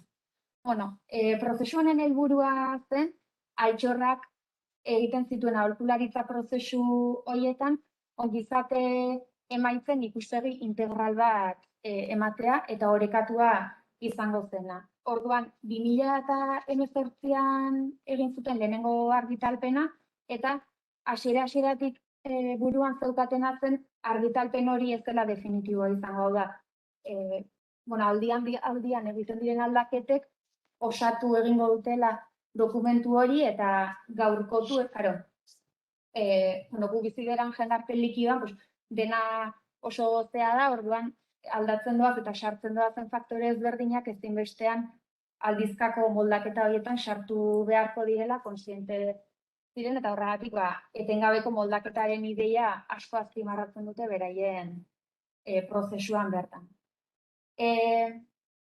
Igual 5 fasetan bereizten da LSF-aren garapena, bertan ditugu bostak. Lehenengoa da planteamenduaren garapena edo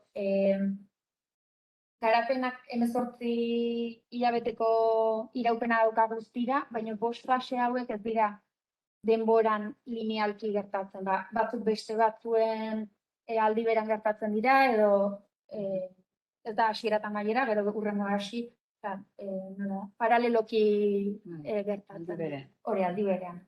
Orduan, garapen LSF-aren idazketa momentu hori 2017an hasi zen, ja forma hartu zuen momentua izan zen, eta hortan parte hartu zuten edo pixkat egikaritze lan horretan idazten aritu zirenak izan ziren, Altxorrak, gobernuaren aholkularitza agente gisara, bertako eta nazioarteko ikerlariak eta elga bera ere bat. Hortik jaso zutelako hein handi batean adierazle multzoaren oinarria edo. Eta gero beraienera eraman dute gehiago sartuz. Bigarren prozesuaren bigarren zatia edo da eztabaida dokumentuena.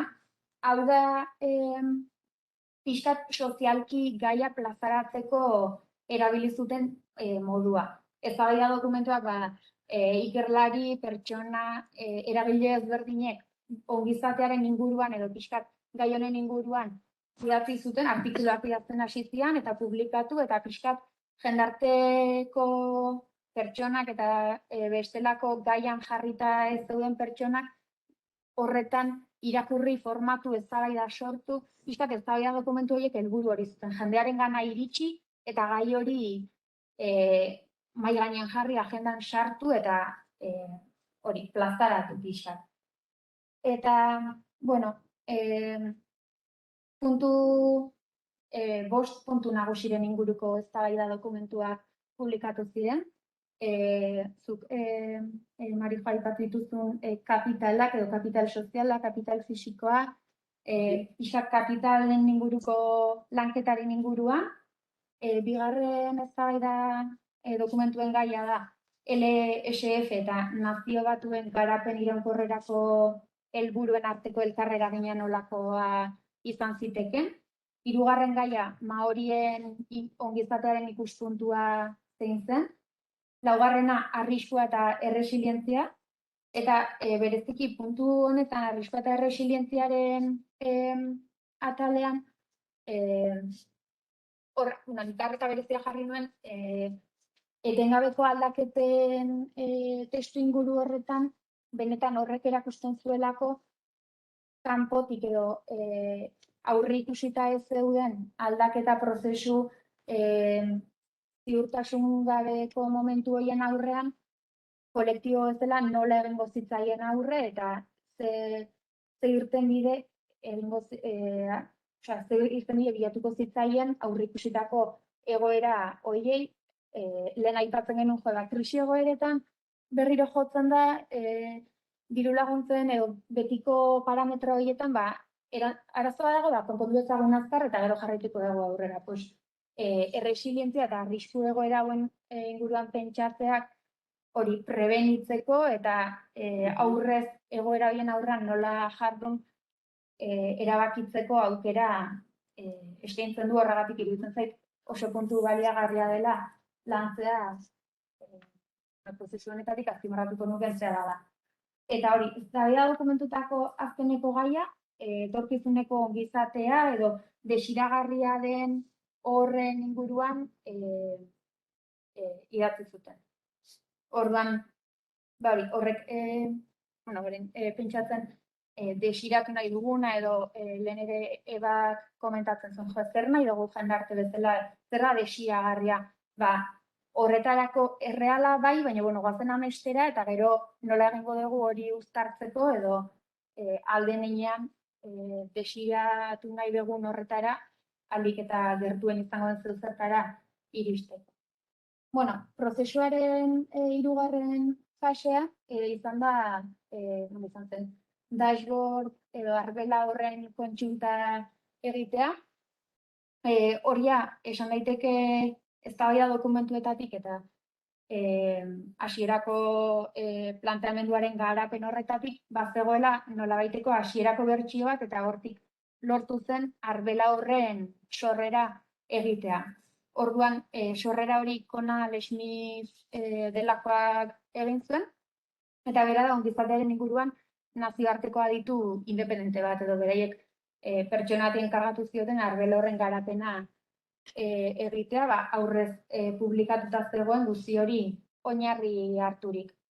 Orduan, dashboard hori argitaratu zuten, plazaratu, eta iritzi bilketa bat abiatu zuten ikusteko Zelanda Berriko jendarteko, pertsona ezberdinek, enpresetako eragileak, gobernuz kanpoko erakundeak, akademiako pertsonak, norbanako eta gobernuko agentzia ezberdinak, beraiek nola ikusten zuten arbela eta idazle multzo hori. Orduan, informazio bilketa horretatik lortu zuten 500 inkesta biltzea eta 60 erantzun sakon.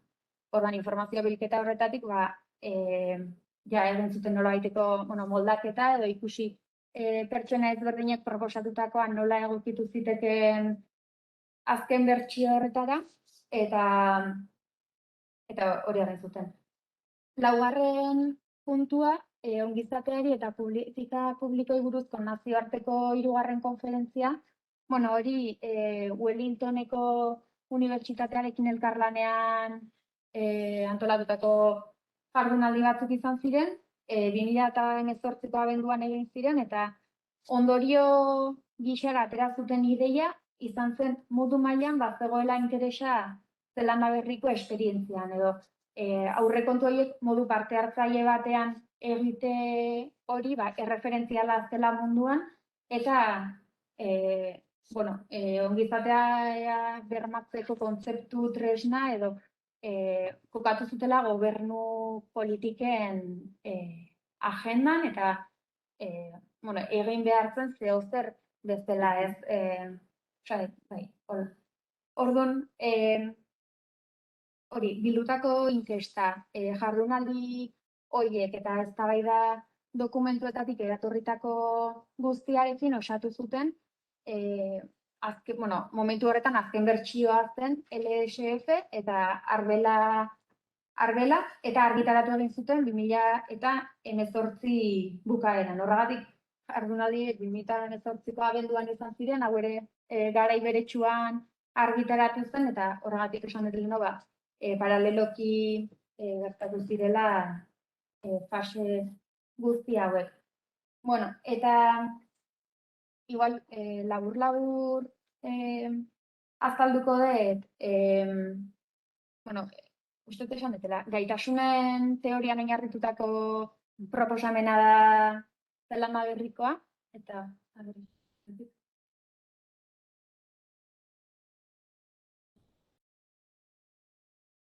hemen jartzen.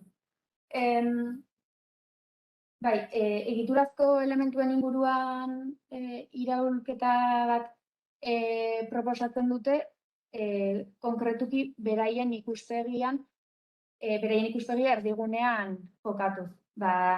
Sinesmen, suposizio, balio eta ideien aniztasuna kontuan hartuta, ikusten zutelako aberasgarria zela eredu berri honetarako pauso hori burutzea. Orduan, pixka laburra azaldukoet grafiko hau, hemen, hasteko erresilientziaren ideia beko alde honetan agertzen da, eta kokatu daiteke oinarri bezala edo gainean dauden beste elementu guztien artean, fluktuatzen doan zerbait bezala, esan deten bezala garrantzitsua delako moldaketa horiei aurre egitea edo. Orduan, grafika hau irakurtzen da eskubitik ezkerrera, eskubiko zutabean agertzen diren 12 domeinuak, dira gaur egungo egoeraren analisitik abiatzen dituzten 12 alderdiak eta hor barruan dauden adierazleak. Eta eskubiranzko saltoa emanez, beraiek identifikatzen dituzten 4 kapital mota, beraiek helburu bezala edo etorkizunean ongizatea definitu eta marko aldaketa bat proposatzen dute. 12 domino horietatik kapital bidez definituko duten ongizate horretara salto egiteko. Kapital naturala, soziala, finantzarioa eta fisikoa eta humanoa. Eta bestalde hemen azkeneko ezkerrean kokatuta dagoen zutabe honetan, hain zuzen kokatzen da, prozesu guzti honek dituen 3 eremuak. Denbora, bekoa da, time and generations, hori da, denbora eta pertsonan fokoa jartzen duen, orainaren testuinguru bezalako bat, place lehen gizagarapenaren ideiarekin komentatzen genuna humanoa, gero place tokikotzea, espazioa bera, eta people jendearen artean dauden harremanak edo. Horrela labur esan da. Eta, bai. Ondo, balen, mila esker. Zakit badagoen galderarik, komentariak egin nahi den, azkenengo aurkezpenen inguruan. Betxa daukagu, denbora azkanpo goaz naiz eta itzaldi bat gutxi goeki. Beti gotun da denbora.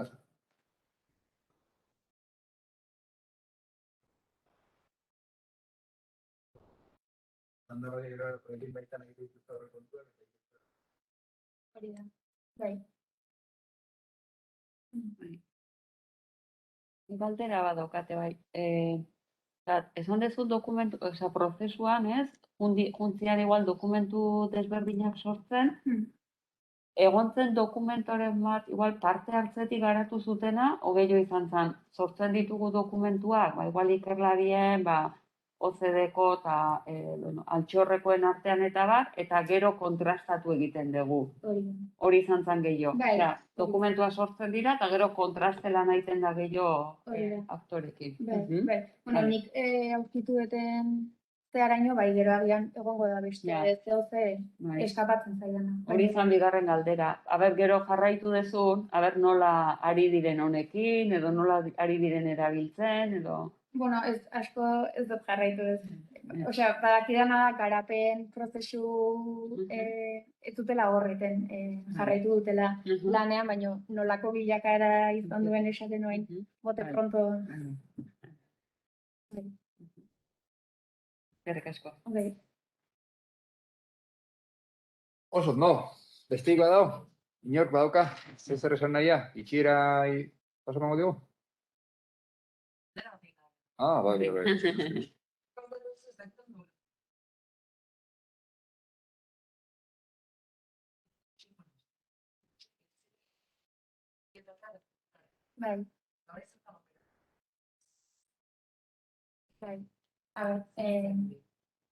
Taulak hemen ditut PowerPointean jarri oso luza dalako eta baina esango dizuet adibidez identitate kulturalaren barruan sartu dituzten adierazleak bi izan dira. Bat, Maori izunen inguruko, beraien bizipenak edo pixkat beraiek erdiguneak, Maoriak bestela ongizate adierazle hauetan ez dira isladatzen beraiek propio agente moduan. Orduan, identitate kulturalaren adierazle hauen barruan hor beraien leku propioa lortzen dute. Hori eta bigarren adierazlea nortasuna adierazteko gaitasuna. Bi adierazle horiek dira identitate kulturalaren barruan garatzen dituztenak. Hor adibidez baita helburu batzuk jartzen ditue egoera desiragarri horretarako. Zutabe horretan baita 4 kapital horiez aparte dago beste bat eta hor helburua jarri dituzte ere bai. Edo hori konsideratzen dute elementu importantea dela, baina gero hor ez dituzte desiragarri bazakit Maorien hizkuntzan hitz egiten dutenen kopurua 110 handitzea. Imaginatu, ez? Guk euskerakin onleike hemen apustu bat, ez? Identitatean zean, haizu helburu izango litzake hemendiko 20 urtea, 110 gehiago euskera zaitzea eta gure eguneroko esparruan euskera erabiltzea. hori, nik uste hortik grifoa igual, ez? Bai, baina ez dut uste, nik ez dut irakurri desiragarria den puntu hori horren definitua dagoenik ere. Ja. Hori da, honek egiten duena da prozesu hori nolakoa den aztertu. Ja. Osa, nik hori azaldu dizuet, baina Mhm. gero, igual nik aztertu bitarte orain arte definitu dituzte edo sakondu dute gehiago desiragarriak diren eszenario horietan. Bai. Biologia ez orain sartzen ari naiz. Esaten duena. Da, zenbat pertsonek erabili dezaketen egunero hizkuntza propioa, eta 2000 batean zegoen 4,5%, 2000 arte jaitsi zen 3,75 eta orain kurtso bat igo da 4.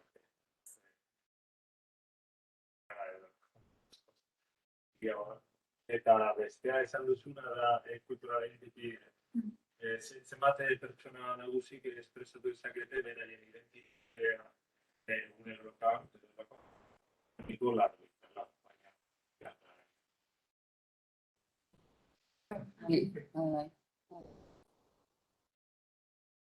Ez que nik uste desberdina dela, ez? Nik nintzen nire iritziz, gauza hori ezaugarri bezala kontutan izatea, eta, horre baldintzatu egiten du gure kultura, gure identitatea, bertako nola sentitzen zean, ze sustrai askatzun, da gero hori indartu nahi izateak, ez? Igual ja, estrategia bezala da hori indartu. Interesgarria izango litzake jakitea nola segiguen, Kuriasiatuko, ez bai. Bali izan du bintzat, kuriosidadezkeko. Bai. Oso ondo. Ziko da ondan? Txira, hoitz batzuk egin txalo, ero?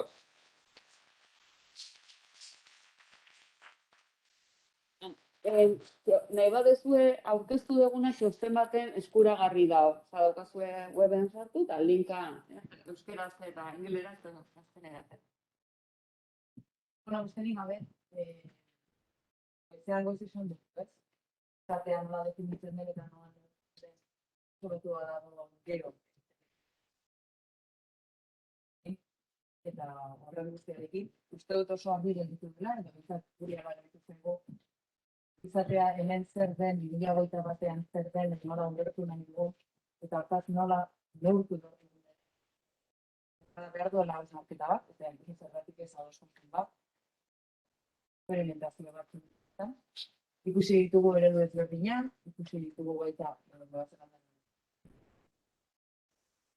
zelean egindako proiektu oso bat. Eta hortaz, goitan esan dudan bezala, honek hasiera bat esan nahi zuen, edo bintzat proiektu baten baitan beste konpromiso bat, ez? Guztotarriek egiten dut. Egiteko eta honek ibarkona bere jarraipena eta badaituguna. Eriko testu buruan. Behar berezizatik eta gure izaera berezitik.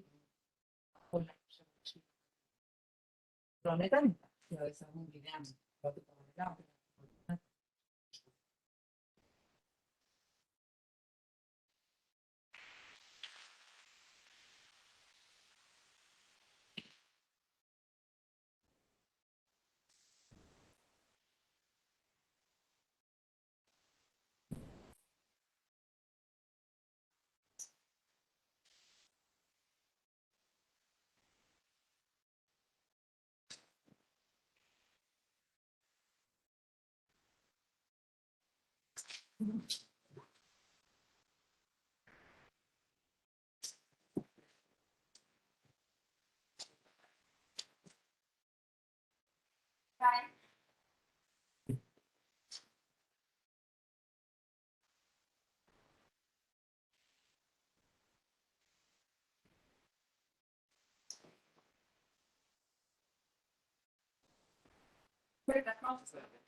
Very good.